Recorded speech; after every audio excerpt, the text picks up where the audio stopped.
So why is it that so much of emphasis is being put on efficiency everywhere?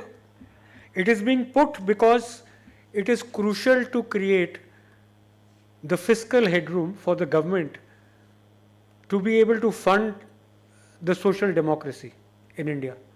Even the Supreme Court has come down on the uh, freebies and what it is doing, but the fact of life is that there are a lot of inequalities, and there has to be a state intervention to take care of those inequalities. Until the time people learn how to fish, they should not die of hunger. They have to have food on the table to eat. To fund all of this, where the money is going to come from. So if you look at the current budget, there is hardly any expansion in the size because there are no more fiscal resources. So one of the ways out is to be able to do things efficiently, do more with less. That's the focus not just in India, that's the focus also in the USA, and increasingly you will find most countries will go in that direction. The second thing which is very important is reforms. In the current budget, the Honorable Finance Minister has announced setting up of a committee for high-level reforms. Now, these are very important for ease of doing business, because willy-nilly what has happened is slowly the ease of doing business is sliding into what I call jokingly as dis-ease of doing business. On paper we have one nation, one tax, which is GST, but what we have is one nation, 28 taxes. So, and not just GST. So the other thing is that there is a lot of technical capacity gap. I hope the mission Karm Yogi that Srinivas ji is heading is going to address that, but there is no technical unit in GST. So tax administration and tax policy are hopelessly mixed. So much so that tax administration becomes policy. So there are a lot of industries. I was reading recently, not GST, but custom duty. A lot of automakers have got thousands of crores or lakhs of crores worth of notices on their import bills. Similarly, lakhs of crores of taxes have gone to the gaming industry on GST. Now, these notices have to be real. You have to look at what is the size of the industry. What was their turnover? Did they collect the tax and not deposit? So was it evasion of that nature? Or was it an industry practice? And if it was an industry practice, then why is it that the government system was overlooking it all these years, and suddenly 5 years later or 10 years later, you wake up and ask for a decadal tax demand, or half a 5-year tax demand? It's not fair, and it sends a very incorrect message to the world in terms of investment friendliness of India. So when we talk of reforms, these are the things also we have to look at. I am therefore not suggesting we forego revenue, but we are saying if there is accountability, then it has to be equal accountability. If for 10 years someone was paying less tax because it was industry practice, then someone in the government was also accepting that tax because that was the government practice. So what about penalty on the other side?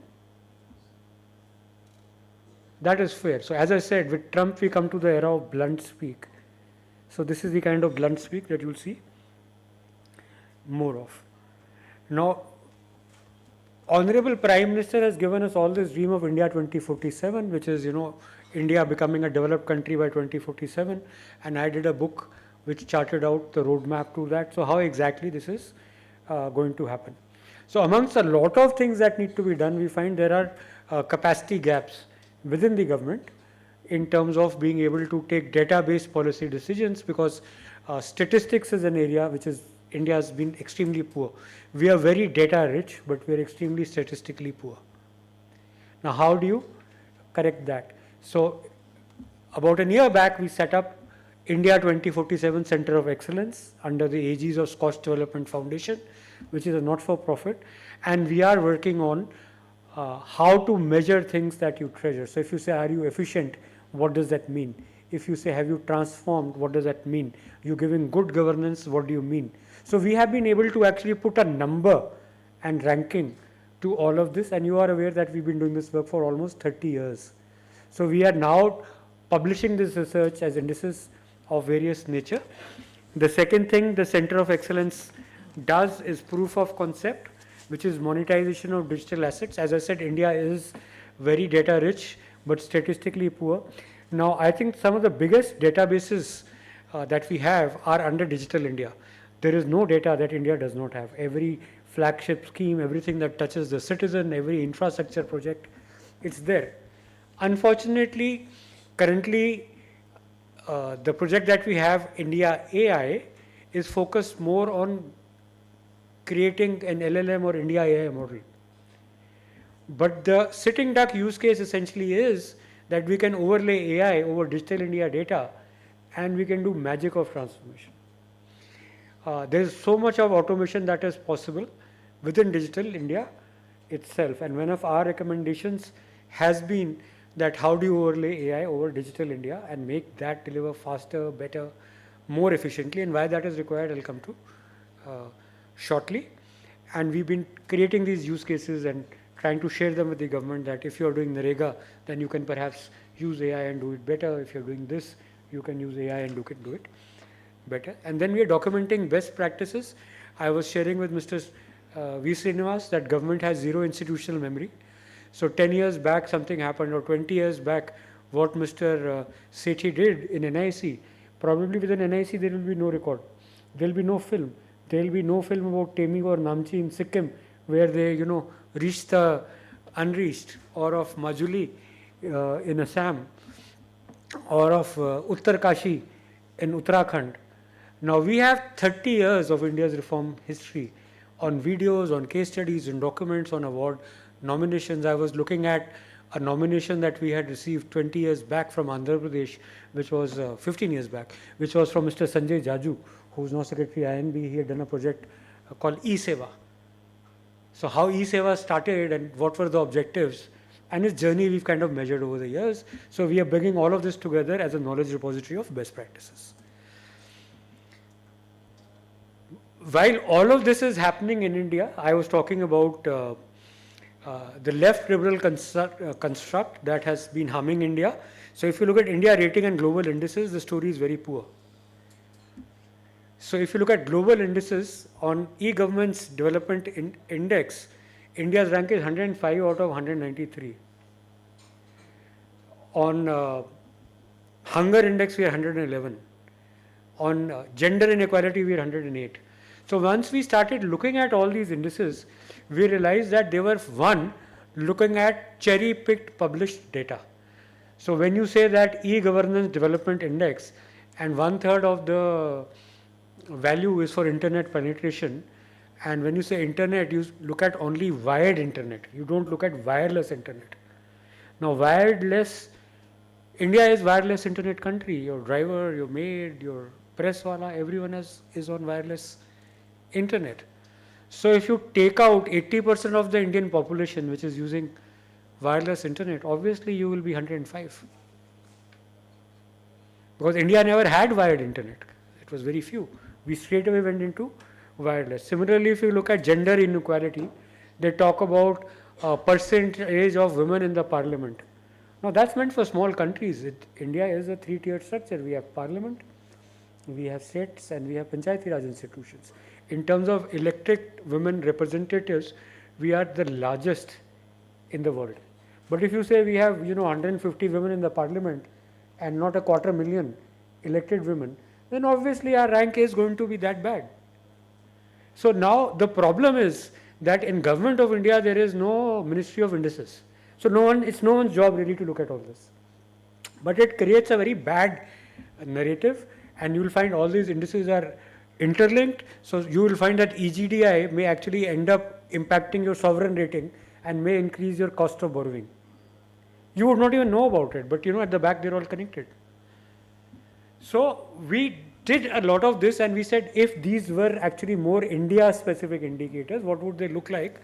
And we found that on EGDI SKOCH will be 10, on human development we will be 10, on e-governance it will be 2, so on and so forth. We did all this work and we went back to the government. And we said now we have to do it. So government said this is very good, but why don't you do this for all the countries?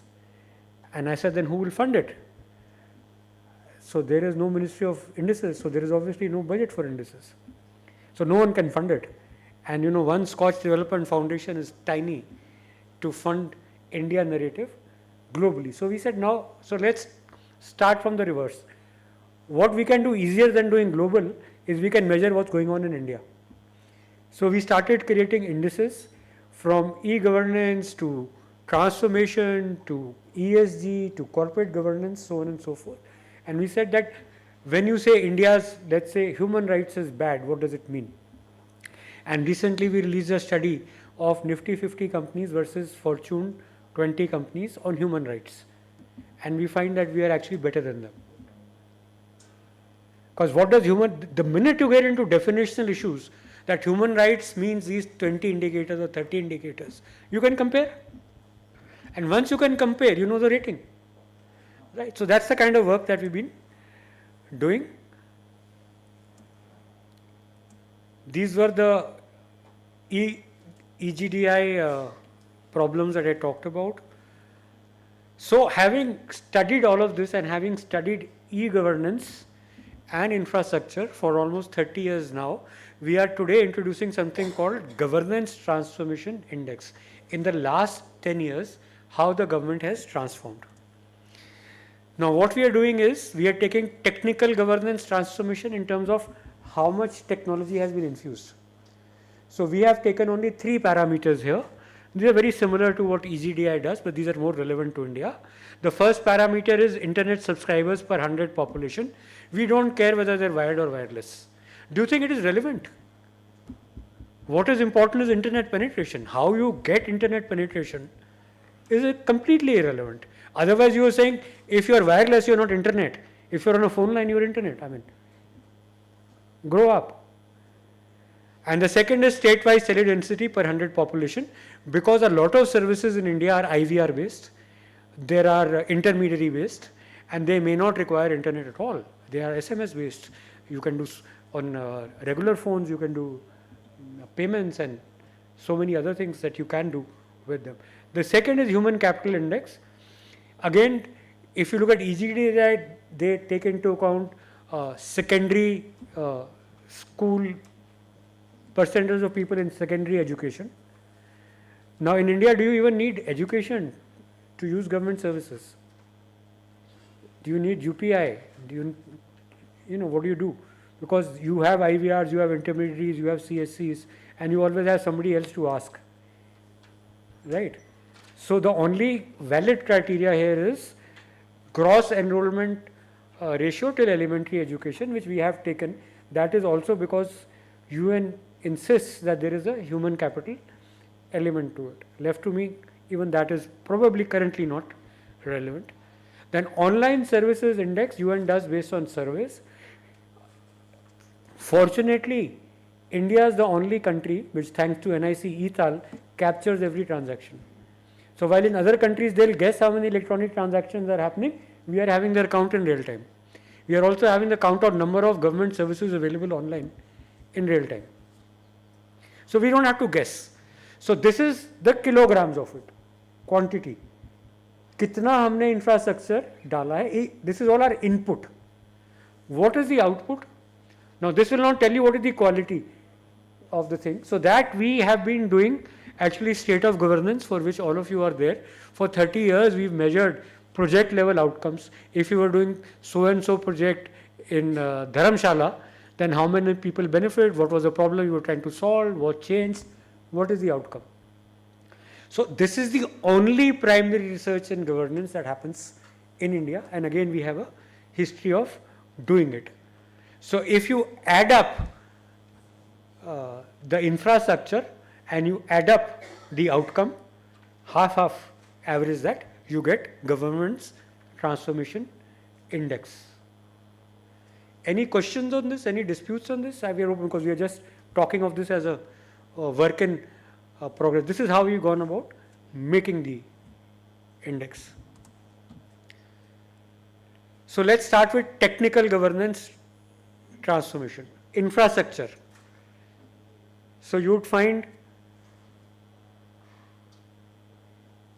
the average for 2015, we've taken 3 time periods. The 2015 average and 2019 average. The saffron line is 2019 and 2015 is the blue line and the grey line is 2024.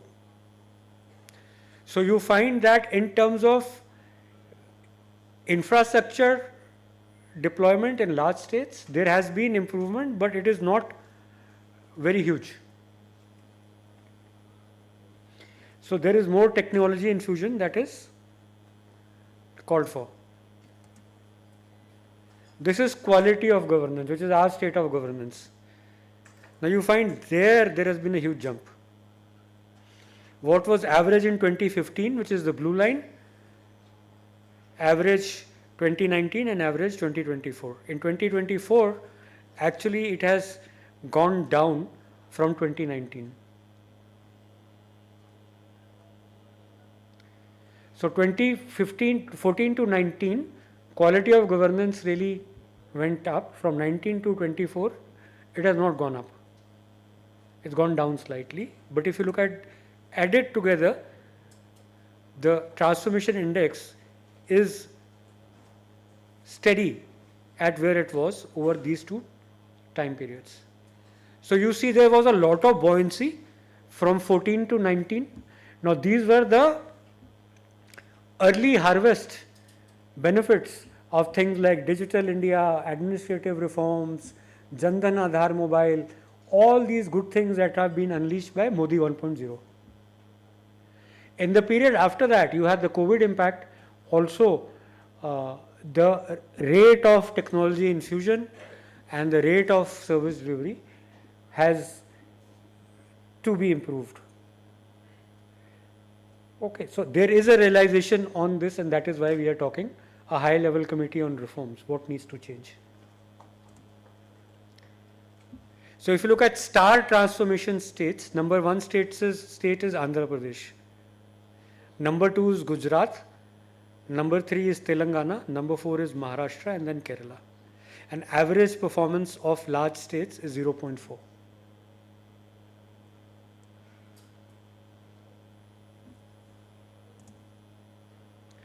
So what are the conclusions that this gives us? One is index was buoyant from 2015 to 2019. This was the early harvest of Digital India and administrative reforms. It has stayed at a similar level between 19 and 24. This highlights the need to increase government efficiency.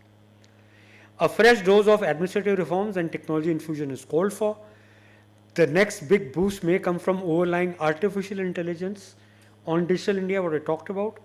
The report of high-level committee of reforms proposed by the Honorable Finance Minister would be a key component. The state should follow the centre's lead and form similar committees looking at state-level reforms. The area where the reforms are most urgently required are actually districts and municipalities and panchayats. So if you look at the biggest problem in ease of doing business is at this level. If you have to put up a telecom tower in a district or a municipality in Maharashtra, you will hear nightmarish stories of how difficult that is. If you have to work in a small office in Gurgaon, your biggest challenge is not GST or income tax or whatever. Your biggest challenge is how to deal with the municipal corporation, roads, infrastructure. So while we are talking of a lot of committees at higher level reform, there are no committees for either municipal reforms or district level reforms or panchayat level reforms. And one of the big problems is that a municipal commissioner or district commissioner is not responsible for economic development. So unless we make sure that every DC, every municipal commissioner's agenda is socio-economic development, the number of jobs generated, the quality of infrastructure, the ease of living, the ease of doing business, it comes down to that level, India 2047 will remain a far-fetched dream. And this is where I said there is a lot of headroom available for technology infusion as well as reforms at district, municipal and panchayat levels. With that, I'd be happy to take any questions that you may have, and at the least feedback if you think we are on the right track. Does what I've presented make sense? Doesn't make sense? Anybody? Shivam, we have someone with a mic? Someone?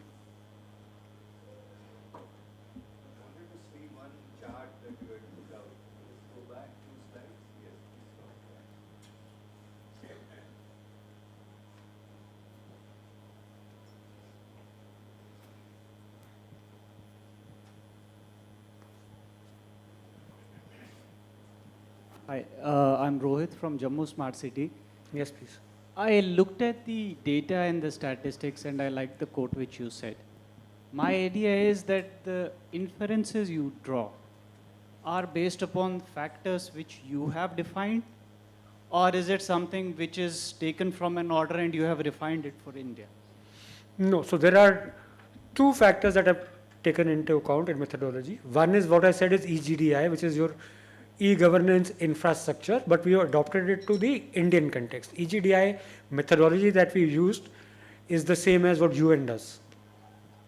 So that's the quantitative part of it. Qualitative part of it is SKOCH qualitative research methodology.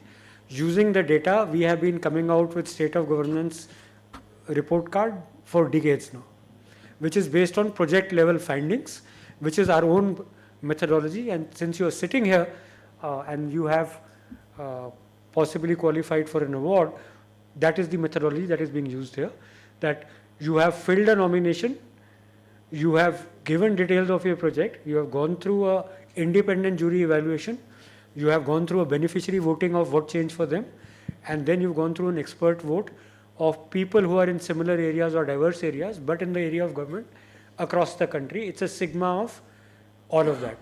And this methodology has never been questioned over the, so, you know, it has given results like when Dr. Manmohan Singh was the Prime Minister, we could say that Mr. Narendra Modi is the best Chief Minister. When Mr. Narendra Modi is the Prime Minister, we have been able to say that Mamata Banerjee was the best Chief Minister in so and so year.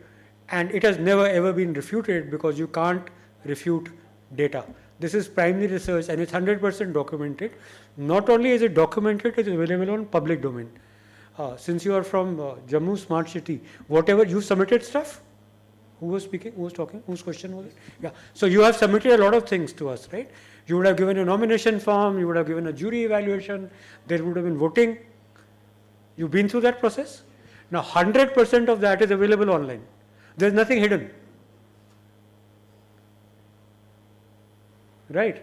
So it is as transparent a methodology that is possible. So does that answer your question? Yes, it does. Thank you. Any other feedback? Okay, so with this we move on to the main speaker. Yes. Yeah. Is there a question? Yeah, there's a question. So I'm pretty ready from Andhra Pradesh, sir. We can do one by one. Yeah. Regarding women empowerment, we're only seeing how many parliamentarians are there. That's how I think we are trying to, how many are there in the government jobs.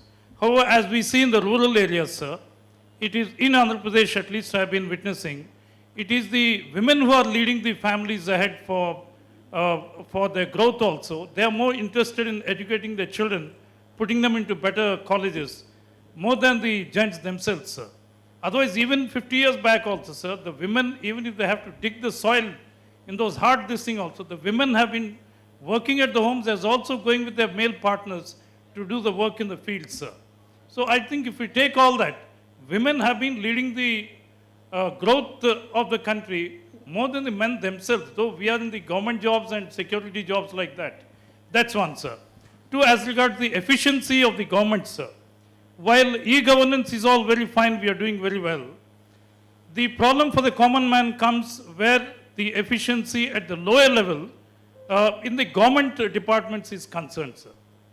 I mean, since you're talking of the reforms, there is a huge gap in the secretariats everywhere between the IAS and allied services and those who come from the state level, sir. There is no, in the promotions also, each government for popularity, they would say there won't be any, examinations for promotion to the next rank. It is just by seniority or reservation or whatever. That is indeed actually impeding the growth and actually affecting the morale of the common public, sir. Whatever is through e-governance, that's very fine, they're benefiting out of that. Where the human aspect is concerned, the inefficiency lies in these, where the governments are very liberal at promotions and don't have any quantifying method of efficiency for the government employees, sir. Thank you, sir. Very, very relevant question. As you look at this chart, as you said, e-governance everyone is doing. The point I am trying to make is that e-governance is stagnating for the past 4 years. The data tells you that. Your next point was Andhra Pradesh and women. Andhra Pradesh has actually done an outstanding job in women development, more so even in the area of livelihood linkages, SHG formation, and we have documented hundreds of case study films from Andhra Pradesh of women who've taken the lead, and a lot of that went into a report called Job Generative Impact of Modinomics, where we looked at Mudra Yojana, SHG formation, etc., and the pronounced impact that it had on women. What I have presented to you is State of Transformation Index. What later in the day, Dr. Gurshan Dhanjal is going to present to you State of Governance, which will specifically look at women, rural development, what is happening in each area that you called out. This is the top level view, and the idea behind my presentation was that whatever we could achieve by technology infusion has largely been achieved. Now is the time for new push. So new technology infusion, new reforms, and as you rightly said, that state level reforms lead a lot to be desired. So while we have a DRPG, we also have probably administrative reforms in all states, but I don't know whether they are having a similar mandate to what Mr. Srinivas does. What is the capacity building? Is there a state level Karm Yogi platform? And as you said, that there is big difference between secretariat and people below that. So exactly I am saying, talk about district level officers, municipal level officers, panchayat level officers. India cannot grow unless we change that mindset, we do capacity building there, and we bring about the change. So while incidents of corruption may have reduced largely in other segments, we still find that there is a problem at the bottom. Thank you, sir. Very nice presentation, and what you have said, you have find out some indices for the measurement of these state performances. What I put here, that what we say, the Andhra Pradesh, Gujarat, Telangana, Maharashtra and Kerala, they are largely big states, and some small states, especially Himalayan states like Uttarakhand, are doing very good in kind of administrative transformation.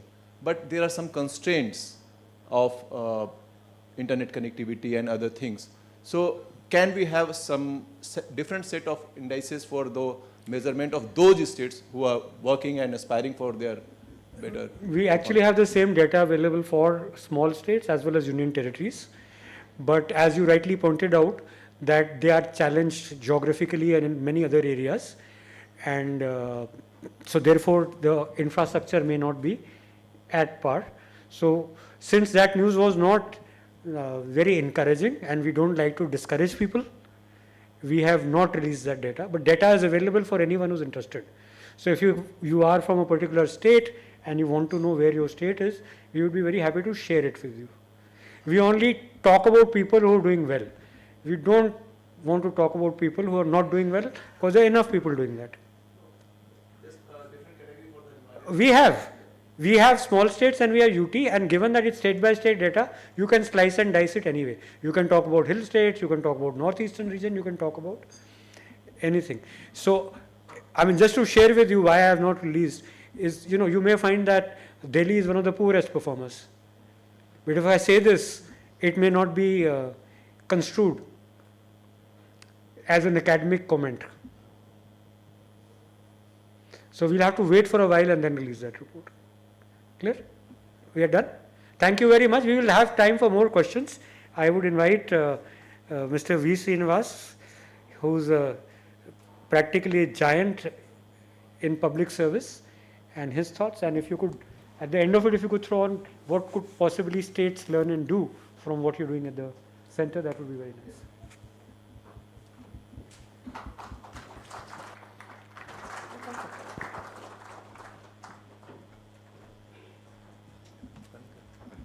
You can switch it on.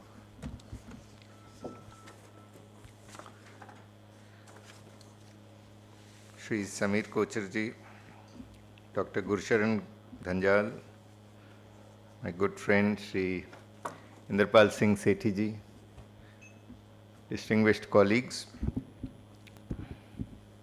At the outset, let us congratulate Shri Samir Kocherji, Chairman SKOCH Group, for the 100th SKOCH Summit. It's not a small achievement. 30 years of journey by SKOCH and 100 summits, numerous awards and documentation. I've had the opportunity to work closely and see his work. I've read his publications. The India 2047 book publication is quite a voluminous amount of work. The book discussions that they've held with regard to what Dr. M. Ramchandranji, one of our 1971 batch officers, had published, bringing government and citizens closer, was quite a comprehensive reading. So today it's my great privilege to address each one of you. I've been associated with administrative reforms for a very long time. November 2018, I was posted here, and for the past 7 years, I've been witness to the transformative journey that India's governance models have undergone. So the subject of today's discussion, government efficiency and digital economy. We have 2 plenary sessions. The state of government efficiency, we did see a presentation on terms of how the metrics look, and digital economy and governance that will follow this session. So in today's session, I will present my thoughts on the subject, administrative reforms and government efficiency. Let me start with a quote from what Prime Minister Modi said on 75th Independence Day, that is 15th August 2021. What he said from the ramparts of Red Fort was that in this decade of Amrit Kal, we will give priority to next generation reforms. We will ensure that all facilities like service delivery should reach citizens up to the last mile. It should reach the last person seamlessly, without hesitation or any kind of difficulty. For the overall development of the country, unnecessary interferences by the government and government processes in the lives of people has to be ended. This was the model on which the maximum governance, minimum government policy framework was based. And if you go into the history of administrative reforms, we've had the first Administrative Reforms Commission in 1966, thereafter the second Administrative Reforms Commission in 2005, a huge number of documentation on public administration and public policy. The foundational principles remain rule of law, public service ethics, integrity, probity, impartiality, citizen-centered services, skilled responsive workforce, a smaller government. There are also areas like performance evaluation. Many of us who submit annual performance appraisal reports submit key result areas at the beginning of the year and then see how the key result areas shape up in the middle of the year and at the end of the year. E-government, social policy and service-oriented government, emergency management, urban management, which is a huge challenge for 21st century, human rights, cultural diversity, social cohesion. These are areas that we work on. For the last 5 days, we were having the International Institute of Administrative Sciences DRPG India conference, and one of the Brabant lectures was delivered by Professor Andrew Massey of the King's College of London. And as I heard him, I thought I'll share one of his quotes in today's discussion. Of all the above areas which I have listed, the redressal of public grievances is the most profound and most ancient in terms of written law and the foundation of good governance. It structures the relationship of politics, the administrative state, and the citizens. It is infrequently discussed, core of good governance, and central to reform. So when I see the Honorable Prime Minister's call for next generation reforms, there is a very ambitious agenda for good governance that he has outlined in his third term. And this ambitious 16-point agenda that has been outlined by the Honorable Prime Minister focuses on what is called the Panch Pran, the 5 resolutions that were announced from the ramparts of Red Fort on 15th of August 2022. Now, these form the basics of the core principles of good governance, the goal of a developed India, to remove any trace of colonial mindset, to take pride in our roots, and unity and sense of duty amongst citizens. So what does maximum governance, minimum government policy envisage? If you recall the Digital India movement of July 1st, 2015 when it was launched, one of my own projects, the Digital Aims, was launched as part of the Digital India. And what it envisages is a digitally empowered citizen and a digitally transformed institution. Fully digital institutions are what we wish to develop, and also citizens who are digitally empowered to avail the services that government is placing online. So bringing citizens and government closer using technology is important for both ease of living and also for ease of doing business. So there is a multi-pronged approach to achieve this. Grievance redressal systems to be fully digitized, a whole of government approach to be adopted in formulating and implementing policies.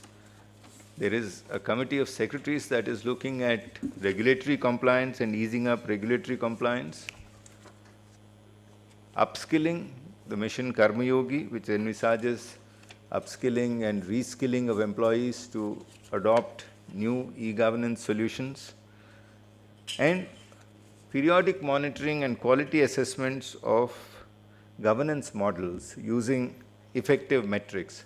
We did see a presentation on how a metrics on transformation in governance has been presented by SKOCH Foundation today. It's quite interesting, and I'll share how the Good Governance Index that the DRPG has developed, as also the National E-Services Delivery Assessment that the DRPG has developed, looks and compares with regard to this particular index.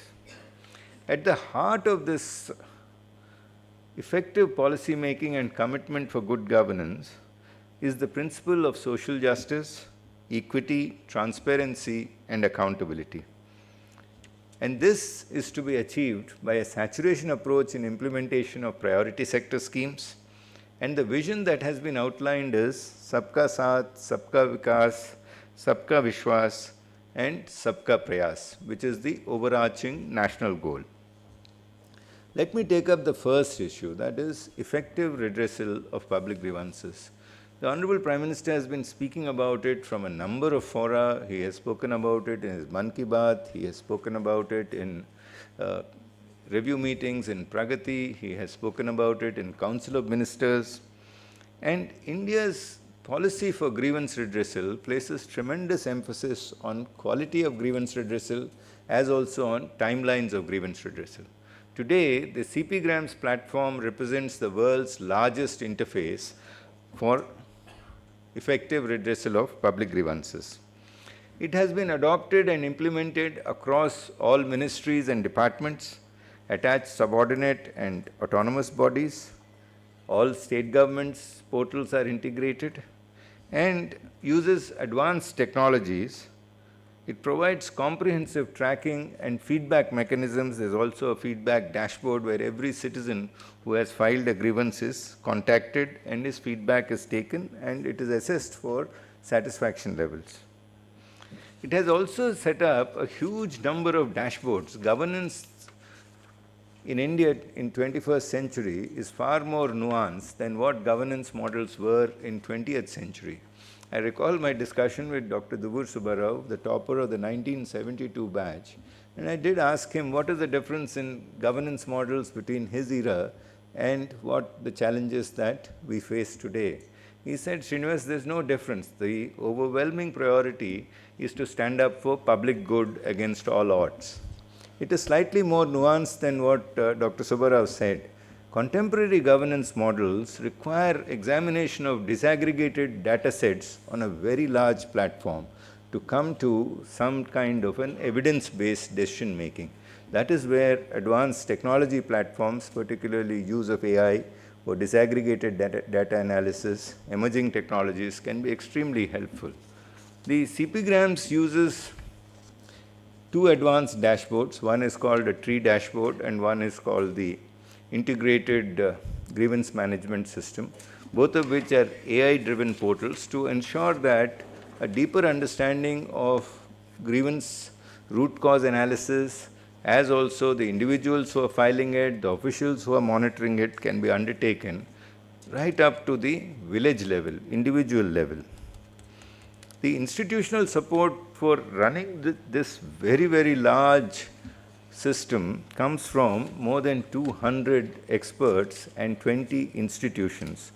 The NIC provides technology support. There is BSNL that operates the call center. The common service centers are integrated with the CPGRAM portal. There is CDAC and Bhashini because grievances are translated into all languages.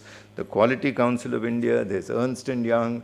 There's a huge group of agencies, as I said, IIT Kanpur, the National Institute of Smart Governance.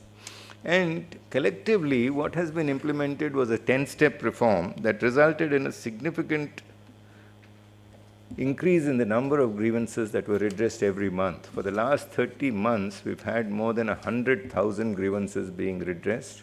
The timelines of grievance redressal have come down from 60 days to 45 days to 30 days to currently 21 days. And in actual practice, we see in 13 days, the Government of India assures every citizen who files a grievance on the portal or writes to the Prime Minister that a response will be sent to him in about 10 working days.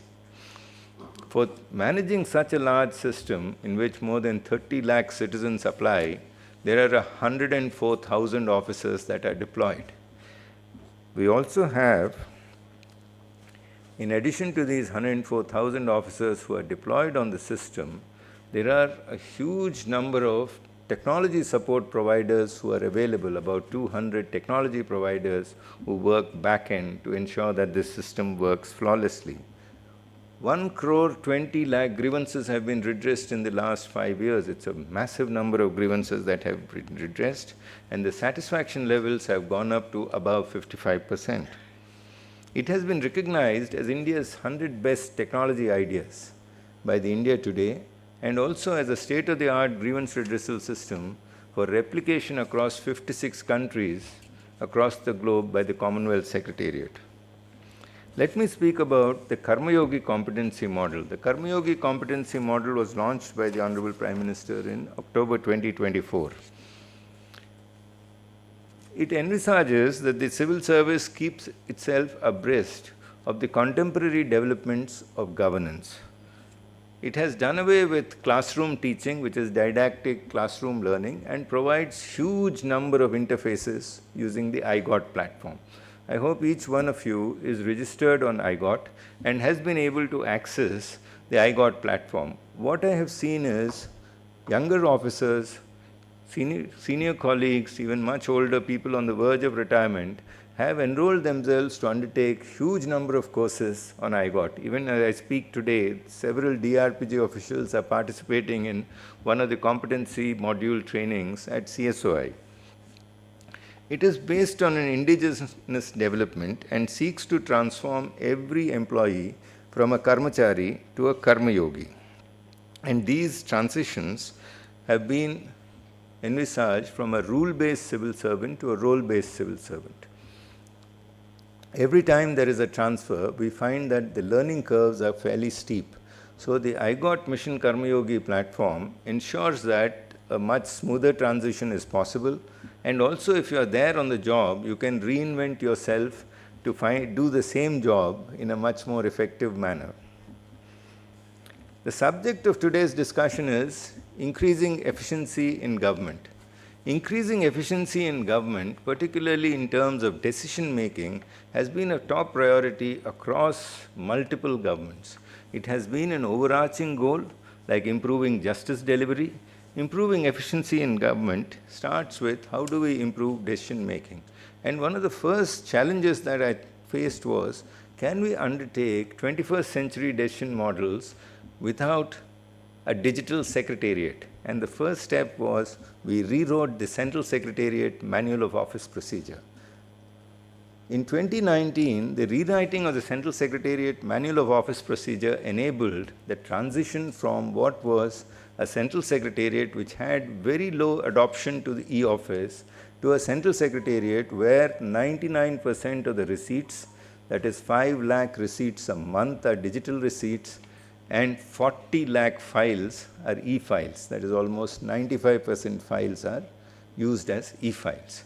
Now that was possible because e-office was universalized, not only across central ministries and departments, but also across attached, autonomous, subordinate offices. Government of India financed states to take up e-office and implement it. In fact, I do have this memory of Government of Jammu Kashmir shifting almost 280 truckloads of files from Jammu to Srinagar as part of the Darbar movement. E-office enabled simultaneous operationalization of both secretariats at the same time. The sheer benefits in terms of having a digital secretariat were seen to be believed. It brought down the timelines of processing files. On an e-office system, on an e-file system, it was impossible to hide. Inefficiency could be identified, and we could go into the next step of having a four-pronged approach for increasing efficiency in decision making. That envisaged delayering, where the number of levels through which a file passes should be brought down to 4, administrative and financial delegation of powers, central registration units being fully digitized, and the last one was adoption of a desk officer system wherein which undersecretaries and deputy secretaries could be empowered to take decisions and communicate with field formations. Delayering was pursued with great intent. In Government of India, the number of levels were seen to be over 8, the number of levels through which a file passed. Delayering ensured, so implemented over 4 years, could bring it down to 4.07 levels. It was possible because the silos were broken, additional secretaries and joint secretaries were kept in one group, there was no vertical reporting, similarly level jumping was permitted, and it was ensured that the channels of submission across every ministry were reviewed. It was comprehensive work that was undertaken. The delayering also enabled massive number of additional staff being identified who could be redeployed, and that led to this massive efficiency increase that has been found out in the SKOCH reports, improved governance models that came in. If you look at the Government of India's own governance metrics, we find that there is a massive improvement in the speed of decision making across governance.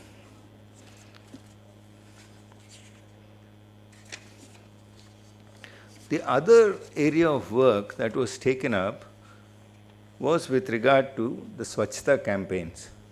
Government offices were very cluttered places. The minute you enter a government office, the first thing you see are files. The first thing you enter any government office, you find a massive clutter of paper which has not been weeded out, files which have not been separated, paper everywhere, thousands of volumes.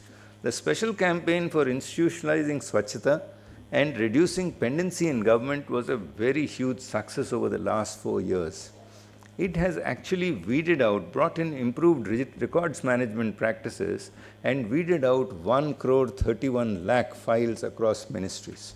Every ministry was asked to undertake on a regular basis record management practices. Records officers in ministries were trained at the School of Archival Studies.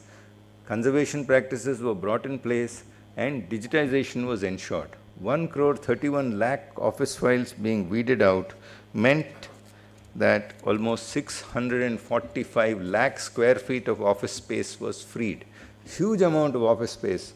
In fact, I recall in Ministry of Culture going into the next room, I could not recognize there was so much space that was available in that room.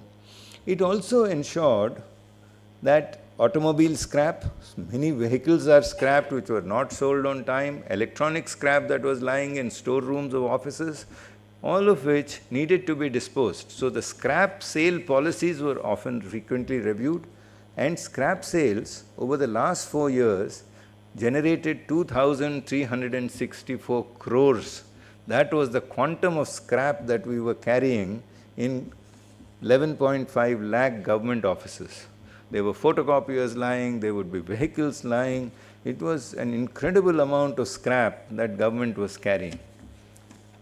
The Prime Minister has mentioned it. If you see his response in the Lok Sabha to the Honorable President's address, he has made a mention that cleaning up of office spaces has been one of the major success stories in government. He has tweeted about it a number of times. He mentioned about it in his 26th, in his Mann Ki Baat on November 24th on the same subject, saying that office spaces need to look good.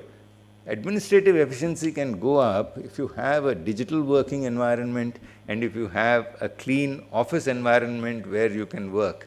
That is when teamwork can be developed.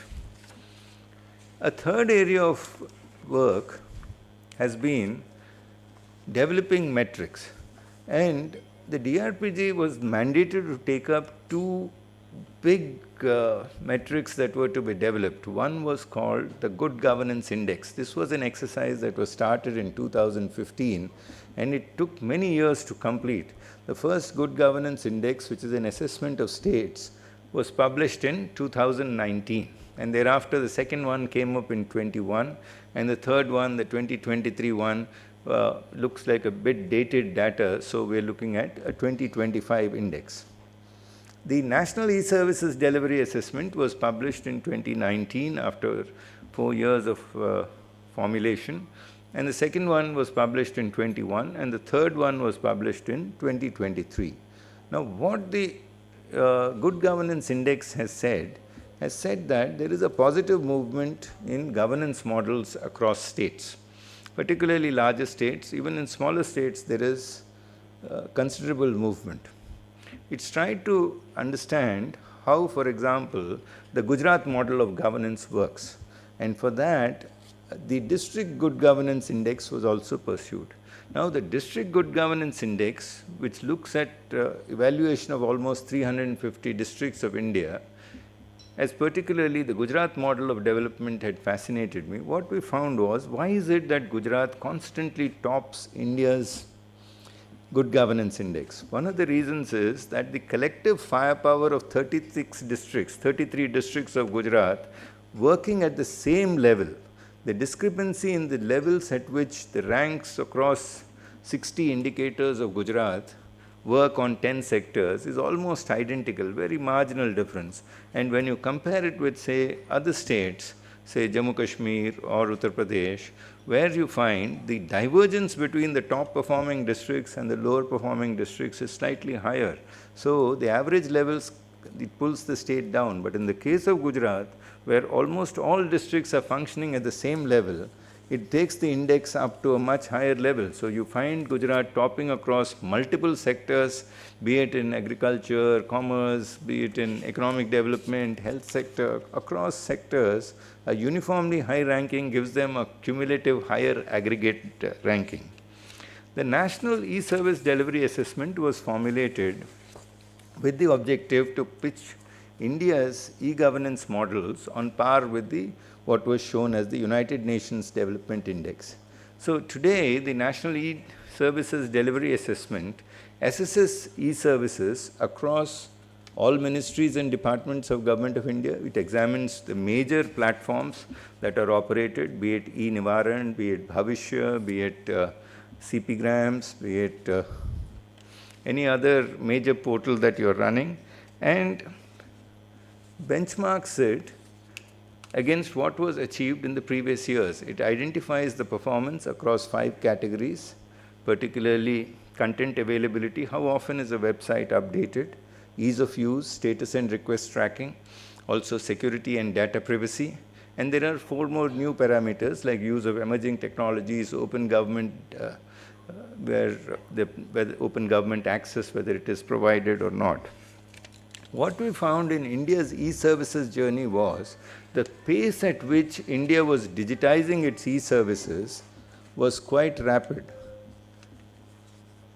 We had found in 2019 only about 48% of the total services that we were providing were e-services. Today, 75% of the services that India provides are e-services. 19,500 services are provided as e-services. It is expected that by 2026, hopefully, we will be touching about 90%. So fast is the pace of adoption of e-services. The quality of e-services also, there have been improvements, particularly in cybersecurity areas. There have been significant improvements that are being witnessed. Recognizing meritocracy, the Prime Minister's Awards for Excellence in Public Administration have been comprehensively revamped. They bring in huge number of grassroots level innovations that have been taken up. In fact, the broadening of the innovations category, particularly for district collectors, has ensured that more than 1,000 innovations are submitted every year. There's also innovations of central ministries, state governments that are submitted, then priority sector programs. In fact, the Prime Minister's Award scheme has enabled kickstarting of the performance and taking the performance in many priority sector schemes to much higher levels. Khelo India, for example, once an award category was introduced, the performance went up significantly. These awards are conferred on 21st of April every year, and 21st April 2025, the Prime Minister would confer these awards from Vigyan Bhavan Plenary Hall. And last time it was conferred, 26,000 officials participated in the online function. It's a very popular award category. The other one is the National E-Governance Awards. These are more in terms of e-governance, and the dissemination of both these award winners is through the regional conferences, as also through the National Good Governance webinars and the national conferences. Another innovation that has been introduced to celebrate India's governance is the Good Governance Week. The Good Governance Week is celebrated from December 19th to 25th every year, and it is accompanied by what is called the Prashasan Gaon Ki Or or campaign, wherein which government has asked all district collectors, all field formations to go right down to the village level and hear service delivery applications as also redressal of public grievances. The collective firepower of 780 district collectors going to the village formations to ensure service delivery applications are redressed as also grievances are redressed is quite phenomenal. 4 crore service delivery applications could be disposed of within 5 days' time from December 19 to 25. That is the kind of manpower deployment that we can bring in terms of sheer scaling up of administrative efficiency. There's also improving pensioners' welfare, and improving pensioners' welfare is an area where a lot of empathy and compassion is required. And more than 2 crore pensioners with whom I have worked with for a number of years, there have been specific areas of work. It's also a highly technology-driven area wherein which every pensioner expects on the 1st of every month his pension should be paid to him, and every official who's retiring expects that he will be given a pension payment order on the date of retirement. There are pension disbursing banks. The State Bank of India has the maximum number of central pension processing centers across 20 states they have established. There's also a pensioner seva. There's a CPNgrams portal that listens to it.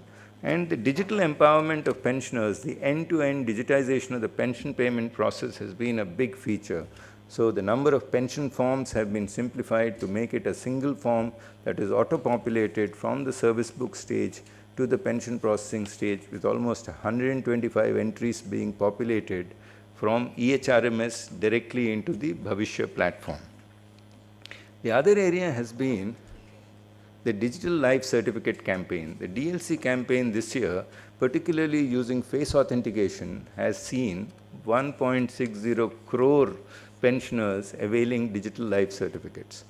within a period of 20 seconds, you can submit your DLC. 20 seconds, sitting at your residence within 20 seconds. The hassle of going to a government treasury or to a government office or to a bank to submit your life certificate is no longer necessary. You can just download the app, blink your eyes, and immediately the system will take your digital life certificate on board. There are two more futuristic models of governance that the government has introduced. One is the Chintan Shivir. Now, the Chintan Shivir is one area that I found quite fascinating. It cuts across, government works in vertical hierarchies. Everybody works in a hierarchy. It's difficult even to know who's sitting in your next room unless he is not in your hierarchy. The Chintan Shivir ensures that interpersonal relations improve. Everybody sits together for 48 hours to 72 hours and discusses identified common areas of discussion. In fact, we had our Ministry of Personnel Chintan Shivir that was held over 2 days' time, in which the Honorable Prime Minister came to address the concluding session. And it was quite fascinating in terms of how much one could learn from each other, because governance works in very, very rigid hierarchical structures, and it was very often difficult to reach out to other colleagues outside this strict silos. So the Honorable Prime Minister shared his vast experience in governance, and he said that institutions ko jivant rehna chahiye. It should be live institutions. That impersonal models of governance need to find life through deeper personal commitment. Now, this can be achieved through personal interactions. It can be achieved through spending time together to think about common good and seeking to find happiness in every job assigned. The corollary to this is lack of commitment, inability to work in teams, inertia at workplace can often result in institutional decay. I have often seen institutions rising and falling with individual leadership, and that makes a lot of difference. Individuals, committed individuals who are driven with a seriousness of purpose can bring in transformative changes. This kind of reform in CP Grams was possible because of the collective leadership provided by more than 100,000 officers who could find enthusiasm. My colleague Dr. S.N. Tripathi, who is the Director General IAPA, tells me that it is so tough even for an audit report to get replies on time. But here is CP Grams, wherein which in 10 days' time you are able to provide a reply. It's almost magical that government sends a reply to a citizen, citizen's voice is available, and his feedback is taken. How are you able to manage it? It is possible only because technology enables disaggregated analysis. Every officer can be identified, every citizen can be followed up with. Working with states. In fact, it's a great pleasure to work with states. And how do you transform state secretariats? Central Secretariat becoming a digital secretariat is an important feature of the transformation. When I looked at the manual of office procedures of states, the first one I was asked to interact with was there's a committee on good governance that was set up by Government of Maharashtra, very senior officers, and their manual of office procedure was written in 1961. A manual of office procedure written in 1961, which does not permit digitization in a big way, can find little chance of transforming a secretariat. The transformation of the Central Secretariat was possible because e-office was adopted and incorporated and integrated into Secretariat procedure through rule-bound system. The same one was done with the Maharashtra Manual of Office Procedure, which was upgraded and released in 2024. A district good governance index was taken up with Maharashtra. With Jammu Kashmir, I've had a very significant engagement, in fact 25 visits in the last 5 years, transformation of their own portal, adoption of e-office, capacity building of a number of J&K administrative service officers, and also with the right to service commissions. What I did find was, particularly the right to services did have tremendous impact in terms of ease of doing business and ease of living. Functional as also time-bound disposal of service delivery applications by the right to service commissions ensured that there was this considerable accountability levels within government. And the auto appeal system that Government of Haryana's Right to Service Commission introduced was quite a game changer in terms of providing speedy service disposal. I've also had the opportunity to work with a number of northeastern states, and having been here for so long, every state one gets to see very closely each of the administrative reforms departments, the functioning of the state government, and in Northeast, the adoption of e-office up to the district level in Manipur was quite a game changer. So, to conclude, let me say that I've tried to collate and present to you the gamut of work that has been done in the past decade in terms of bringing efficiency in government. We've tried to improve our administrative processes, rewrite rules, revitalize the secretariat, and build stronger institutions through teamwork. It has enabled millions of Indians to reach the benefits of good governance. And the imposing 182-meter statue of Sardar Vallabhbhai Patel provides inspiration for the nation's relentless commitment to excellence in Amritkal period. So let me end with a quote from the Prime Minister that in the last century when India won its freedom, it inspired many other countries to free themselves from colonial rule. In this century, when India sets benchmarks for growth, it will inspire many other countries to do the same.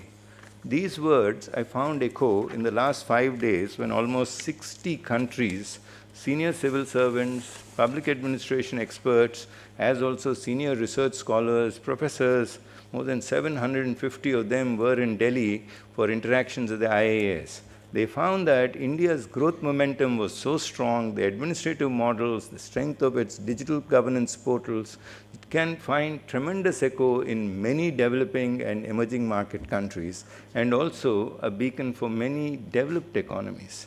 So let me thank you, Mr. Kocher, for inviting me today to share my thoughts. And Dhanjalji, thank you very much. And I hope you've benefited from the discussion. I close my comments here. Thank you. Jai Hind. Well, thank you so much, sir, for sharing your wisdom with us. And with this, I request Dr. Gursharan Dhanjal, Vice Chairman SKOCH, to kindly address the gathering, please.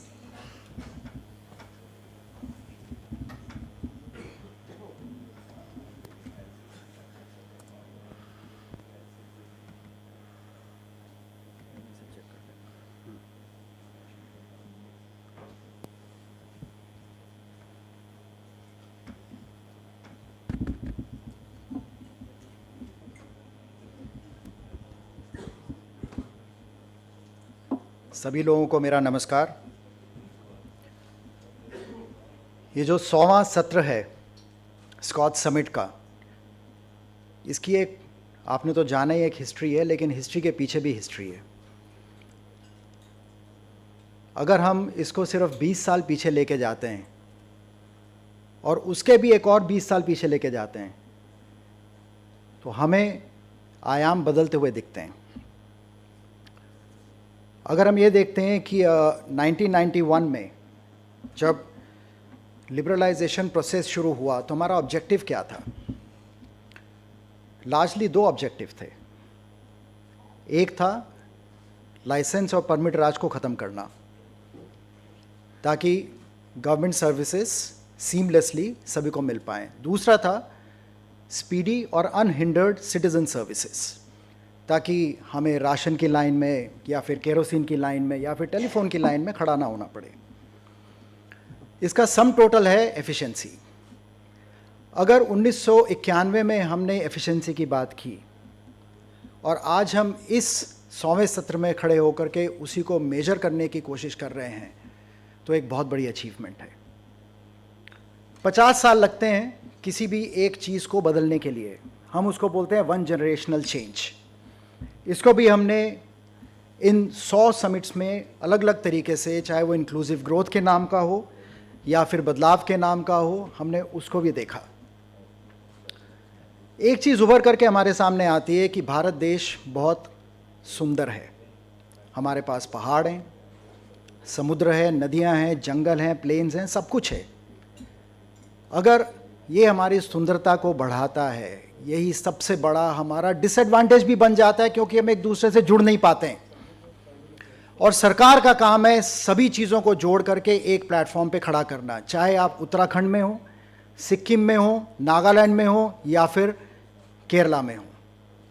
Seamless delivery, seamless governance, that's how it becomes one nation one government. और अगर आज हम उसको major करने की कोशिश करते हैं तो शुरुआत उसकी वहीं से होती है कि जब हमने इन दो चीज़ों की नींव रखी कि किस तरीके से गवर्नमेंट सर्विसेज को इम्प्रूव किया जाए, टाइम कम किया जाए, एफिशिएंसी बढ़ाई जाए। तो इसकी नींव हमने रखी 2003 में, जब हमने गवर्नेंस को स्टडी करना शुरू किया। एक बहुत बड़ा चैलेंज था उस वक्त में कि देवर आइलैंड्स ऑफ सक्सेसेस, चैम्पियंस थे, कोई यहाँ किया, कोई वहाँ किया, कोई यहाँ किया, पीछे कोई हमारे पास कोई लर्निंग प्रोसेस नहीं था। हर एक चीज़ was based on innovation. Innovation आज भी चल रही है। तो गवर्नेंस के साथ में ई गवर्नेंस को जोड़ा गया, उसका सम टोटल हमने बोला गुड गवर्नेंस। करीबन 20-25 साल बीते, उसके साथ में टेक्नोलॉजी बदली, हमने आज उसको डिजिटल गवर्नेंस का नाम दिया, और आने वाले समय में शायद वो एआई गवर्नेंस होगी। तो इसका मतलब ये हुआ कि जैसे श्रीनिवास साहब ने कहा कि अगर पेपर ही पेपर था और उसको हैंडल करने के लिए अगर 100 लोग काम कर रहे थे और आज पेपरलेस हो गया है, और लेकिन हमने मैन पावर कम नहीं की है, उसी मैन पावर को हमने दूसरे प्रोसेसेस में डाला है, so it is adding to our efficiency. That means to say the human resource has become even more productive, and combined with the technology interventions, it has changed the entire landscape.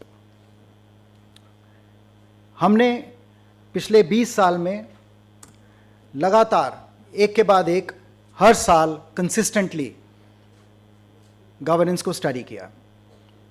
आज मैं आपको बता सकता हूं कि 15,000 से ज़्यादा projects हमने स्टडी किए, डॉक्यूमेंट किए, 40,000 घंटे से ज़्यादा हमने इस पर स्पेंड किया है, और अगर हम मैन आवर्स की बात करेंगे तो वो 100 साल से ऊपर जाएगा।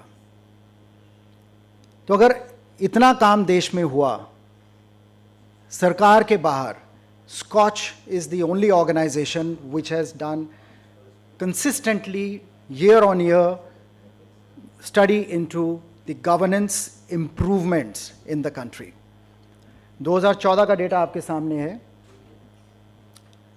टॉप परफॉर्मिंग स्टेट्स 2014 में गुजरात थी, वापस 19 में लौट के आई और 22 में भी लौट के आई। तो 3 बार गुजरात पिछले 10 साल में नंबर 1 रहा। आंध्र प्रदेश 2 बार रहा, तेलंगाना 2016 में, राजस्थान 2017 में। इसका मतलब ये हुआ, जैसे कोचर साहब ने सुबह बोला था, कि हम नहीं देखते कि किसकी सरकार है, हम सिर्फ ये देखते हैं कि आउटकम बेस्ड असेसमेंट में जनता को कहाँ पर उसका लाभ मिला। तो our entire focus is on the citizens voice. We do not look at what has been done for them. Process शायद बहुत मुश्किल रहा होगा, लेकिन वहाँ पर क्या बदला। एग्जाम्पल आपको देता हूँ, सिक्किम से लोग हैं यहाँ पे, टेमी में हम लोग थे, और वहाँ पर सिटीज़न फैसिलिटेशन सेंटर लगाया था NIC के देख रेख में। एक दिल्ली में भी था। दिल्ली में अगर पहुंचते हैं तो गाड़ी आपकी बिल्कुल उसके सामने तक जाती है, जैसे ड्राइव इन रेस्टोरेंट होता है, आप अपनी सर्विस लेते हैं और निकल जाते हैं। लेकिन टेमी में उस तक पहुंचने के लिए करीबन 20 मिनट की पहाड़ से नीचे उतरने की वॉक थी। सर्विसेज मिल रही थी, लोग काम कर रहे थे और लोग खुश भी थे। इसका मतलब ये हुआ कि हर जगह ज्योग्राफिकल चैलेंजेस हैं, हम उनको कंपेयर नहीं करते कि सर्विस मिल रही है, यहाँ भी मिल रही है, वहाँ मिल रही है, तो क्या नया हुआ। नहीं, हम उस चीज़ को देखते हैं कि कैसे विपरीत सर्कमस्टांसिस में वहाँ पर लोग काम कर रहे हैं और डिलीवर कर रहे हैं। उत्तराखंड से लोग हैं, जम्मू से लोग हैं, करीबन 20 स्टेट से यहाँ पर लोग आज उपस्थित हैं। सब लोग इस चीज़ से रिलेट करेंगे कि जहाँ पर मुश्किलों में आप अपना प्रोजेक्ट इंप्लीमेंट करके consistently year on year services दे पा रहे हैं, उससे बड़ी बात और कोई नहीं हो सकती। अगर मैं 2014 से 24 तक की बात करूं, तो हम स्टेट्स को 3 भागों में विभाजित करते हैं। पहले 5 जो हम उनको स्टार बोलते हैं, दूसरे में हम उसको परफॉर्मर बोलते हैं, तीसरे में उसको कैचिंग अप बोलते हैं। पिछले 10 साल में गुजरात, आंध्र प्रदेश, वेस्ट बंगाल, महाराष्ट्र और उड़ीसा, ये रहे स्टार स्टेट्स में। परफॉर्मर थे मध्य प्रदेश, तमिलनाडु, तेलंगाना, यूपी और राजस्थान। कर्नाटका, हरियाणा, केरला, छत्तीसगढ़ और बिहार, ये रहे कैचिंग अप स्टेट्स में। ये था पिछले 10 साल का। अगर इनकी आप क्यूमुलेटिव रैंकिंग देखें, इसको हमने 5-5 साल में विभाजित किया। अगर आप नीला देखते हैं तो वो 2014 से 19 को दर्शाता है, और अगर आप सैफरन देखते हैं तो वो आपको 20 और 24 को दर्शाता है। लेकिन उसका सम टोटल आप देखेंगे तो ये उसकी स्कोरिंग हमने की। सभी स्टेट्स को देखा, 34 स्टेट्स हमने स्टडी किए।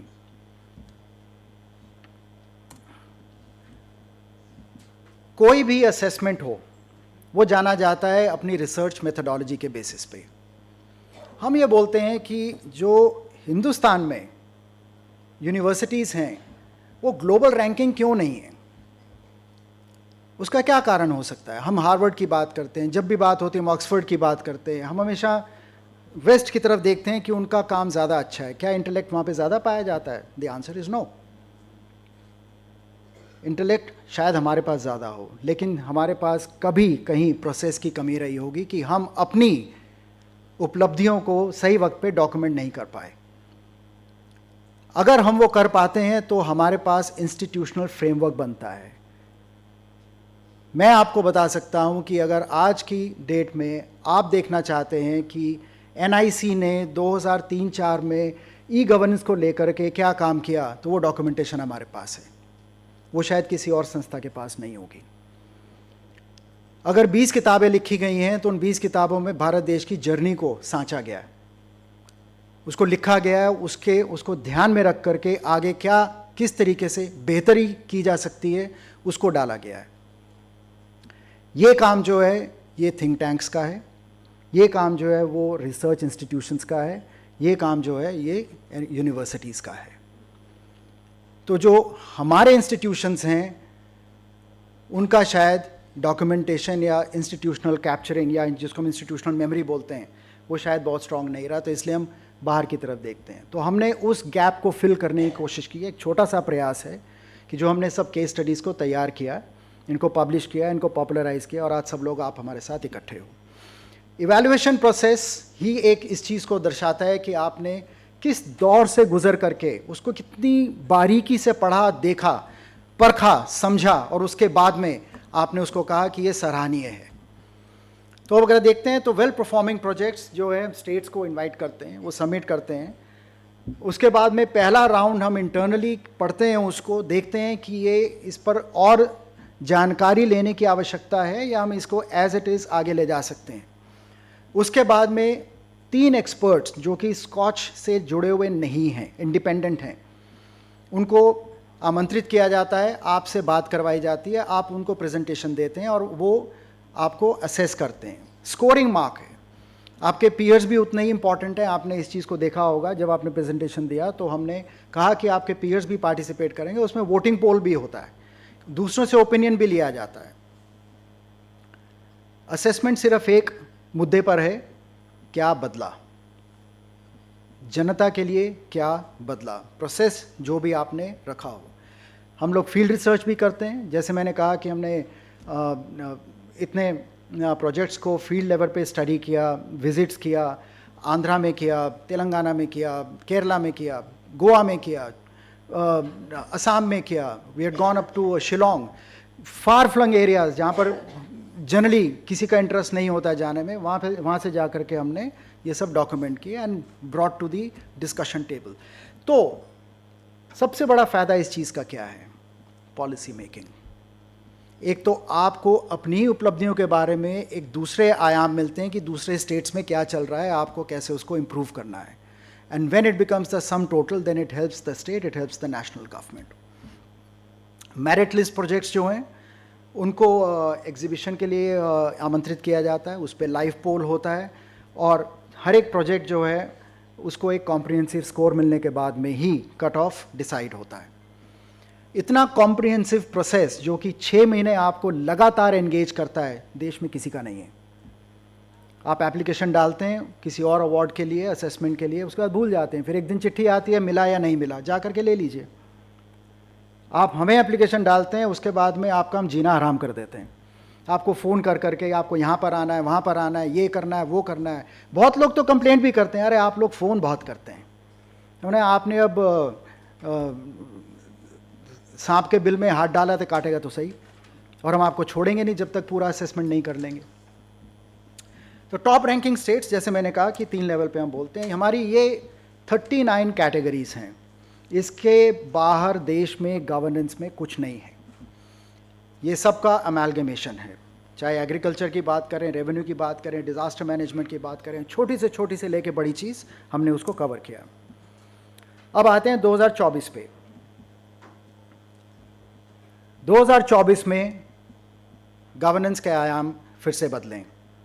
महाराष्ट्र नंबर 1 पर है, गुजरात नंबर 2 पर है और आंध्र प्रदेश नंबर 3 पर है। यूपी नंबर 4 और वेस्ट बंगाल नंबर 5। इसमें भी तीनों हैं। अगर 2014 से 19 का स्कोर देखें तो नीले में है, क्यूमुलेटिव स्कोर 20 से 24 का उसके ऊपर है, और बाकी जो येलो लाइन है ये इस साल का, मतलब पिछले साल का रिपोर्ट है, रिलीज़ अभी कर रहे हैं, तो उसका रैंक हमारा बनता है महाराष्ट्र, गुजरात, आंध्र प्रदेश, यूपी और वेस्ट बंगाल। यहाँ पर आपको पिछले साल का कंपैरिजन दिखता है। 2023 में महाराष्ट्र नंबर 3 पे था, छलांग मार करके 1 पे आया, 3 की बढ़ोतरी की। गुजरात 5 से 3 पर आया, आंध्र प्रदेश वहीं है जहाँ पर था। तो इसका मतलब है कि चाहे वहाँ पर सरकार बदली या ना बदली, governance remained consistent. UP number जो है नीचे गिरा है। वेस्ट बंगाल जो है ये फिर से जंप मार करके ऊपर आया है 7 से 5 पे। ऐसे ही परफॉर्मर स्टेट्स हैं कि किसकी रैंकिंग ऊपर है और किसकी नीचे है, वैसे ही जो है कैचिंग अप स्टेट्स हैं। हम स्टेट्स को ही नहीं, हम जितने हमारे 39 सेक्टर्स हमने कैटेगरीज आपको भी दिखाया, उन सभी का डेटा हमारे पास है, सभी ने उसमें पार्टिसिपेट किया। उसमें अगर हम देखते हैं कि ये 5 टॉप परफॉर्मिंग सेक्टर्स हैं जो कि district governance, municipal governance, police safety, power, energy और ट्रांसपोर्ट, जिसमें सबसे ज़्यादा बदलाव आया है। डिस्ट्रिक्ट गवर्नेंस में फिर से महाराष्ट्र नंबर 1 पर है, जम्मू कश्मीर 2 पर है, हिमाचल 3, झारखंड 4 और Chhattisgarh 5। Municipal governance Maharashtra number 1, Himachal 2, Uttarakhand 3, Tamil Nadu 4 और Jammu Kashmir 5। Police and safety Gujarat number 1, UP number 2, उसके साथ वेस्ट बंगाल, साथ में हिमाचल प्रदेश 4 नंबर पे और राजस्थान 5 पे। सिमिलरली पावर, एनर्जी और ट्रांसपोर्ट। अगर ये देखेंगे 5 एरियाज, इन 5 एरियाज का सिटीजन से कनेक्ट सबसे ज़्यादा होता है, चाहे वो डिस्ट्रिक्ट हो या म्यूनिसिपल लेवल पे हो। Law and order, power and बिजली हर एक को चाहिए, और ट्रांसपोर्ट, मोबिलिटी के लिए। तो इसलिए ये 5 सेक्टर उभर करके पिछले 1 साल में आगे आए हैं। इसका मतलब है कि गवर्नेंस की प्रायोरिटीज़ भी साथ साथ चेंज होती हैं। इसका भी एक इंडिकेशन मिलता है हमें। अब ये देखिए कि फोकस म्यूनिसिपल गवर्नेंस पे बड़ा है, पावर एनर्जी पे बड़ा है, जनरल एडमिनिस्ट्रेशन, ट्रांसपोर्ट और एजुकेशन पे बड़ा है। ये वो फोकस है जिन पे कि एनहांस्ड फोकस रहा पिछले साल में स्टेट गवर्नमेंट्स का, जिन पे स्टेबिलिटी रही, ना नीचे गया ना ऊपर गया। वो था revenue, tourism, infrastructure, housing, culture और हैंडलूम्स एंड टेक्सटाइल्स। और जिन पर फोकस थोड़ा कम हुआ स्टेट्स का, उसमें आया इरिगेशन, फिर geology and mining, disaster management, minority affairs और एनिमल हस्बेंड्री एंड फिशरीज। तो ये था हमारा top level view state of governance 2024। इसका डिटेल्ड रिपोर्ट अभी आने वाले समय में हम रिलीज़ करेंगे। सबकी परफॉर्मेंस को आंका गया, सभी सेक्टर्स को आंका गया। जो 39 सेक्टर्स हमने देखे, उन सभी का, सिर्फ हमने 5 यहाँ पे प्रेजेंट किया है, उन सभी का डेटा हमारे पास है। सवाल ये पैदा होता है कि इससे हमारा लर्निंग क्या है, what are the conclusions? जो enhanced focus है या फिर जो नीचे गया है वो हमें शायद लगता हो कि ये इम्पोर्टेंस इसको जो कम मिल रही है वो किसी वजह से मिल रही होगी, लेकिन हो सकता है कुछ ऐसे सर्कमस्टांसिस हों जिसकी वजह से उस पर फोकस थोड़ा सा कम हो गया, या जिस पे फोकस बढ़ाया गया शायद हमारे रेडार पे ना हो एज एन एडमिनिस्ट्रेटर. तो ये सारा डिटेल रिपोर्ट जो है as the next step we will be publishing and we will be sharing it with you. Thank you very much. जय Hind.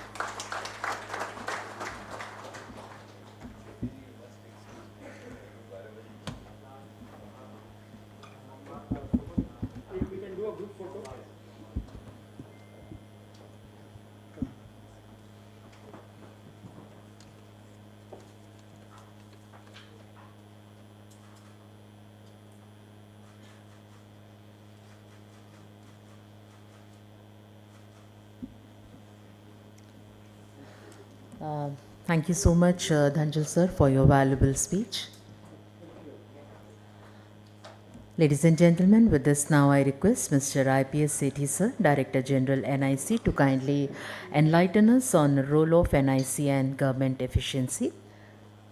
I request Mr. IPS Sethi sir to kindly join us.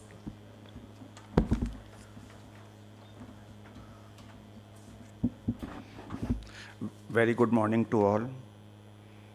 Sameer ji, Gursharan ji, kudos and big compliments to them for working tirelessly year on year to do research, to develop indices, to give the governance, reforms, index, health of the states, and today we are standing at the 100th summit by SKOCH. So big round of applause from them.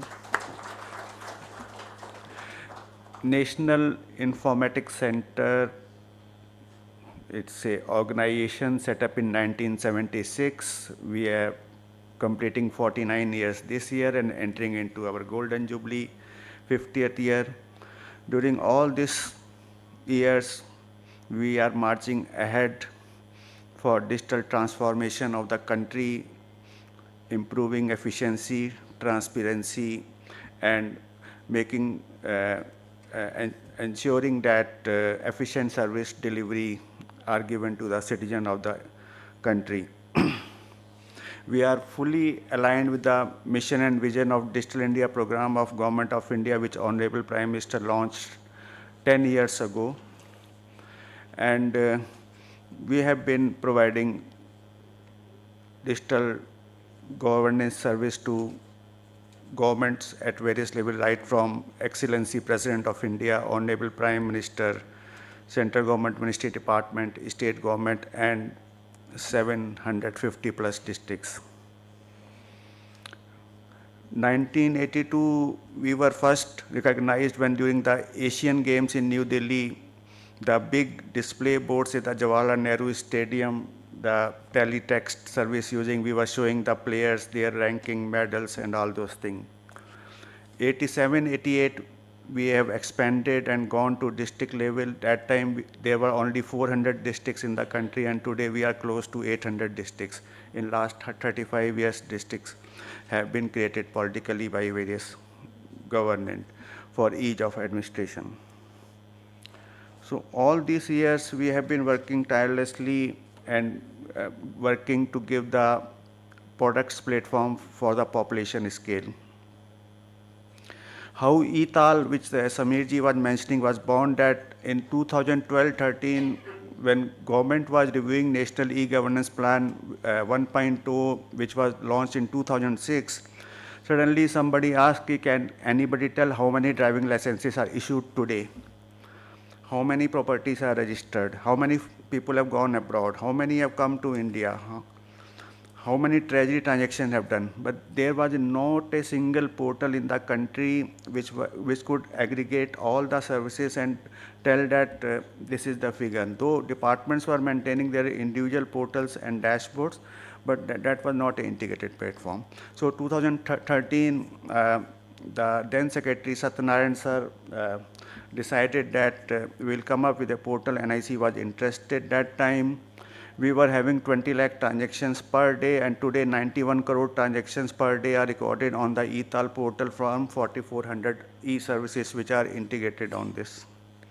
And we are ranking states, we are ranking projects, and monitoring every transaction. This portal is like a population clock and gets updated every 6 seconds. And round the clock, it is working. And any service delivered to citizen anywhere in the country, be it Ladakh, be it Kerala, Nagaland, or Jamnagar, anywhere, so the portal gets updated through the API without any human intervention. 2016, 8 November, 8 p.m., Honorable Prime Minister announced demonetization. We were called that we have to promote cashless economy, we have to have a monitoring mechanism to monitor all the digital payment transactions which citizens will be doing across the country. We have come up with a DigiDhan dashboard monitoring every single payment transactions done by citizen in the country, be it a credit card, debit card, NEFT, RTGS. You are traveling, crossing the toll plazas, metro cards, gift cards, UPI wallets. So that time, UPI was born, close to 20 million transactions happened 17, 18, and today only in one month, last month, 16 billion transactions of UPI were recorded, worth 2 trillion of rupees. So that is the power of technology. And world 46% of the digital payment transactions are happening only in India. And 83% of our citizens are using some form of digital payment. So that is the power of technology giving to the hands of the citizen by this government in the country. We have come up with number of initiatives like e-courts is our flagship program for Supreme Court, High Court, and 22 crore cases were digitized, and now citizens or litigants need not have to travel all the way to High Court, Supreme Court, or District Court. Sitting at their home, they can find out when is my date, what is the cause list, when is my number, who is the judge, who is my government advocate, who is, all the details are available sitting at his home. Srinivas sir talked about the governance reform, administrative reform, and he talked about e-office, digital life certificate, and CPG RAM. NIC is integrated part of that journey, and we are supporting DARPG in all the 3 initiatives, and today 1,300 organizations across the country are using e-office, leading to the green revolution, paperless things. Digital life certificate, 70-year-old, 80 years old senior citizens were used to travel 5 kilometers, 10 kilometers from their village to come to the bank branch to prove that they are alive. And they are coming to bank, sometime bank is closed, sometime officer is not there, and वो bank जाते थे, चाचा बैठो जल्दी क्या है चाय पियो कर देंगे. Abhi, now with the face authentication using Aadhaar, KYC, and Jeevan Praman application, sitting at home, you can prove to the government that you are alive.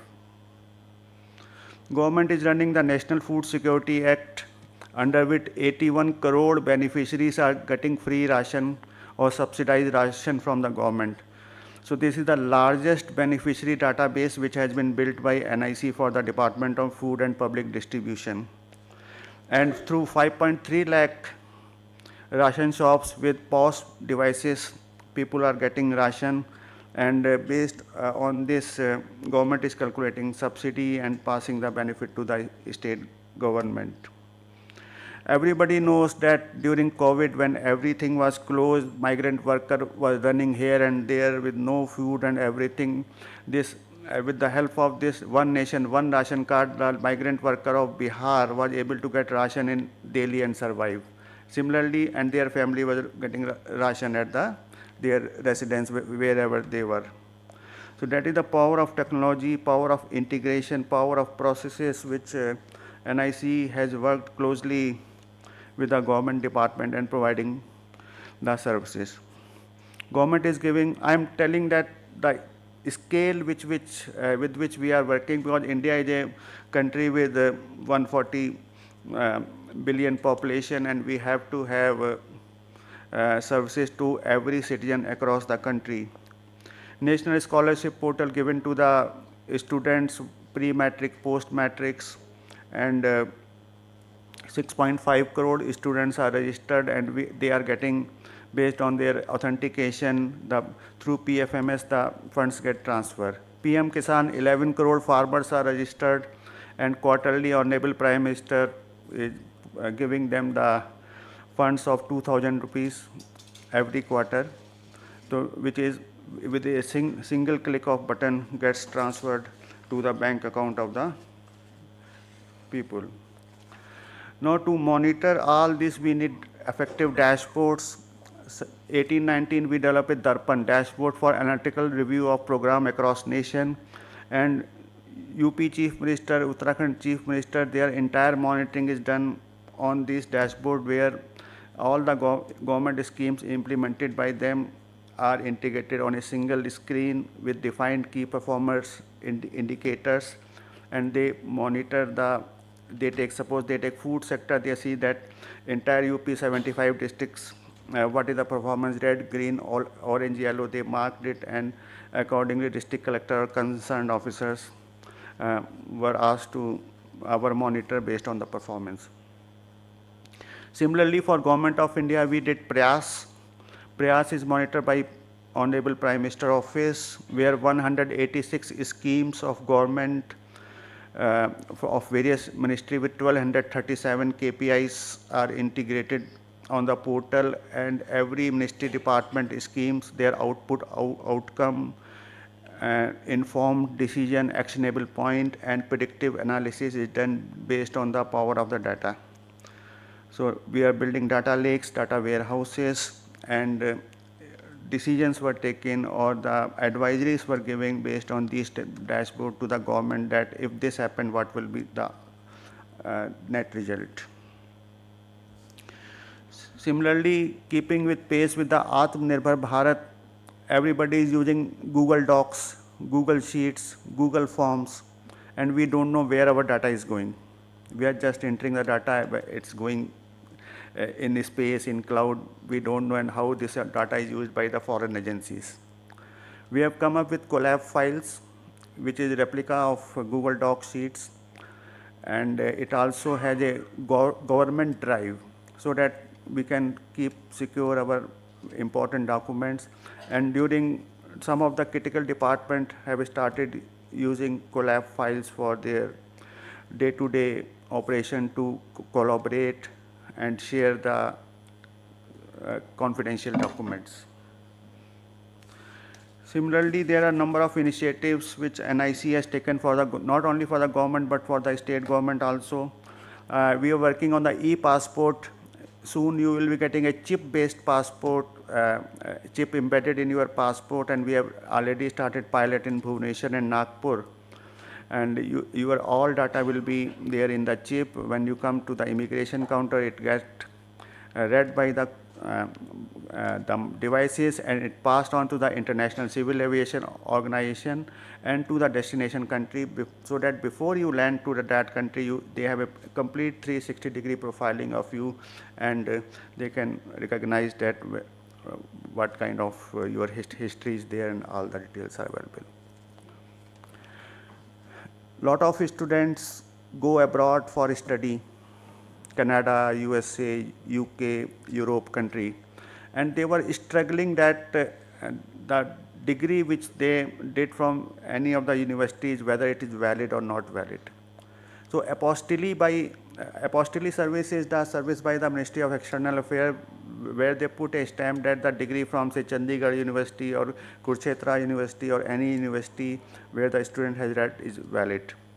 Earlier, this was a manual process. People were spending anything from 10,000 to 50,000 rupees students to get the apostille done through the local. When we launched this service in Punjab, e-Sanad, and integrated all the 40 universities there, now this touts have went on strike that NIC has closed their business. People sitting at home were able to apply for the apostille service, and within 15 to 20 days after verification by local intelligence unit, they could get their document verified and stamped, and they are happily going abroad without any hindrance and problem. Similarly, we are supporting government in MyGov, the citizen engagement platform, open data policies, and talking of the emerging technologies like artificial intelligence, blockchain, and data analytics. Supreme Court, you know that judgments are passed by the honorable judges, which run sometime into hundreds of pages. So using AI text summarization service, now we are giving the executive summary of the judgment to the judges running into only 2-3 pages, which help them to see what is the gist of judgment. And similarly, the litigant must get the judgment copy in his or her local language. So using the Bhashni powered AI APIs and the text translation services of AI, we are started giving the judgment in local language to the litigant. Text to analytics video services we are using to verify that I am a genuine person. If a student is going for an exam, he is carrying an admit card and that carries some photographs, then using the video and text analytics, we are able to identify that he is a genuine person. And similarly, in the transport sector, Vahan and Sarthi, where through 1100 RTOs, we are giving service for vehicle registration and driving licenses. 53 services are made faceless, where the citizens don't have to go to the RTOs to get the service. And there we have used AI tools where anybody can get driving license sitting on the computer without any problem, with all the payment gateways and everything integrated. Now, talking these numbers is very easy, but to run this, we need a very robust infrastructure in terms of data center and clouds. We have set up a state-of-the-art data center at Delhi, Hyderabad, Pune, and Bhubaneswar. And our new data center, 400 crore data center, is coming up at Guwahati, which will be operational in next 3 to 6 months time, where we will be able to give seamless services to the northeastern state. Similarly, cybersecurity is of paramount importance, and we have seen that when any important event happens, be it a G20 event or any international event or elections, the attacks increases. Close to 5.5 million attacks we were receiving on the various application of government, and our cybersecurity team is alert round the clock, working 24/7 to give alert the application owner that from such and such state actor there is a malicious activity going on, likely attacks may happen, to safeguard the government infrastructure as well as the government applications. Yesterday, I met Chief Election Commissioner Rajiv Kumar ji, and he said that without NIC, it is impossible to conduct parliament and assembly elections, where during the counting day, all the results are disseminated. And I tell you that during Delhi election counting on 8th February, 3.7 lakh hits per second we were receiving on our election commission website. So that is the power of infrastructure. Launching a website is very easy, but such a mission critical website where you are getting close to 4 lakh hits per second on the site, you need to have a robust and reliable infrastructure with foolproof security. So there are many initiatives NIC has taken. It's not that journey is very smooth for NIC. We have walked the trodden path. We have seen खाई कुआं से लेकर पहाड़ तक सारा journey किया हमने, हमारे लोगों ने, and we are continuing serving the government despite good experience or bad experience. And the last 49 years of our journey, NIC has delivered to the expectation of government. We are fully aligned with the government and working to provide them best of our services. Thank you very much.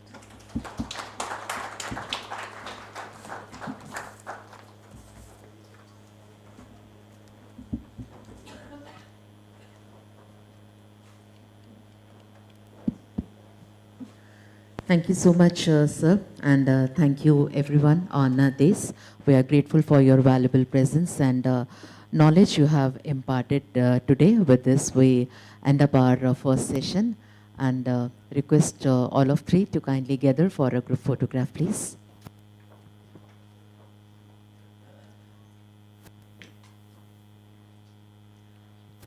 Ladies and gentlemen, let's put our hands together.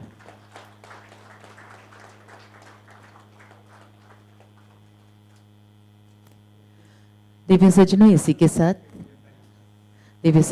के साथ हमारे अगले session की ओर अब हम अग्रसर हो रहे हैं हमारे पैनल डिस्कशन की ओर digital economy and governance digital अर्थव्यवस्था और शासन और इस विषय पर बातचीत करने के लिए हमारे बीच में हमारे बहुत से आमंत्रित गुणीजन उपस्थित हैं उनका स्वागत करते हैं और एक एक करके उन्हें मंच पर हम आमंत्रित करते हैं I request mister Aditya Srinivasan just 1 minute for the stage setup, please.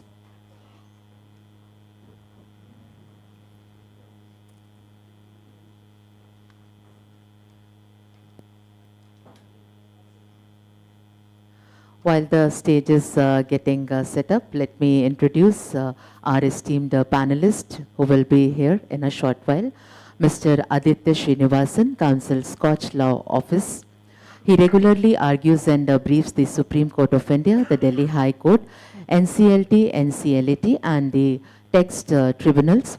He has also extensively studied the legal framework relating data production and is frequently sought out for his advice in navigating potential data litigation. He is an advocate enrolled with the Bar Council of Delhi and is admitted as a solicitor of the senior courts of England and Wales. So we welcome you. We also have the valuable presence of Dr. Ashwani Mahajan, National Co-Convener of Swadeshi Jagran Manch, SJM. He is a passionate economist and public policy expert. Dr. Mahajan has been a strong proponent of policies that encourage economic nationalism, sustainability and equitable growth. He has consistently voiced concern over economic issues such as trade imbalances, foreign influence on domestic markets and the importance of supporting local businesses. We also have Dr. Suranjali Tandon, Associate Professor, NIP, FP. Her research interests span areas such as taxation, fiscal policies and public economics. Dr. Tandon has contributed significantly to the discourse on economic policy through her analysis of tax reforms, fiscal decentralization and the impact of government policies on economic growth. I request Mr. Aditya Srinivasan, Dr. Ashwani Mahajan and Dr. Suranjali Tandonji to kindly join us on the dais. I request Mr. Vivan Sharan also to kindly join. Partner, Keon Advisory Group.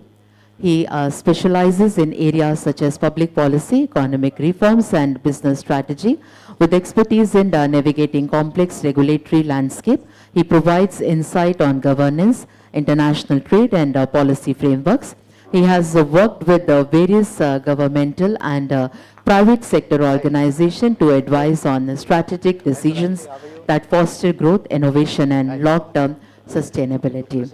We also have Ms. Pratibha Jain, Head of Strategy and Group General Counsel, Everstone Group. I request ma'am also to kindly join us on this, Ms. Pratibha Jain ji. With extensive experience in corporate law, governance and strategy, Ms. Jain plays a key role in shaping the group's strategic direction and ensuring robust legal compliance across its operation. She oversees the legal and regulatory matters, mergers and acquisitions, and corporate governance, providing valuable counsel on investments and business development. And with this, we have Dr. Gursharan Dhanjal, Vice Chairman, SKOCH here. I request sir to kindly moderate this session.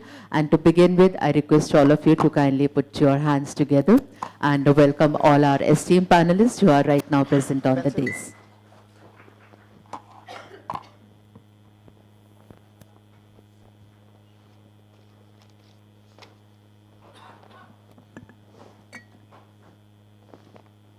Thank you. When I say all SKOCH summits are a continuum, what we are discussing today is not out of the blue. As the 100th SKOCH Summit, this is now being celebrated as a series of conferences.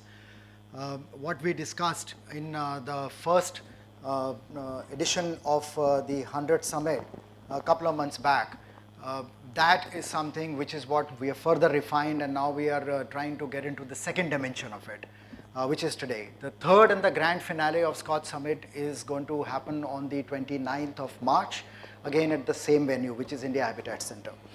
So what we, in fact, had discussed earlier was about how to measure the digital economy. Today we are talking about measuring the governance efficiency.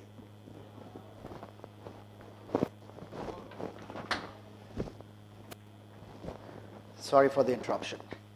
So a lot of thoughts, a lot of ideas were put together as to how do we measure the digital economy, whether it is going to be part of the regular GDP economy, or there is a separate GDP for the digital economy, and then there is a regular GDP for the regular economy, and so on and so forth. When we say $1 trillion going to be contributed to the GDP over next 4 to 5 years, so how do we measure that? Is it the speed of delivery of services, or is the adding new services, or improvement on the existing? So there were a lot of ideas that came in, which we discussed at that time. And of course, we also talked about the role of languages, which is Bhashini. And today, each and every website of the government is either in Hindi, English, and one vernacular language. But moving forward, we are looking at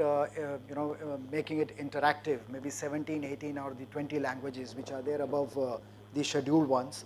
And of course, what is the policy environment in support of the MSMEs?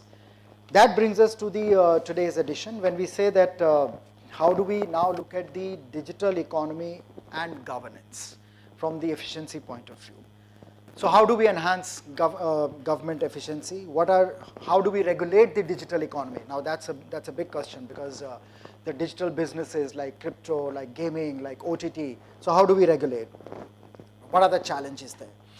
And in the wake of the current Data Protection and Digital Privacy and Data Protection Act, DPDP, a lot of restrictions on the data usage are likely to be imposed. So that again puts a huge question mark as to how do we actually make it happen rather than making it restrictive. Meaning to say that whatever is applicable for the larger businesses, is it going to be applicable in the same fashion on the MSMEs and the small business? If that is the case, that's going to be a big challenge. And of course, there are areas wherein we are talking about expanding the GST net, including those industries, particularly the registrations and the energy under the GST net, which has not been there. So these are the things moving forward on which we need to focus on in order to make the government more efficient, in order to make the governance more efficient, so that these hindrances are minimized and the ease of doing business in the real sense of the term is facilitated. So I stop here with this background. I request all the panelists to make an opening statement of 5 to 7 minutes, and then we will get into the a conversation and a discussion, and of course I'll come back to the audience as well for your reaction. So with this, I may invite our first speaker, probably start with you. No, you can, yeah. Yeah, good afternoon, everyone. I think the biggest challenge that we face now is to quantify the digital economy, which has been laid out. And then, of course, the next problem is on regulation. I think let's start at the problem of valuing. So we know that a lot of the transactions, purchases, interactions that we do today are through digital modes. And a lot of these platforms generate revenue based on these different models. So for example, for sale and purchase, you have e-commerce platforms. For interactions, you have, classic Facebook-like, platforms. And what we've seen over the last few years is that there are international organizations like the OECD, which have struggled to find what is the value add, right? So what exactly is the value generated by these platforms? And these could vary in form, these could vary in size, and what we've seen is the Indian government has shown quite a bit of interest on estimating. So what is it that is the contribution to the GDP by these specific platforms is what is being attempted. In the last estimate for India, which was a joint study with a think tank in India, the value contribution or value added is estimated to be something around 30 lakh crores. And that gives us a sense that it's quite substantial. In terms of employment, if you look at its share in total employment, it's roughly around 2%. Now, while in terms of GDP, it's quite a lot, in terms of employment, it's quite small, which raises potential questions for future, which is to say that while there may be contributions to value add, to sales, will this be an employment generating expansion of the economy? And that brings us to the various questions on regulation. And there are people on this panel who will be well versed with many other regulations, but I'll talk about specifically from the side of taxation, which has been quite swift and adaptive in terms of responding to the changes of digital economy, which we've seen globally. So I think the first one is to say that if today a large tech corporation is operating in India, how do we say these operations are in India?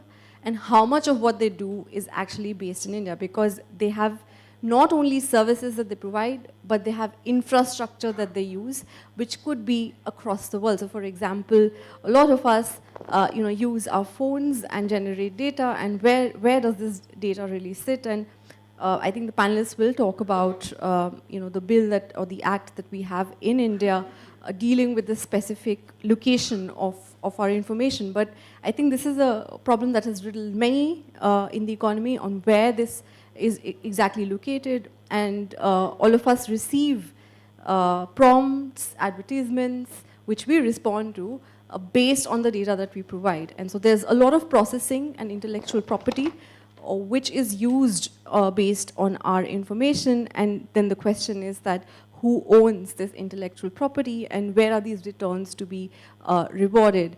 And what we've seen in the last few years is that there has been sort of a proactive response by the government to implement taxes based on provision of some of these services, especially on the digital advertising bit. I think the value add problem also becomes quite prominent when you look at industries such as gaming. So the fundamental question as economists would ask is, where is the value contribution happening? Is this a contribution of labor, if there is in the gaming industry, or is it just speculation or gambling? Similarly for cryptos, right? So we've seen that there was an adaptive response to what the government looks at as money. And then again, there are contributions by setting up of platforms and then trading. Then just like the financial markets, where we try to see what is the value add of these assets, where is value generated, similarly for crypto, it is quite important. All of this, I think, leads us back to what is the theme of this conference, is on government efficiency. I think we've seen that there have been experiments in the past. The government's tried to give benefits, has tried to track transactions in the economy, as we heard in the last session, through digitization. But I think what is required is that the mammoth size of information that is generated across spaces, especially through the collection of information by tax authorities, needs to be processed. In fact, if you look at the estimation of the digital economy, which the government has attempted in the past, is through information from companies. And I guess there's a possibility to use transaction level data exchange level data to bring together and piece together what is the size of the digital economy, how much is immeasurable, and especially, we've all had questions about what is below the surface of the reported economy. And I think digitalization sort of gives you an opportunity to do that, even though it is a challenge in terms of how different sectors operate and how they're measured. So I'll stop there, and thank you.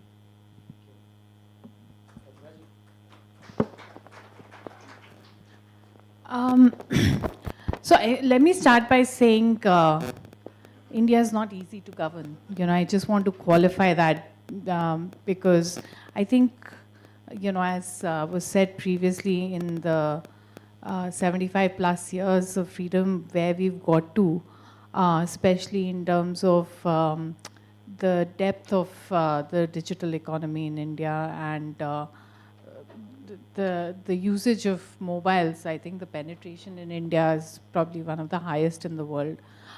So there's a lot that has been done that needs to be credited to the government, but there's always a lot more, right? Because we are not easy to govern, because we have such a large population, because we have such a large young population, because we are aiming towards a Viksit Bharat, I think there's a lot of work that needs to be done to ensure that there is government efficiency and using digital services to be able to do that. I think it requires a laser sharp focus by the government. Some sectors like Aadhaar, we've been very successful in implementing Aadhaar and using the bank accounts and your digital accounts to provide direct benefits to the citizens in the country. I think all of that has been wonderful, but that's not necessarily true for all sectors. I don't know how effective the NIC centers are. In the government usage of digitization, we are still extremely slow. Basic digitization of title and to be able to know whether your ownership of a property in India is protected or not, you have clean title or not, is still not there. I think it's a significant miss for businesses to be able to perform in India.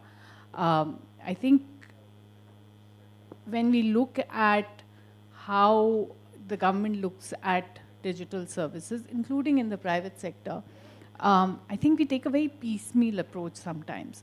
What we need to create is a digital ecosystem and promote the private sector to come here, to establish those centers, to have the technology available in India, which will also then, help having the right people to help the government use the digital services. I think when you look at it from a minute perspective of how much tax can you get from it, and data localization for the purposes of being able to tax the industry, or what benefit is gaming giving to us, or what benefit crypto is giving to us from a societal perspective, I think it's a very narrow approach. You have to look at how am I going to be at the forefront of the digital transformation. That this shift that is happening today is a tectonic shift. With AI, the world is going to change so fast. If we now stay behind in terms of this growth, and if we overtax ourselves and we over-regulate ourselves, both will hinder us significantly in being at the forefront of the digital transformation. I think, we shouldn't miss the big picture in this small, we had a good crypto market and a good crypto industry growing. We had a good gaming industry growing. And these are all parts of having the relevant people come to India, establish businesses, and then move on to the next. They'll start a gaming business, sell it, move on to do the next big AI thing. But if we keep, killing the roots, I think we are going to have a significant challenge in attracting the right talent to sit here and focus on making sure that India is part of this, amazing transformation that US and China is way ahead of us. And so my take on this is we really need to stop worrying about the minute picture. We need to ensure that we create a ecosystem that will nurture digital transformation of India and look at the value add overall to the economy from the digital economy. And then you can start looking, maybe 10 years from now, when you've got this ecosystem created, imagine the amount of tax you can actually collect. Don't do it now, let it grow. And I think that will help government efficiency too. I'll stop at that. Yep, thank you. I'll come back to you with the questions because you really opened up the area of discussion. Vivan, if I have to ask you to talk about the expansion of GST network, how do we do that? Your work essentially revolves around this topic, wherein we say that one nation, one tax, but essentially that actually has not happened. And while it has happened, it has become havoc. Thank you. I'm just going to take on from the previous two speakers and come back to tax, and hopefully it all adds up. I think the other way of looking at efficiency is what makes government inefficient. And there are a few telltale signs of inefficiency in digital markets. Of course, tax is one of them, and the ideal of GST was one nation, one tax, as you say. If you start to fragment that even online, then that's a sign of worry. But coming back to the roots of inefficiency in digital regulation today, there are few. One is, of course, the way in which we think about the design of our regulation. So yesterday was Valentine's Day. You have some almost Valentine-like colors on your coat. If you tried to order flowers for your Valentine via, say, Ferns and Petals, you would have to give the email ID, number, and address of your Valentine, Gurcharanji. And that will no longer be possible if the DPDP rules, the data protection rules, are implemented as they stand today. Now, this is a second order impact of, because the rules are and the act is based on getting consent from the principal, the data principal. So in this case, it would be your Valentine, not you. So I'm just, the first point of order is therefore to think about the second order impact of digital regulation, which is a difficult thing to do unless you engage at the design stages of regulation with all manner of stakeholders. And it's, of course, incumbent on those stakeholders to come and speak to government, but that's always, whose door do you knock at? Who responds to you? What is the process? What is the channel? Are you only supposed to come to Habitat Center for these discussions, or are there other places to go to? It's an open question, and it's an important one, and we don't need to be in a rush to regulate if we don't answer this question properly, because the consequences then haunt us for decades on end.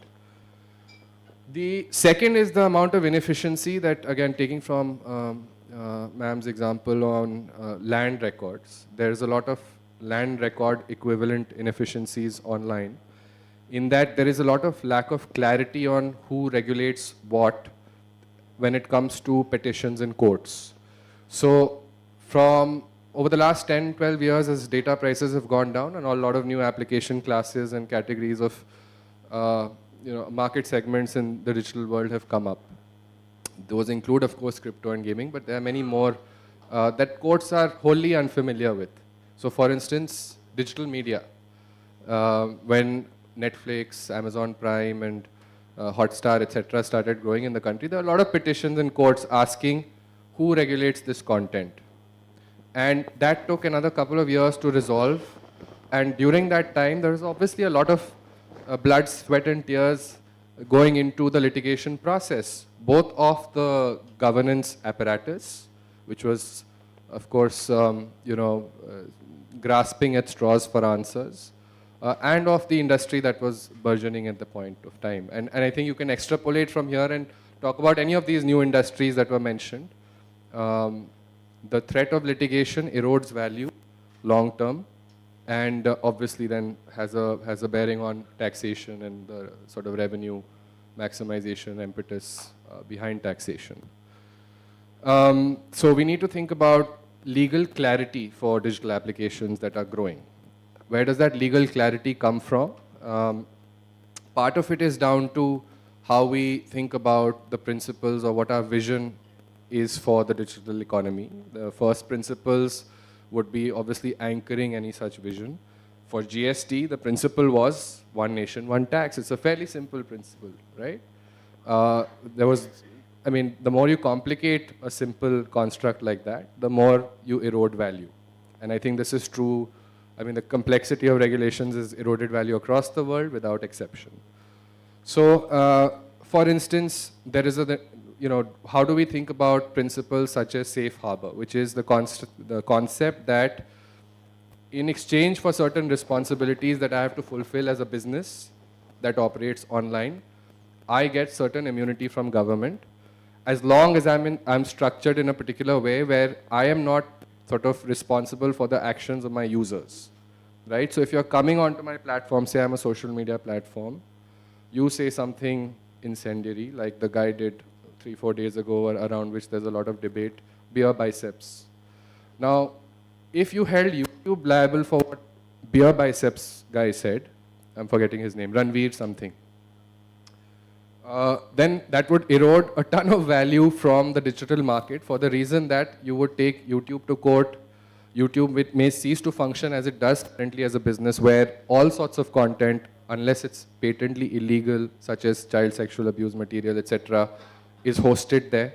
If you start holding it liable for everybody who's saying something off color that offends somebody's sensibilities, it would basically collapse the user-generated content market. So now the question here is a question of principle. Do we still value this principle of safe harbor for a business like YouTube or any analog in the Indian context? Or do we do away with it entirely, in which case somebody has to suggest what that concept is? It cannot be accountability. Accountability is very broad. It cannot be openness. It cannot be transparency. These are not the principles. You need a principle that can be operationalized as a neat substitute for the way we understood safe harbor or understand safe harbor today. That understanding is, of course, it has to undergo evolution as more and more actors arise, but you have to come up with analogous principles that can work. I can go on and on. I think one more aspect that I can just touch on is that we also waste a lot of regulatory cholesterol, and actually more, in these kind of conferences, we discuss this ad nauseum. What is this concept of level playing field? Indian businesses want level playing field. Foreign businesses that are smaller want it with larger foreign businesses, etc., etc. There's all sorts of permutations. Offshore gaming companies and onshore gaming companies have this fight on level playing field. Same with crypto, as I'm just extrapolating from the examples. And this, in many ways, this fight also of leveling the playing field began in the digital market with the e-commerce regulations that were embedded in our FDI policy. So there are a lot of areas like that where it's fairly simple. Leveling the playing field at its very core should mean that you apply the same principles to every functionally similar business which conducts similar activities, and it cannot easily be categorized in a distinct class. So for instance, in e-commerce, why is it that we have certain rules for foreign players and not for Indian players? Is it the case that large Indian e-commerce companies do not erode value of the mom and pop stores and the retail ecosystem in the country? Or, are we using sort of industrial policy as a substitute for just basic reasoning, which, as somebody said, it's Trump's world, we can be frank. If reason and logic is the way in which we have to pummel through some of these principles, then so be it. So there's a lot of areas of digital regulation that we need to think through in a systematic manner that will impact taxation in the long term, because it impacts the way in which value accrues.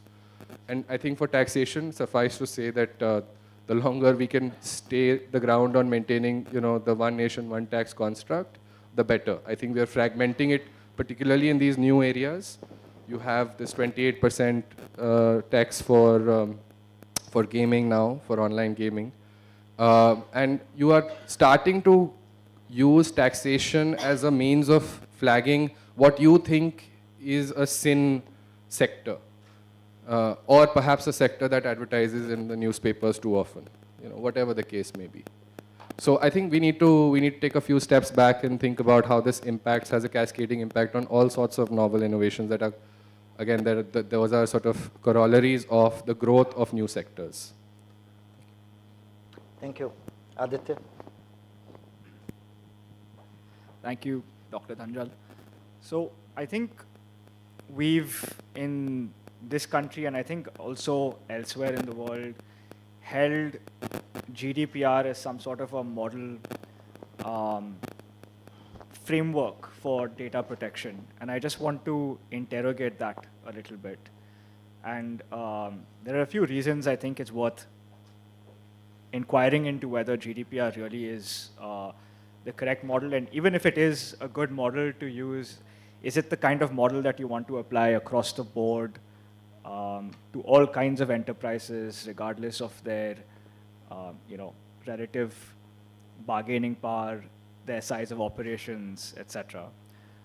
And I think the thing that immediately comes to mind is what recently happened in the US, just at the end of last month, where President Trump took a few actions to essentially put the new EU-US transatlantic data protection framework at risk by essentially firing 3 members out of the 5-member committee that was there to look at the surveillance mechanisms that were being followed. And what that suggests to me is that if one of the largest democracies, and certainly one of the largest economies, is willing to pour cold water over a data protection model that is being held and regarded as a good model and as a useful model, then should that not make the rest of the world, and particularly India, think about whether that really is a good model to follow? Now remember, in India, we are at a stage where we have a data protection legislation which has been passed by the Houses of Parliament and has received presidential assent but has not been brought into force. In fact, we're still at the rulemaking stage, and that is currently in the process of public consultation. I think what we run the risk of doing is painting everything with the same brush, painting all kinds of businesses in the same brush, regardless of whether they're small and large. And what we need to understand is that that may not be the proper or appropriate yardstick to use. Now, Vivan, during his opening remarks, gave you the example of how the data protection law as it currently stands essentially does away with the idea of gifting, in a sense, because the data principle in question is the one who is receiving the gift, and who are you as the gifter to be providing those details, and do you have the consent? There's the way the data protection law is modeled is that it basically says that you're prohibited from doing things. The only time when you are permitted to do something is when you have the consent to process personal data, or there's a very narrow list of exceptions under which you can operate without the use of consent. And whilst this kind of an approach works in a relationship between a citizen and the state, I'm not entirely sure whether that's entirely workable or even desirable in the context of relationships between different types of citizens. So what are the sort of things which the data protection framework puts you at some risk of doing? If you think of it from the perspective of a small business. For one, you won't be able to send promotional emails unless you have the consent to do so. That may or may not be a huge problem. You may not have the ability to maintain a customer database unless you explicitly get the consent to do something like that. We spoke about gifting. You may not be able to cross-sell products unless you've taken consent to be able to do something like that. Let's say you're running a subscription business of some sort. Unless you have specific consent, you may not be able to remind your customer that it's time to renew their subscription. Those are just some immediate things that come to my mind, and there are several other instances that businesses are having to confront.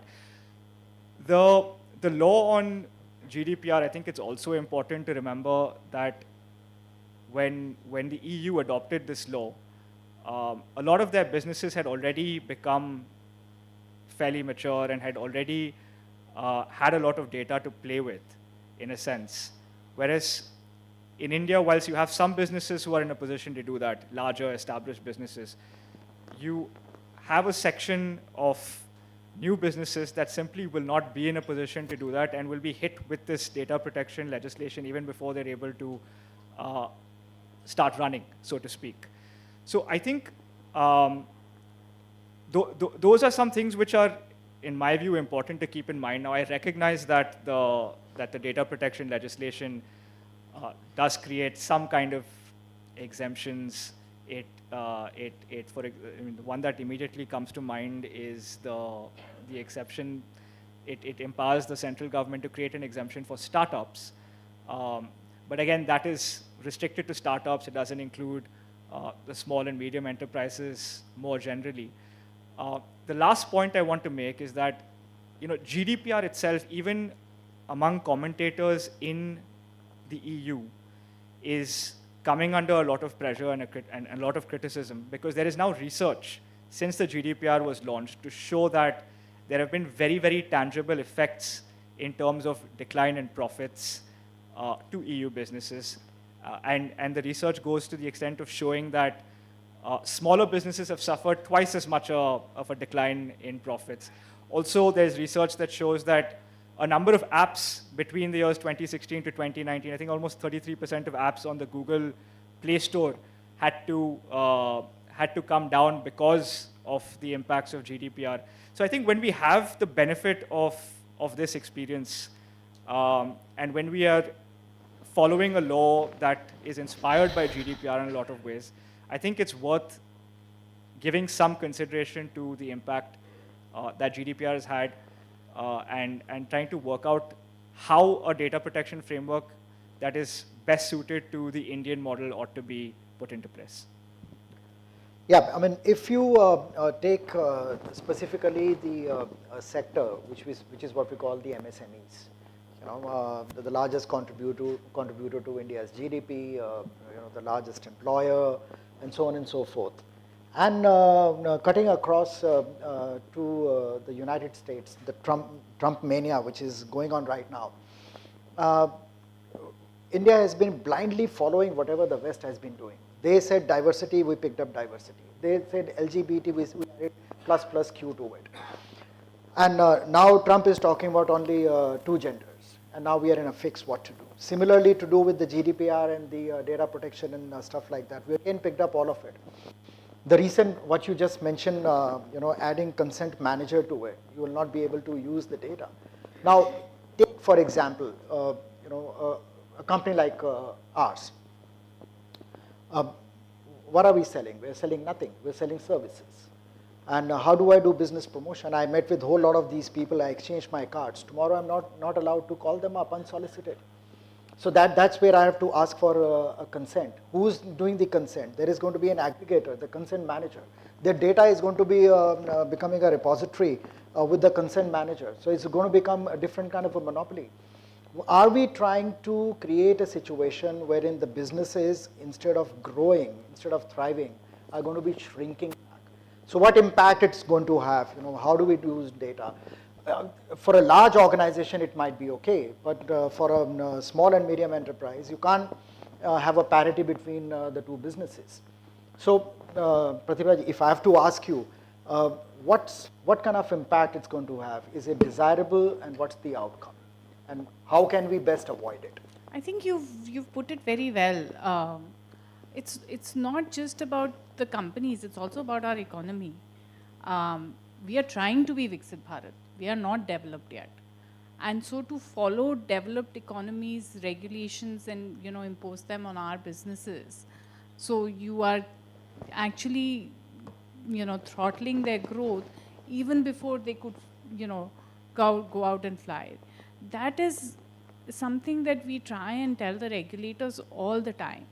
Especially as a private equity fund, we have a lot of portfolio companies which are coming to that, coming to from the growth stage to becoming big. And for them, the biggest challenge in India is compliances, over-regulation. And so many licenses you have to take, so many regulations you have to comply with. And on top of that, they keep changing. Every month, there is a change across the board in terms of the regulations that they're applicable to them. And non-compliances then just become high, and then you're dealing with, so we take a lot of companies IPO. Now, SEBI says if you have any non-compliance anywhere across the board, we are not going to approve your prospectus, your listing. It's impossible in India. So that's why the listings are taking so long, and the cost is so high, because you're just sitting with the compliance team and going across each and every one of them. And most of them don't make sense. Now, DPDA, in the Indian context, in the European context, where it's a developed economy, people understand their privacy rights and want them enforced, versus here people don't even understand their privacy rights. On a lighter vein, if you talk to people, they're like, I like the ads that I get because, I Googled something. I honestly just accept all cookie options that are sent to me, because it's just, takes too long to figure out what the options are. It's not reader friendly, most of those options that are given to me. So is it adding to the consumer's benefit? If it was significantly adding to what the consumer is getting in India, I would have said, please do it. Consumer Protection Act, RERA, those are all good regulations. DPDA, I get, and this is version 2.0 draft. We went through that whole exercise before, and we thought this draft would be more thought through. And in the West also, you've got the US example, which is more principle-based regulation. You look at the concept of harm. What is the harm providing that data from one person to another does to anybody? That harm principle, I totally can relate to. But if there is no harm principle thought about, if you have not thought about for whose benefit you're doing the regulation, but at the same time you've made Indian businesses, Indian startups, Indian MSMEs, made it more difficult for them to be competitive around the world. Sometimes the regulators are only thinking about the big foreign companies in India. What is Google doing? What is Amazon doing? But what they don't realize is when they create those regulations, for them, the same regulations are then applied to your companies, your MSMEs, your startups, and that is having a debilitating effect on the economy, not just the company. Suranjali. So I'm not entirely well versed with this regulation, but I think one thing that I think we need to step back a little. And this is something I spoke at one of your conferences about 2 to 3 years ago. And I think it hampers the ease of doing business as well. Exactly. No, I think it's more fundamental than that. I think there needs to be a step back to answer the economic questions which have remained unanswered. I think all the regulations have been more reactive to what we're seeing across the world. Even developed economies, for example, the US is figuring out what it means for competition when you have large tech. The EU is figuring out what it means for trade and commerce. And I think it goes back to the issue of what is the value add, what does this mean for competition, And therefore, how should we treat it in terms of different regulations? So should you, is it good to have 4 big companies, or should we have 20 companies? I don't think we've cracked that. Then again, Pratibha raised a very good point about the valuation of privacy, and this is something that has been experimented with in Africa, interestingly, where people were asked on how they value privacy, and honestly, nothing. They don't even know the value of what they're giving out until they're told about the monetization of it. So then again, you have to go back and ask, sociologically, are we so attached to our level of privacy, and so therefore should we be worried to regulate, or are people are just willing to give up? And I think, again, there needs to be an understanding on where to draw the line, how much government we want in the free market space. And I think we've been trying to do this since the 1990s in the financial markets, but I think what needs to be done is to think about this even in the tech market, on where you draw the line, on where the government should sit. And I think one of the points again on GST, again that links back to, as I was saying earlier, on how do you value labor contribution, what is the value add, and do we treat this as a luxury, do we treat this as a sin? Again, is a fundamental question. I think all of this links back to the first principles of overarching thinking about the digital economy, which I think we've left to different departments. And I think the story true for all policies in India is that there's a need for coordination. I think if you have digitalization, you have that opportunity. Why shouldn't data be shared between RBI, the Ministry of Corporate Affairs and the tax department? Everyone works in a siloed manner, and they don't want to share the data with the other one. And I think what is required is a cross conversation to say that, I have this information, how do we use it? So for example, the classic case is on financial transactions. The tax department has a separate way of looking at international wealth, and the RBI will look at separate information. So why not have all of it integrated? And I think that is the power of sort of working around the digital economy. Yeah. Aditya, you were talking about the DPDP. In fact, just as we were grappling with the draft, TRAI also came up with some guidelines that you unsolicited, you cannot call. Almost sounds like you cannot send an email, but you can send a courier, because that is going to be delivered, and then the signature obtained, and that also probably will become prohibitory after a while. So what is the sum total of impact of this, and why is this happening? I mean, given the current regulatory environment that India is, that, wherein we are trying to ease everything, how it is going to make things more difficult? So I think the reason that they state on the record is to protect the consumer, to find ways to protect the consumer and to try and ease the consumer's experience, so to speak. But I think, I was just going through some of the literature yesterday on the aspect of data protection, of course, but I think the same thing would apply even with respect to these TRAI regulations that have come out as well. That sometimes the regulator ends up being too clever by half. In fact, maybe sometimes is being a little polite.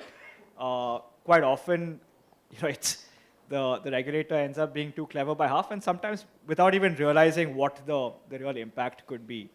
I was reading, for instance, that the test of what constitutes a data controller under GDPR, which is pretty much the same thing as what would constitute a data fiduciary under this new data protection legislation, has been so widely worded that, in a sense, the quote-unquote real controller is able to hide behind a labyrinth of other controllers. And so in an effort to actually enhance the protection of the data subject, or what's known as a data principle over here, you end up confusing the data subject and making it impossible for them to really exercise their rights.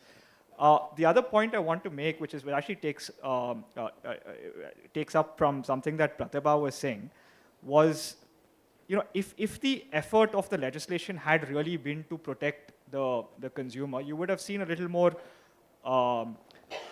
robust framework around that. And what is missing in this data protection legislation is a clear-cut provision on, say, for example, compensation.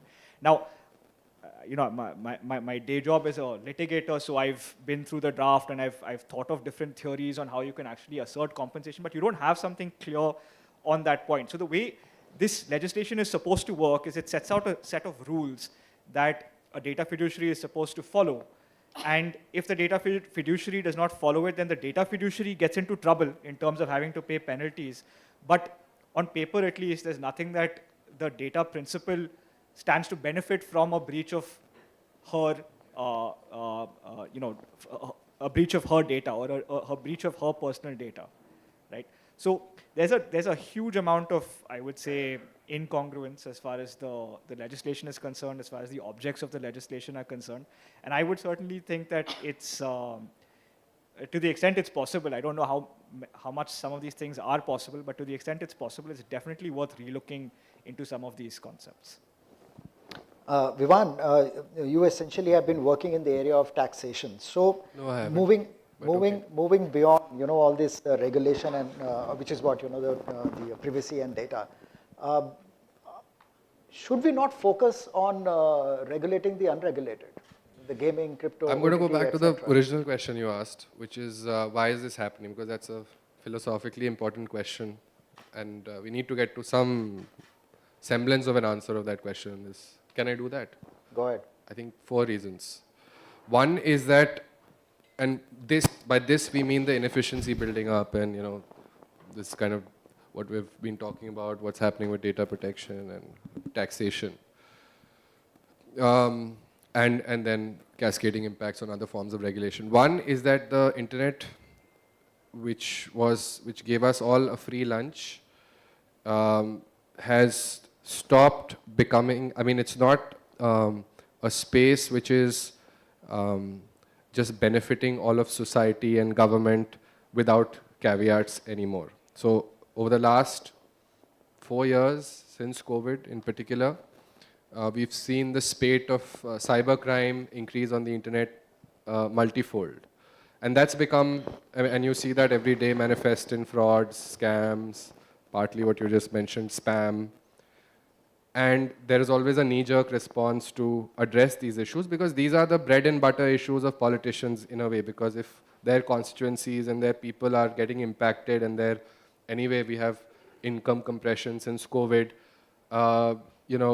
if you're robbed of 1,000 rupees or 2,000 rupees, it's very meaningful in the Indian context, and you have to, as a politician, respond to that aggregate sort of concern that is building up. Every third or fourth person that you'll talk to would have been scammed in some way, willfully have given information to a scammer, and so on and so forth. So one is to respond to the spate of user safety issues and cybercrime issues on the internet. We are seeing a lot of knee-jerk responses. And in part also, I think taxation, when you look at it as a penal construct, it's also trying to address that in the sphere of gaming, for instance. When you look at offshore gaming, when you look at the linkages with other areas like digital lending, etc., where there's a lot of expropriation of people who are suckered into, availing these services and then later regret it. So we're also trying to use tax as a tool to contain some of that. And the reason we are using tax as a tool is because there's limited state capacity to supervise that space overall, right? So one is this spate. The second, I think, is also the role of external actors like China. So we've been confused about what to do with China. That confusion will persist now, and particularly get worse now that Trump has started talking to China, and so on and so forth. Where does India stand amidst the great powers? It's a question for another day and an international relations discussion. But it has a bearing on our question of why this is happening, because to deal with China, we've created a lot of non-tariff barriers that are also impacting the digital space via the hardware supply chains.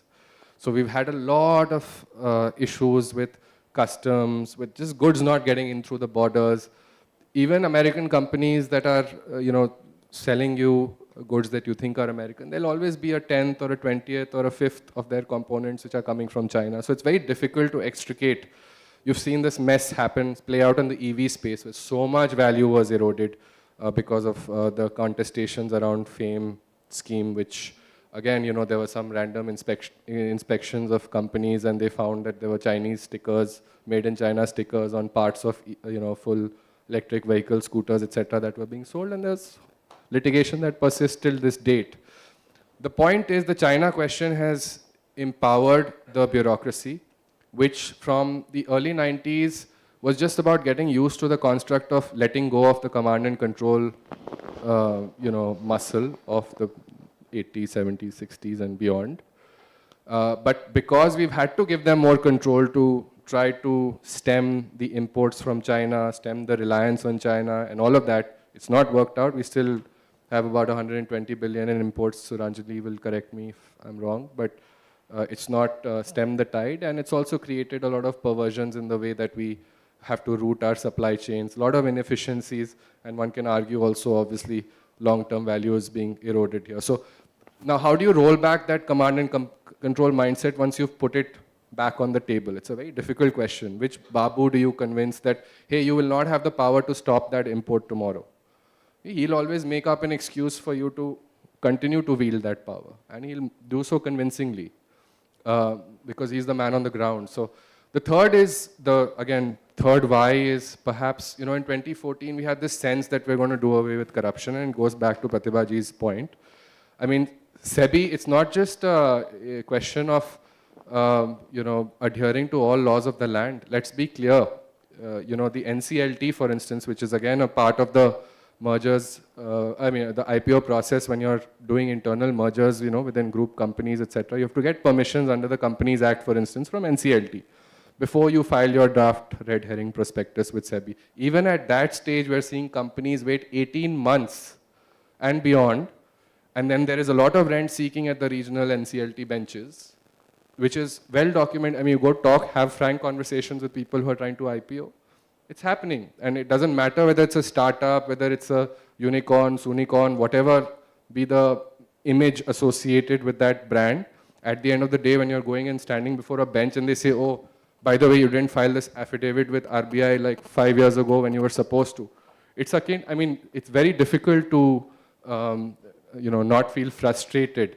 And I think the clarion call for reduction of corruption, and it can't be done in a wholesale manner across a country as large and diverse as this. We must be practical.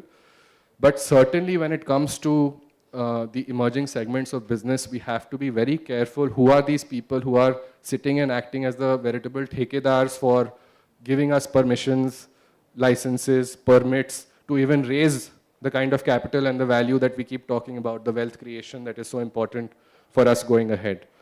And finally, I think the why is also state capacity. DPDP, he just gave an example that we don't really know what the adjudication process will look like. How will you compensate, data principals or the people whose data has been breached or whatever. There are several other instances like how do we evaluate, security standards in this country today?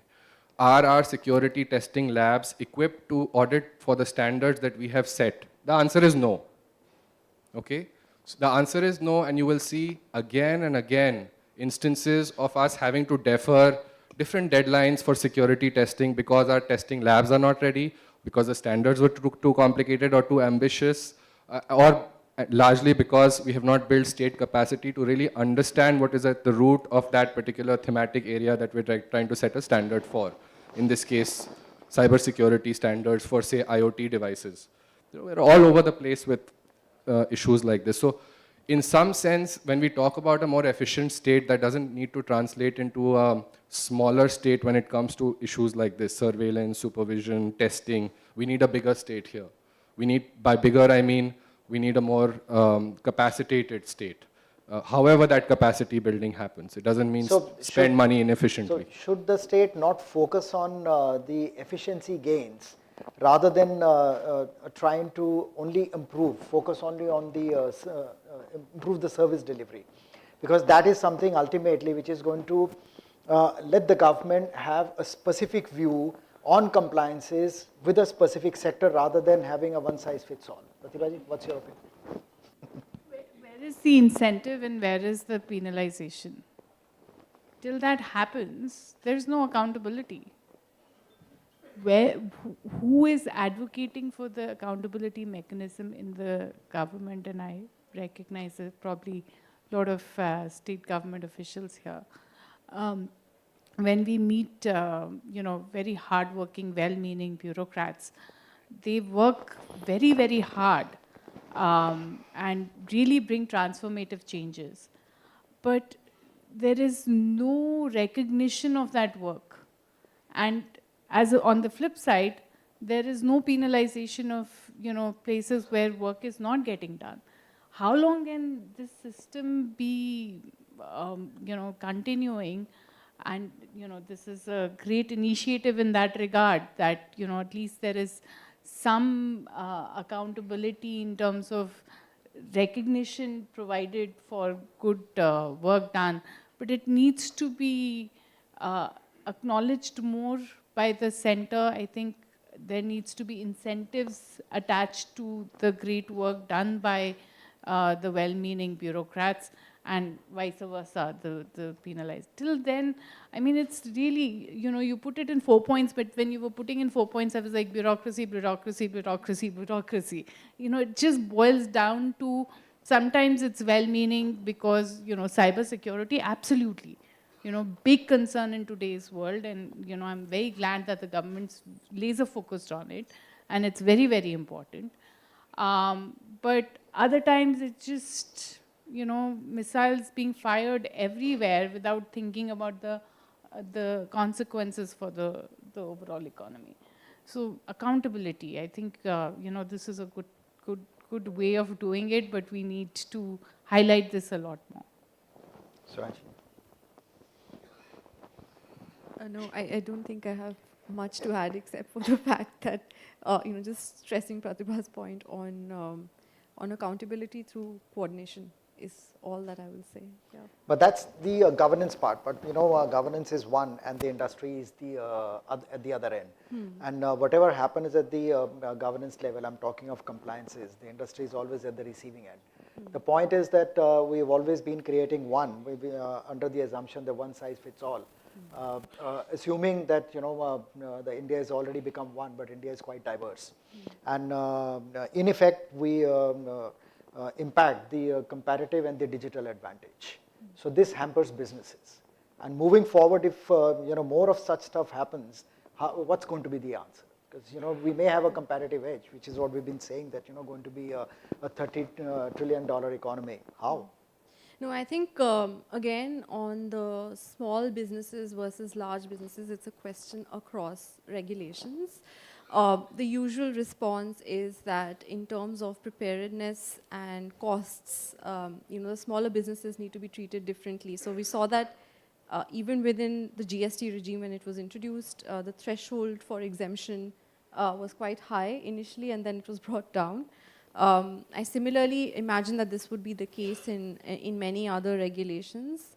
I think there needs to be also in the budget this year, we've redefined what a small, medium enterprise is, and that creates an exclusion for many more companies, I assume, I hope. And I think what we need to do is that... And many more regulations and compliances.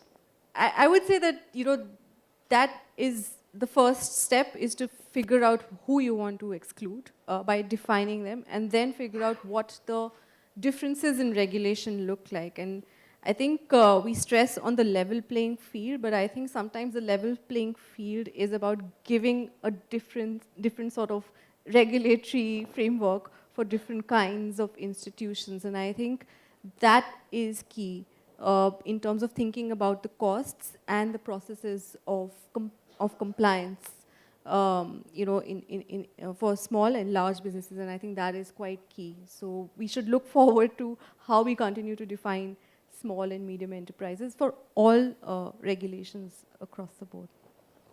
So before we close, let me quickly ask all the panelists, your 2 bits on what needs to be done what's the way moving forward? 2 suggestions from each and every one of you, extremely valuable. Let's start with you.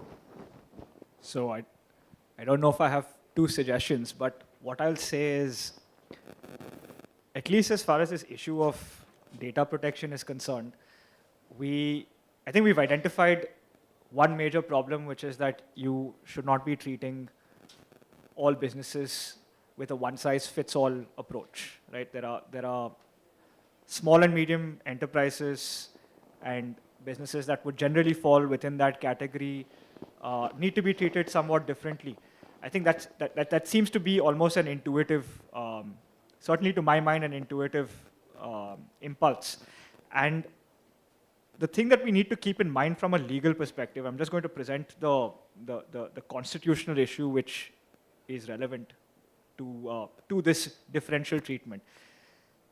In the Puttaswamy judgment, the 9-judge bench of the Supreme Court explicitly recognized data protection as a facet of privacy, number one, and number two, they elevated privacy as a fundamental right under the Constitution. Now, what this means for the purpose of our discussion is that because of what the Supreme Court has said, there is an expectation of privacy from, for a citizen, for an individual, with literally any business that they have a relationship with. So whether you're a large business or a small business, there is an expectation of some privacy. But within that, within that general principle, if there's a possibility to demarcate certain kinds of businesses and to provide them with a different regulatory regime compared to larger businesses, I think that should be done. Vivan? I've given a lot of suggestions, I'll just pass it on. Yeah, I think go back to the first comment, which is to say that I think there needs to be more effort, at least for economists as well as for policymakers, to estimate the accurate size of the digital economy, and linked to that is to define what we see as the economic priority going forward. So within the digital sector, it's not, you just don't have to say that, we want more startups. You want to know where you want the startups to be, in which sectors, and also in the process saying that, okay, in the way going forward, this is how we look at the gaming industry, this is how we look at crypto. We've banned and we've come down harsh on them, but will they in the future at all have any role in the economic value add at all, or this is going to be our prospective view on the sector? Pratibha? Actually, I just came back from Dubai, and the part of the reason for the economy booming is the crypto industry has been set up there. So we are missing the boat on that. I think creating one or focusing on one government, central government department or ministry that is responsible for looking at the effect of these new regulations on the overall economy. It shouldn't be, whatever labor wants to do, does it, whatever commerce wants to do, does it. There should be some centralized Niti Aayog, and they should be held responsible. If the economy is not meeting its target GDP growth, they are the ones who should be made some responsibility there. I think some coordination and some responsibility on the economy. So, going by the emulation that India does, looking at the US, I'm sure the Department of Governance Efficiency is going to be next on the cards for India. Well, that's a good one. So before we move on to the next, if there are any questions from the house, we'd love to take that. जी बताएं.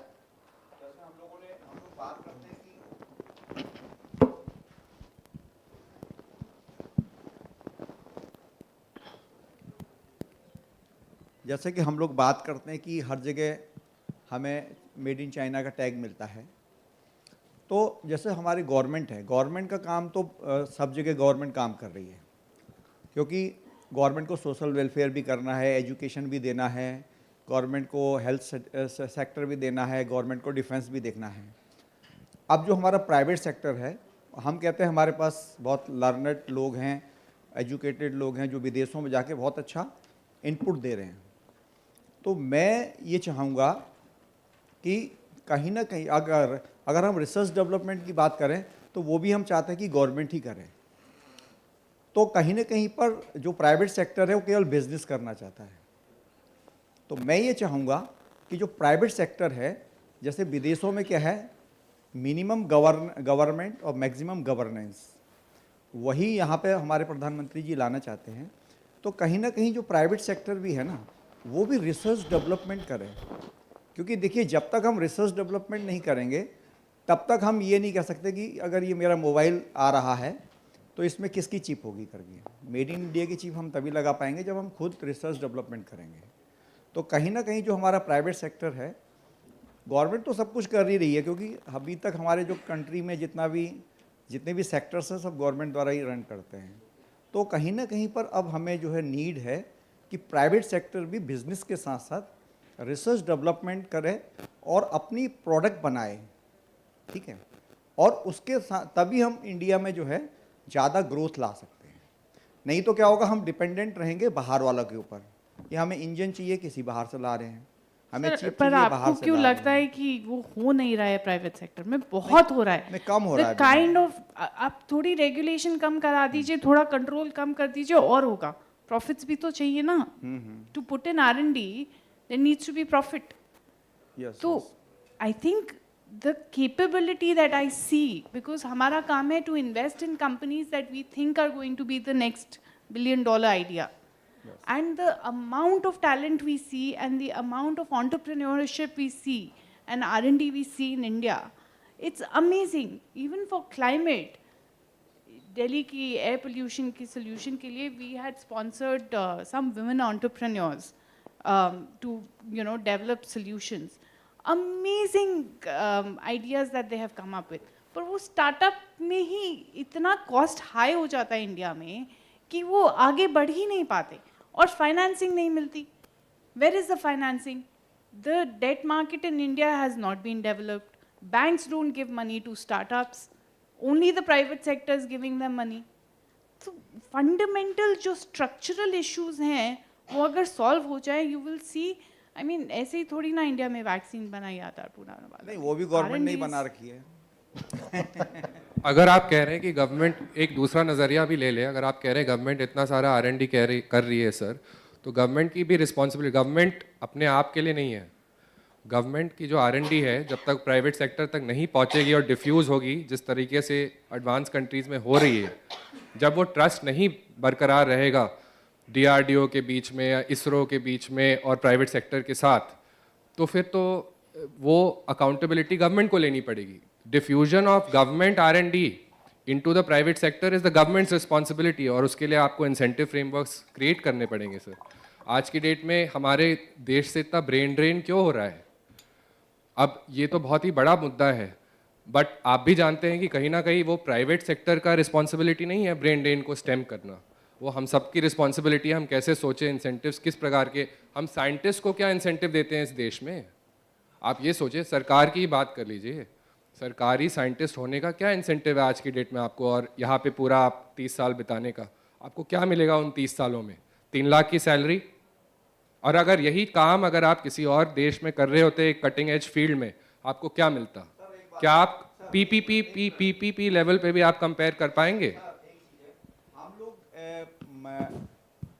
हम लोग money के prospective में देख रहे हैं, तभी तो हमारा ब्रेन ड्रेन हो रहा है। नहीं, आप नहीं, देखिए, आपको लगता है कि पैसों की कोई वैल्यू नहीं है लाइफ में, तो फिर वो अलग बात है। और दूसरा डिस्कशन है सर, हमारा कंट्री जो है वो इतना ज़्यादा अफोर्ड नहीं कर सकता, इतना जितना पेमेंट नहीं दे सकता, तो जितना हमें दे रहा है गवर्नमेंट बहुत दे रही है, ठीक है, और अगर हम कर रहे हैं तो हमें अपना बेस्ट करना चाहिए, ठीक है। देखिए उसमें दोनों ही अगर हम यूएस की कंपैरिजन दोनों ही पहलू नहीं कर सकते। आप बोल रहे हैं वो एकदम सही है, और जो पैनल बता रहा है वो भी अपनी जगह पर सही है, क्योंकि कारण ये है कि हम उसको किस तरफ से देख रहे हैं।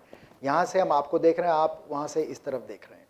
हालांकि एक ही सिक्के के दो पहलू हैं, उसी को ही ब्रिज करने के लिए, जो बीच में उनकी खाई थी उसी को ब्रिज करने के लिए जो गवर्नेंस एफिशिएंसी की बात हो रही है, सरकार जो है वो जनता के लिए करती है। आप लोग सरकार हैं, अपने लिए नहीं करते हैं, आप लोग जनता के लिए ही करते हैं। बट कहीं पे आप सर्विसेज के लिए कर रहे हैं, कहीं पे आप प्रोडक्शन के लिए कर रहे हैं। दो ही चीज़ें, या तो रेल इकोनॉमी है, रेल सेक्टर है, या सर्विस इकोनॉमी है, सर्विस सेक्टर है।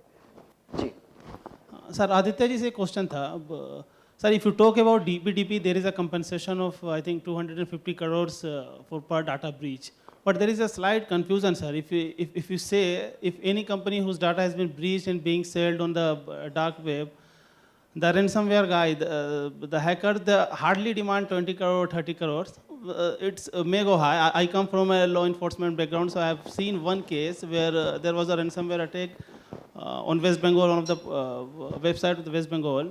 Though it was later we modified it, but the amount was very less. So don't you think that the company will start dealing, under the table once they will cover up if there is a data breach? Because if they come into the light, the government will impose a penalty of up to 250 crores. So the DPDP Act, sir, itself is a confusing because the company will try to not make it into the public. They will try to deal directly with the hackers. कि अच्छा ठीक है मेरा data breach हो गया, ये लो 20 crore, give us the data. So the penalty amount that we are imposing on DPDP Acts is, I think it will create that direct dealing under the table, sir. So I have 2 points to make. First is that what you described, as you said, right now is a penalty. It's not a compensation. Penalty goes into the consolidated fund of India. It does not go to the consumer. And what I was talking about is what compensation does the consumer get, which is separate from the penalty. That I said that there's no framework for compensation. At least it seems as if there's no framework as such for compensation in the text of the data protection legislation, number one. Number two, on your second point, will these extremely high penalties which are set out in Schedule 1 of the legislation incentivize this kind of behavior which you are describing? Yes, there's a very high possibility that rather than deal with the data protection board, you might find that some data fiduciaries will find it more efficient to actually have those conversations with the hackers and try and settle it without anybody getting to know about it. But the problem is that if it is subsequently discovered that something of this sort has happened, then there are even higher penalties that become imposable upon a data fiduciary who does not report to the data protection board. So one more writing, sir. Sir, can individual directly don't go to the companies for their compensation? Because वहाँ पे सारे clause में है कि individual direct उसको नहीं कर सकते कंपनसेशंस के लिए. थोड़ा सा उस पर क्लियर करेंगे sir? So under the legislation, there is nothing which allows the individual to go to the company. Sometimes, if you look at some of the privacy policies, within the privacy policy, they say that the data fiduciary will give compensation up to, let's say, for example, ₹100.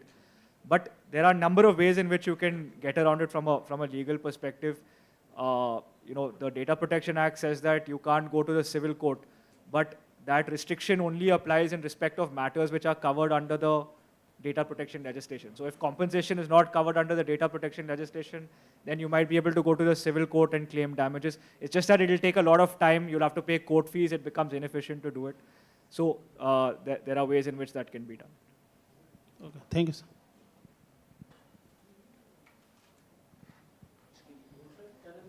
Yes, please. I've been very inspired by this session. When I was preparing for this conference, एक कहावत आ रही थी मेरे दिमाग में और मुझे लग रहा था कि शायद मुझे नहीं बोलनी चाहिए, तो I had kind of made up my mind कि ये मैं नहीं बोलूँगा. ये पैनल सुनने के बाद I am feeling compelled to share that कहावत. वो कहावत है कि घोड़ी नाल लगा रही थी और मेंढकी साथ में खड़ी हो गई. तो इंडिया 2047 में विकसित भारत बनेगा और जो विकसित देश आज हैं उनका जो फ्रेमवर्क है वो हम आज से ले लें. मतलब वो घोड़ी है, उसको नाल लगाने की ज़रूरत है, हमें अभी नहीं है, अभी हम गरीब देश हैं. और जो ये पैनल डिस्कशन हुआ है और जो मैंने ऑडियंस का भी रिएक्शन देखा है, तो मेरे ख्याल इस चीज़ की भी समझ के ये रेगुलेशन का कितना डेवस्टेटिंग इकोनॉमिक इम्पैक्ट है, शायद किसी को कॉम्प्रिहेंशन इसका नहीं हो पा रहा है. इंडिया बोलते हैं कंजम्पशन ड्रिवन इकोनॉमी है, लोग खरीदेंगे तभी इकोनॉमी बढ़ेगी. और इस वक्त जो इंटरेस्ट रेट कट की बात हो रही है और ईजिंग की बात हो रही है, और सबसे बड़ा पॉइंट ऑफ कंसर्न यही है कि कंजम्पशन कम हो रही है. अब आप ये बताइए कि अगर कंज्यूमर के तक पहुंचने के सारे रास्ते बंद कर दोगे, आप उसको चिट्ठी नहीं लिख सकते, उसको आप ईमेल नहीं भेज सकते, आप उसको फ़ोन नहीं कर सकते, तो डोर टू डोर जाके आप कितनी कंजम्पशन करा लोगे? और आपका प्रोडक्ट है जो उसके किसी काम आ सकता है, उसको आप कैसे बताओगे? So we are taking a conscious leap backwards, where we are saying कि आप ईमेल छोड़िए, आप स्नेल मेल कीजिए, पोस्ट कार्ड भेजिए सबको। पहले आते थे पोस्ट कार्ड, पोस्ट कार्ड भेज दीजिए, वो लीगल है, ईमेल भेजेंगे तो इलीगल है, एसएमएस भेजेंगे तो इलीगल है ना? और अगर आपको मैंने ब्रॉडकास्ट करके बताना है कि मेरे पास एक अच्छा प्रोडक्ट है, तो मेरे पास सिर्फ अखबार में इश्तिहार देने के अलावा कोई और रास्ता नहीं है, टेलीविजन पे इश्तिहार देने के अलावा कोई रास्ता नहीं है। तो एक माइक्रो स्मॉल और मीडियम एंटरप्राइज कहां से लाएगा वो बजट? तो आप बाय लॉ इंश्योर कर देंगे कि सिर्फ देश में बड़ी बड़ी 5-10 कंपनियां हो और बाकी सबका काम बंद हो जाए। कितना % जीडीपी ये शेव ऑफ करेगा? Suranjali, I think you should really work on that. Of all these regulatory things, what is likely to be the impact on GDP? My rough estimate is कि सिर्फ ये डीपीडीपी एक्ट और जो TRI की जो calling वाली कहानी है, ये दोनों को जोड़ के अगर आप स्ट्रिक्टली इंप्लीमेंट कर दो तो कम से कम 2% जीडीपी लूज हो जाएगा। अगर उसको आप सीरियसली, तो जिसको मैं बोल रहा हूँ कि घोड़ी नाल लगाए, मेंढकी को नहीं लगवानी चाहिए। And let us be very clear on that. With that I defer to my mentor and my Swaraj guru, Ashwini Mahajan ji, who is going to make some comments. आइए वहीं आ जाइए।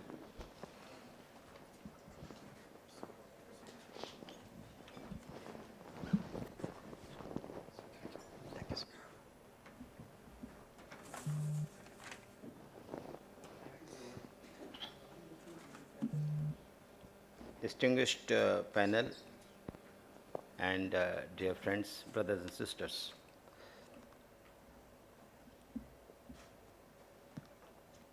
I think respected Sameer ji has already set the stage for my comments, because he knows what I believe in.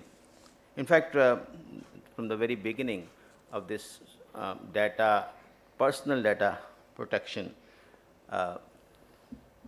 bill and then becoming an act, basically हमारे देश में कुछ personal नहीं है। हम अपने पेट्रोल पंप पर पेट्रोल भरवाते हुए सिर्फ इस लालच में या आकर्षण में कि हमें कोई फ्यूचर में कोई मुझे इनाम मिल जाएगा, हम अपना सारा पर्सनल डाटा उसको दे देते हैं। अपना नाम, स्पाउस का नाम, address, email, phone number, everything. और कोई भी कुछ भी खोद के निकाल सकता है, लेकिन हमारे देश में कुछ भी पर्सनल नहीं। हम अभी मैं ट्रेन में सफ़र कर रहा था, उसी के कारण लेट हुआ, मेरी ट्रेन डिले हो गई, तो सब लोग अपने बारे में खूब एक दूसरे को बता रहे थे और उसमें कुछ उनको ऐसा महसूस नहीं हो रहा था कि हम कोई स्पेशल बताने जा रहे हैं। इसलिए there is nothing personal about this. And when we are making laws for the country, we should look at the systems and also the जो लोगों की आमतौर पर रहन सहन है, सब चीज़ों को ध्यान में रखना चाहिए। पर्सनल तो जैसे समीर जी ने भी बताया, वो मैं इस बात से पूरा एग्री करता हूँ कि पर्सनल कुछ नहीं होता है। तो इसलिए जब देश के लिए हम कानून बनाने जा रहे हैं या बनाया है, हमने इसके बारे में लिखा भी था, इंडियन एक्सप्रेस में मेरा इसके बारे में एक पूरा डिटेल लेख आया था, इम्पेरेटिव ऑफ डेटा सोवरेंटी। असल में हमारे देश को ज़रूरत किस बात की है? हमारे देश को ज़रूरत है, हमारे MSMEs को ज़रूरत है, हमारे सामान्य ई-कॉमर्स प्लेयर्स को ज़रूरत है, हमारे छोटे व्यापारी को ज़रूरत है अवेलेबिलिटी ऑफ डाटा की। और जो डाटा मल्टीनेशनल कॉरपोरेशंस, विदेशी कंपनियां हमसे वैसे ही छीन लेती हैं और उसका उपयोग करने का अधिकार भी उनके पास ही रह जाता है, ऐसे में पर्सनल डाटा प्रोटेक्शन का कोई मायने नहीं है। व्हाट आई फील इज कि सरकार को इस पर्सनल डाटा प्रोटेक्शन के साथ साथ डाटा सॉवरेंटी को आदर करते हुए कि हमारे देश का डाटा, मेरे लोगों का डाटा मेरे लोगों के लिए उपयोग होना चाहिए, ना कि किसी विदेशी बड़ी कंपनी के ग्राहकों के लिए या उस कंपनी के फायदे के लिए। एग्जाम्पल के नाते बताता हूं कि एक कोई छोटा ई-कॉमर्स प्लेयर है, मेरे बेटे ने ई-कॉमर्स का काम शुरू किया और ऐसे देश के लाखों बेटों ने किया, लेकिन वो एक नॉन लेवल प्लेइंग फील्ड पर खड़ा है।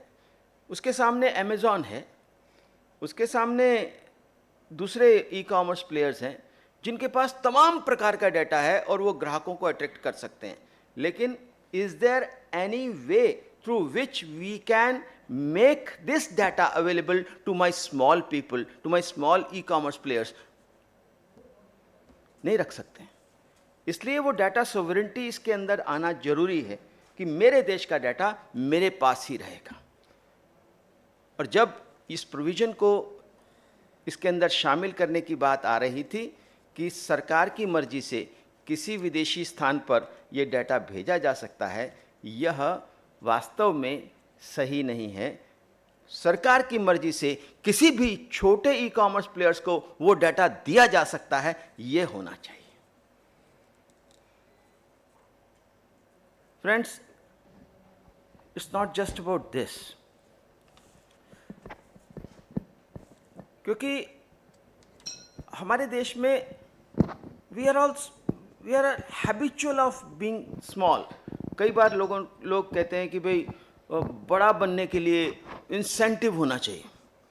जब MSME की डेफिनेशन के बारे में बात आई कि हम बहुत लंबे समय से MSME की डेफिनेशन में MSMEs वास्तव में जो स्मॉल हैं उनके लिए सभी प्रकार की सुविधाएं रहनी चाहिए, इसके हम समर्थक रहे।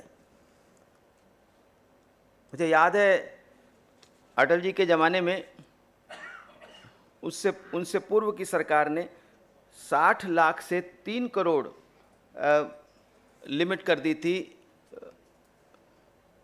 प्लांट एंड मशीनरी की, कि 3 करोड़ तक जिसके पास प्लांट एंड मशीनरी है वो स्मॉल स्केल के अंदर शामिल होगा, जिसका हमने विरोध किया। और अटल जी के आने के बाद अटल जी ने अपने आने से, प्रधानमंत्री बनने से पहले घोषणा की थी कि अगर मैं प्रधानमंत्री बना तो मैं इसको 1 करोड़ कर दूंगा, और वो 1 करोड़ हुआ। बाद में अब एक मानसिकता है केवल एक पार्टी के लोगों में नहीं, समस्त पार्टी के लोगों में, क्योंकि वहाँ जो लोग बैठे होते हैं वो लोग छोटे से बड़े बन चुके होते हैं अन्य कारणों से। उसमें पॉलिटिकल क्लाउड भी एक चीज़ होती है, लेकिन हर कोई छोटे से बड़ा नहीं बन सकता, हर किसी की कैपेसिटी नहीं होती है। इसलिए जब हम इस देश के बारे में कानून बनाने के बारे में बात करते हैं, चाहे वो MSME की डेफिनेशन की बात हो, चाहे वो पर्सनल डाटा प्रोटेक्शन और डाटा सॉवरेंटी की बात हो, we need to protect the interest of the small people, those who are 99% of this country. ठीक है, 1%, 0.1% भी होते हैं, लेकिन उस 0.1% के लिए we cannot give up the rights and interest of the small people. It is always a fight between the big and small. ये डाटा प्रोटेक्शन बिल भी उसी प्रकार की फाइट का एक हिस्सा है, और उसमें 0.1% जीतता है, 99.9% हारता है। उसको हमें ठीक करने की ज़रूरत होगी। और मुझे ऐसा लगता है कि आज जिस प्रकार से बिजनेसेस चलते हैं, कोई भी नया बिजनेस शुरू करता है, वो एक डाटा बैंक खरीदता है। डाटा बैंक के लिए भी छोटे छोटे प्लेयर्स हैं, उनके फ़ोन नंबर्स होते हैं, मोबाइल नंबर्स होते हैं, उनके ईमेल आईडीज़ होते हैं, बाकी सब चीज़ें होती हैं, वो हम खरीदते हैं और उसके आधार पर हम अपने बिजनेस को आगे बढ़ाने की कोशिश करते हैं। ये सब चीज़ें अवेलेबल होनी चाहिए to one and all without any cost. और यहाँ पर एक कॉस्ट के साथ जो मिलेगा उसमें भी एक अड़चन जैसे कि बात आई है, तो इसलिए मुझे लगता है कि सरकार इस सारे विषयों को समझेगी। और ऐसा मुझे ये भी लगता है कि सरकार में बैठे हुए कुछ लोग इस बारे में, जिसको हम कहते हैं संवेदनशील नहीं होते हैं, इस कारण से ऐसे नियम कायदे कानून आ जाते हैं। आज इस पर जब हम चर्चा कर रहे हैं तो I definitely believe that good sense will prevail in the government and they will while making the laws, while making the rules and regulations, and as Gosharan ji was telling me that already the draft regulations are out there, and we can all give our suggestions. And when we are writing, क्योंकि बहुत कम लोग हैं इस सब चीज़ों के बारे में जानते हैं, जागरूक हैं, तो हम सब लोग मिल करके इन सब विषयों के बारे में, ख़ास तौर पर डाटा सॉवरेंटी के बारे में और छोटों को प्रोटेक्ट करने के बारे में हम इस विषय में ज़रूर सरकार को लिखेंगे और हम भी जहाँ भी संभव होगा सरकार के स्तर पर उनको बताने का प्रयास करेंगे। धन्यवाद।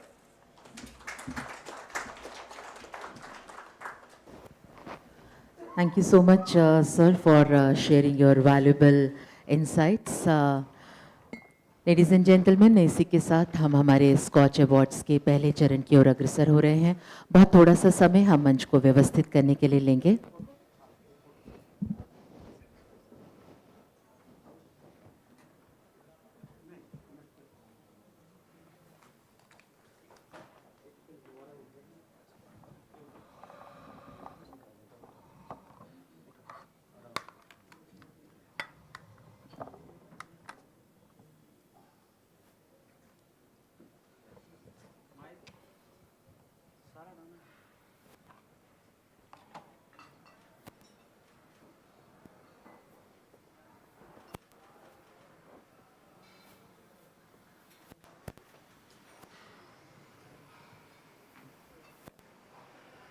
Thank you so much once again, gentlemen.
Divya सज्जनों, उत्कृष्टता को सम्मानित करते हुए और सर्वोत्तम प्रथाओं को साझा करते हुए अब हम हमारे बहुप्रतिष्ठित स्कॉच अवार्ड्स के प्रथम चरण की घोषणा करते हैं। I request Mr Sameer Kochhar, chairman Skoch, and Gursharan Dhanjal ji, vice chairman Skoch, to kindly do the honours.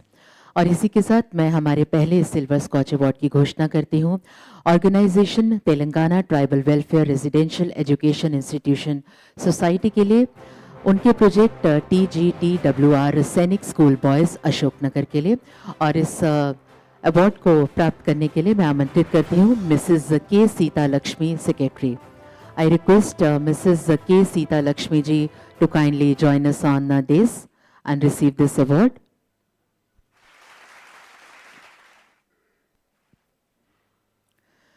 Divya सज्जनों, हमारा एक और सिल्वर स्कॉच अवार्ड जिसकी मैं अब घोषणा करती हूँ TP central Odisha distribution limited के लिए उनके project financial inclusion corporate governance on board composition and disclosure के लिए mister Bharat Kumar Bhadawat, chief regulatory and enforcement, और साथ miss Suchitra Dash, company secretary.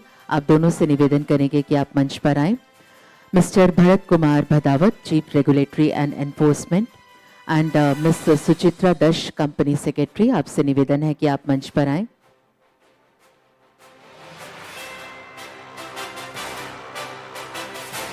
Ladies and gentlemen, this is our Silver Scotch Award for TP Central Odisha Distribution Limited for their project Corporate Governance on Board Composition and Disclosure.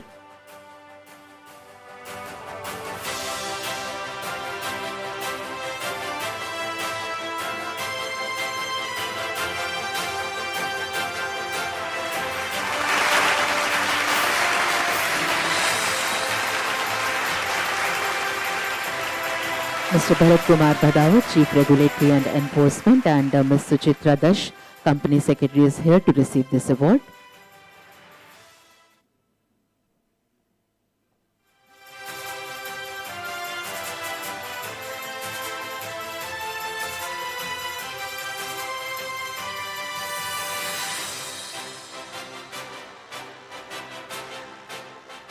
With this,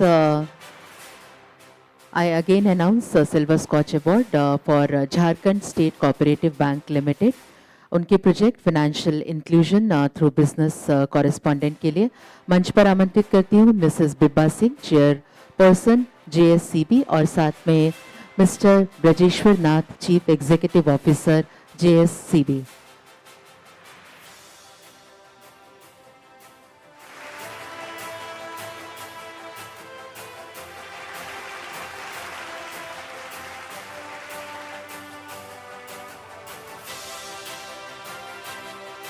Divya सच में इसी के साथ साथ हम gold Skoch award की भी घोषणा करते हैं। Jharkhand state cooperative bank limited के लिए ही मैं मिसेस बिब्बा सिंह और मिस्टर ब्रजेश्वर नाथ से निवेदन करूंगी कि वो मंच पर ही रहें। उनके प्रोजेक्ट प्रॉफिटेबिलिटी ऑफ JSCB के लिए इस अवार्ड को प्रदान किया जा रहा है। This is our gold Skoch award for Jharkhand state cooperative bank limited.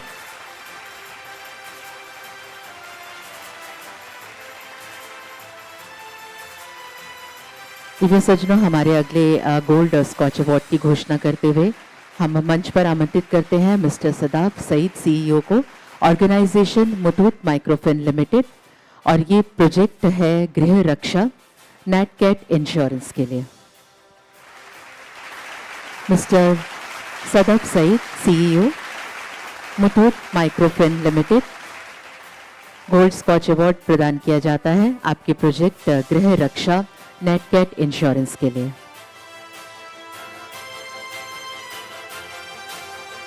आपका एक और प्रोजेक्ट है सर, उसके लिए आपसे निवेदन करेंगे आप हमारे साथ ही रहें।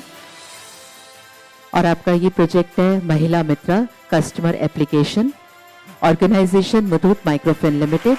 गोल्ड स्कॉच अवार्ड है ये हमारा। मिस्टर सदाफ सईद यहाँ पर हैं, CEO।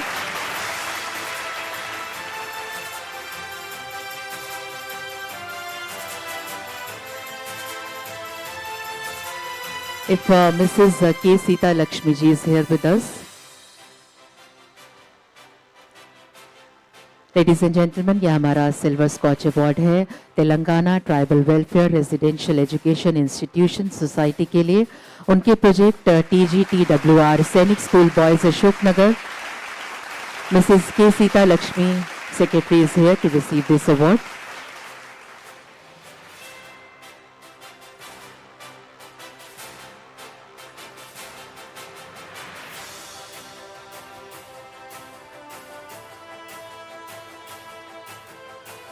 मिसेस के सीता लक्ष्मी जी से हम निवेदन करेंगे कि वो मंच पर ही रहें।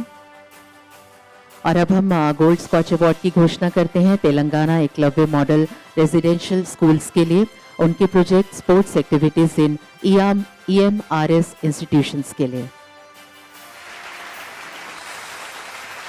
Ladies and gentlemen, this category is for our tribal welfare.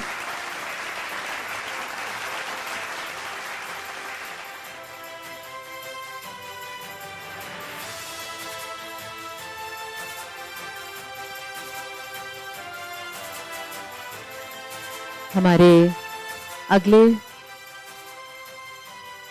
Silver Skoch award की अब हम घोषणा करते हैं। SSP Pauri Garhwal Uttarakhand police department के लिए उनके प्रोजेक्ट ऑपरेशनल लिंक मैं Mrs Shweta Choubey commandant IRB2 और अब SSP पौरी गढ़वाल से निवेदन करूंगी कि वो मंच पर आएं। Ladies and gentlemen, I request Mrs. Shweta Chaube, Commandant IRB2 and then SSP Pori Garhwal to kindly be on the stage and receive Silver Scotch Award for SSP Pori Garhwal Uttarakhand Police Department for their project Operation Link. Ladies and gentlemen, let's put our hands together.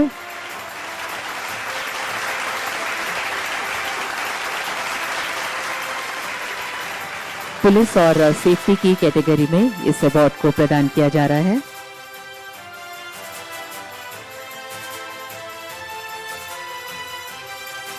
और इसी के साथ अग्रसर हो रहे हैं gold Skoch award की ओर एक बार फिर से।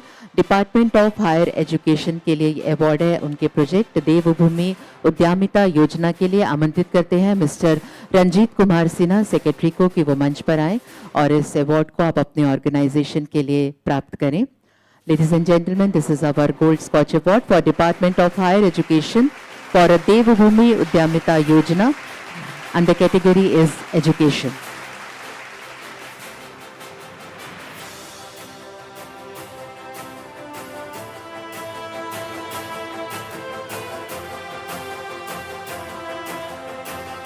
We congratulate all the awardees and इसी के साथ हमारे पहले अवार्ड के पहले चरण को अब हम विराम देते हैं। Thank you sir. दिव्य सज्जनों, इसी के साथ अब हम आप सभी को प्रीति भोज के लिए आमंत्रित करते हैं। It's time for our lunch break. Enjoy your meal ladies and gentleman and we look forward to see you again and welcome you.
अभिनंदन करते हैं, बहुत बहुत स्वागत करते हैं.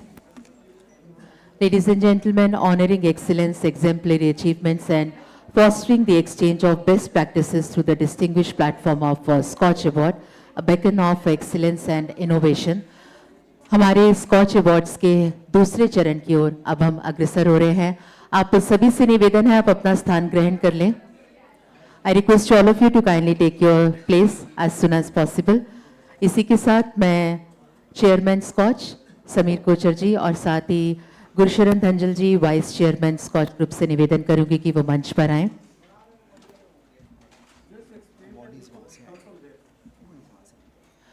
Request all of you to kindly, when you come to receive the awards, you kindly come from that place. आप उस स्टेयर से आप मंच पर आएं. दिव्य सज्जनों, इसी के साथ हम उसमें थोड़ा सा मैं ऐड करना चाहूँगा. आप बाईं तरफ से आएँ, बाईं तरफ से ही आप एग्ज़िट करें और जो अवार्ड है आपका हमारी टीम आपसे ले लेगी, उसको पैक करेगी सिलसिलेवार, और जब आप यहाँ से जाएंगे विदाई में आपको साथ में अवार्ड दे दिया जाएगा. धन्यवाद. Thank you sir. दिव्य सज्जनों, इसी के साथ हम एक बार पुनः हमारे सिल्वर स्कॉच अवार्ड की ओर अग्रसर हो रहे हैं. सबसे पहले मैं सिल्वर स्कॉच अवार्ड की घोषणा करती हूँ Andhra Pradesh solar power corporation private limited के लिए. उनके प्रोजेक्ट अनंतपुरामु एक ultra mega solar park 1500 MV. मैं आमंत्रित करती हूँ मंच पर mister M. Kamlakar Babu, Managing Director and CEO. I request Mr. M. Kamlakar Babu, Managing Director, CEO, to kindly join us on days. Ladies and gentlemen, this is our Silver Scotch Award for Andhra Pradesh Solar Power Corporation Private Limited for their project Anantapuramu 1 Ultra Mega Solar Park 1500 MW.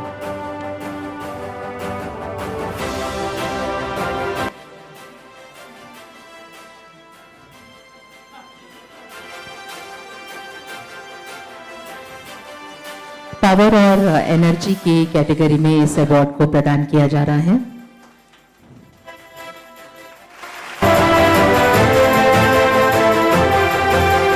Andhra Pradesh solar power corporation private limited को एक और silver award हम प्रदान करने वाले हैं. उनके project Kurnool ultra mega solar park 1000 MW के लिए mister M. Kamlakar Babu, Managing Director and CEO, is here to receive this award. Congratulations, sir.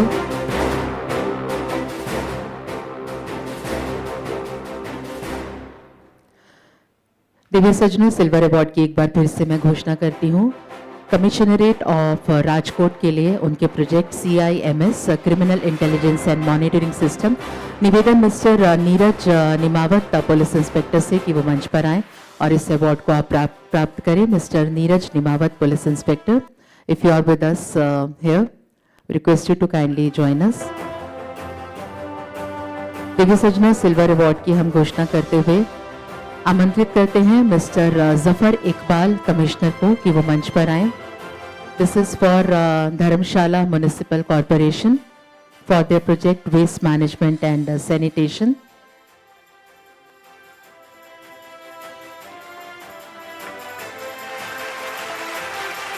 If you have the presence of Mr. Zafar Iqbal, Commissioner, Dharamshala Municipal Corporation for their project Waste Management and Sanitation.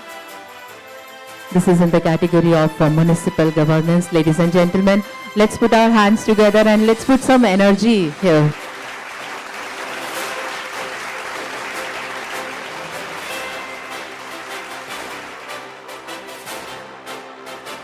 If we have Mr. Neeraj Nimawat ji with us.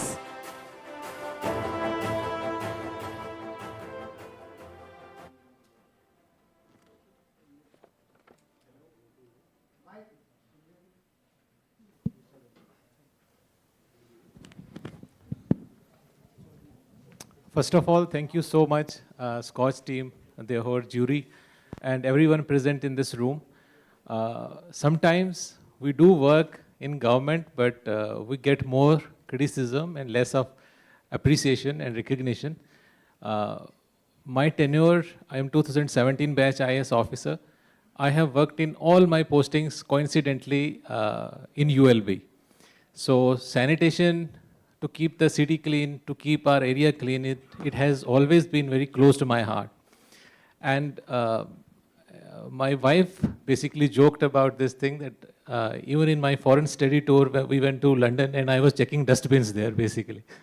Last time I was part of delegation from Smart Cities Mission to Barcelona, and I was checking the Barcelona city's sanitation services and other things.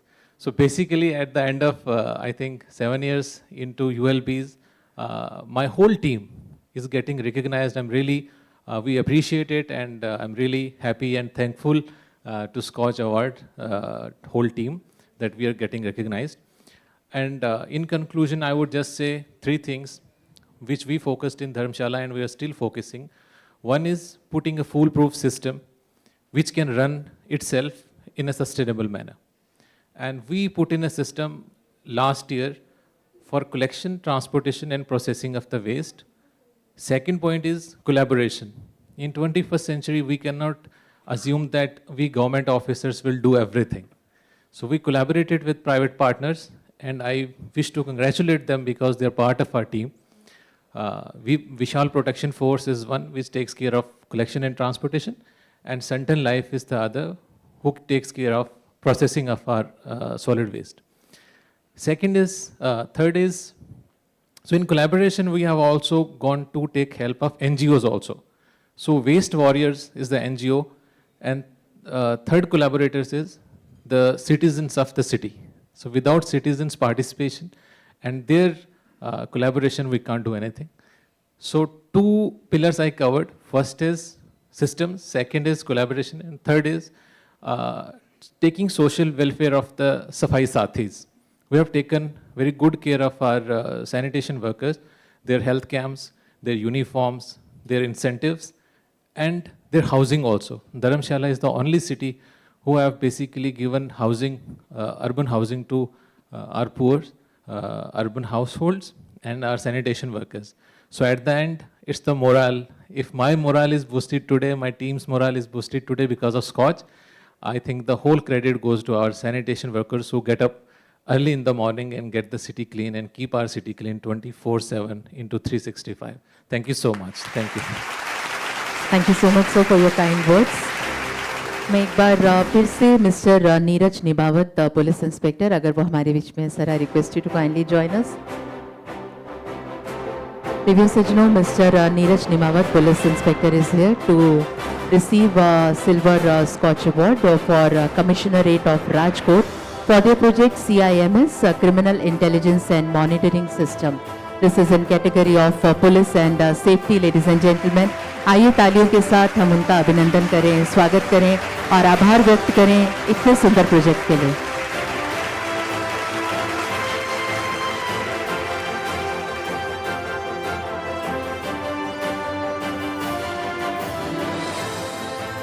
Review सज्जनों, अगला silver award प्रदान किया जा रहा है district Rudraprayag को. मैं mister Anil Kumar Shukla, deputy collector Ukhimath Rudraprayag से निवेदन करूंगी कि वो मंच पर आएं.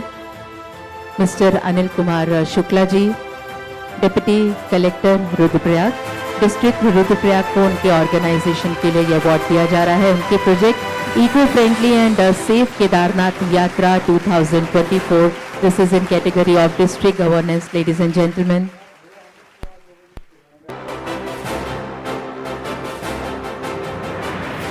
Mr. Anil Kumar Shukla, Deputy Collector, Yukhimat, Rudraprayag, is here to receive this award for District Rudraprayag for eco-friendly and safe Kedarnath Yatra 2024.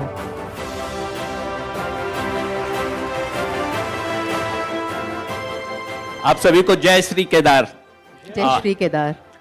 इस साल हमने अभी जो 2024 की हमारी श्री केदारनाथ जी की यात्रा हुई, उसमें हमने पूरा फोकस किया था कि हम कैसे इको फ्रेंडली बनाएं और जो कचरा चाहे अनचाहे इकट्ठा होता है उसे हम कैसे साफ करें और उसे कैसे हम अपने निस्तारण करें उसमें. इस बार हमने 18 टन सॉलिड वेस्ट इकट्ठा किया था और हमने बोतलों में बारकोड लगाई थी, जो पानी की बोतल ले जाते हैं और वापस करते हैं, उससे हमने 11 लाख रुपए कलेक्ट किए, जो लोग बोतल रिफंड करते हैं। इसके अलावा जो हमारे घोड़े खच्चर चलते हैं, लगभग हमारे 8,400 घोड़े खच्चर चलते हैं, जो तीर्थयात्रियों को ले जाते हैं और सामान ले जाते हैं, उनकी जो लीद होती है उनको भी हमने इस बार प्लांट लगाया और उसको भी हमने मैनेज किया।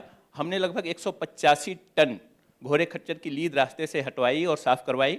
और इस बार धाम बंद होने के बाद नॉर्मली सारे तीर्थयात्री, तीर्थ पुरोहित सब लोग चले आते हैं तो बहुत कचरा पड़ा रहता है। हमने पूरे लगभग 17 दिन 400 सफाई कर्मी लगा के हमने पूरा ट्रैक साफ किया। तो इस बार जब कपाट खुलेंगे हमारे संभवतः 30 तारीख को, आप सभी लोग सादर आमंत्रित भी हैं, आइए और आप देखेंगे कि इस बार सफाई का एक अलग पैटर्न, एक अलग स्टैंडर्ड हम लोग मेंटेन कर रहे हैं और आप सभी लोगों को हम आमंत्रित करते हैं, आइए। हाँ, लेकिन प्लास्टिक का प्रयोग मत करिएगा और कचरा कृपा करके कूड़ेदान में डालिएगा। आप पुण्य इकट्ठा करने जा रहे हैं, पाप अर्जित करने नहीं। धन्यवाद। बहुत बहुत धन्यवाद सर। स्वच्छ भारत अभियान में आपका ये योगदान सराहनीय है। देखिए सज्जनों, अगले सिल्वर अवार्ड की मैं घोषणा करती हूँ। ये दिया जा रहा है Maharashtra remote sensing application centre को, उनके project demarcation of FRL of Kosi Khurd project using VHRS and drone. मैं doctor Tutu Suman Sen Gupta, associate scientist, से निवेदन करूंगी कि वो मंच पर आएं। Doctor Tutu Suman Sen Gupta ji is here to receive this award. Ladies and gentlemen, this is our Silver Scotch Award for Maharashtra Remote Sensing Application Center.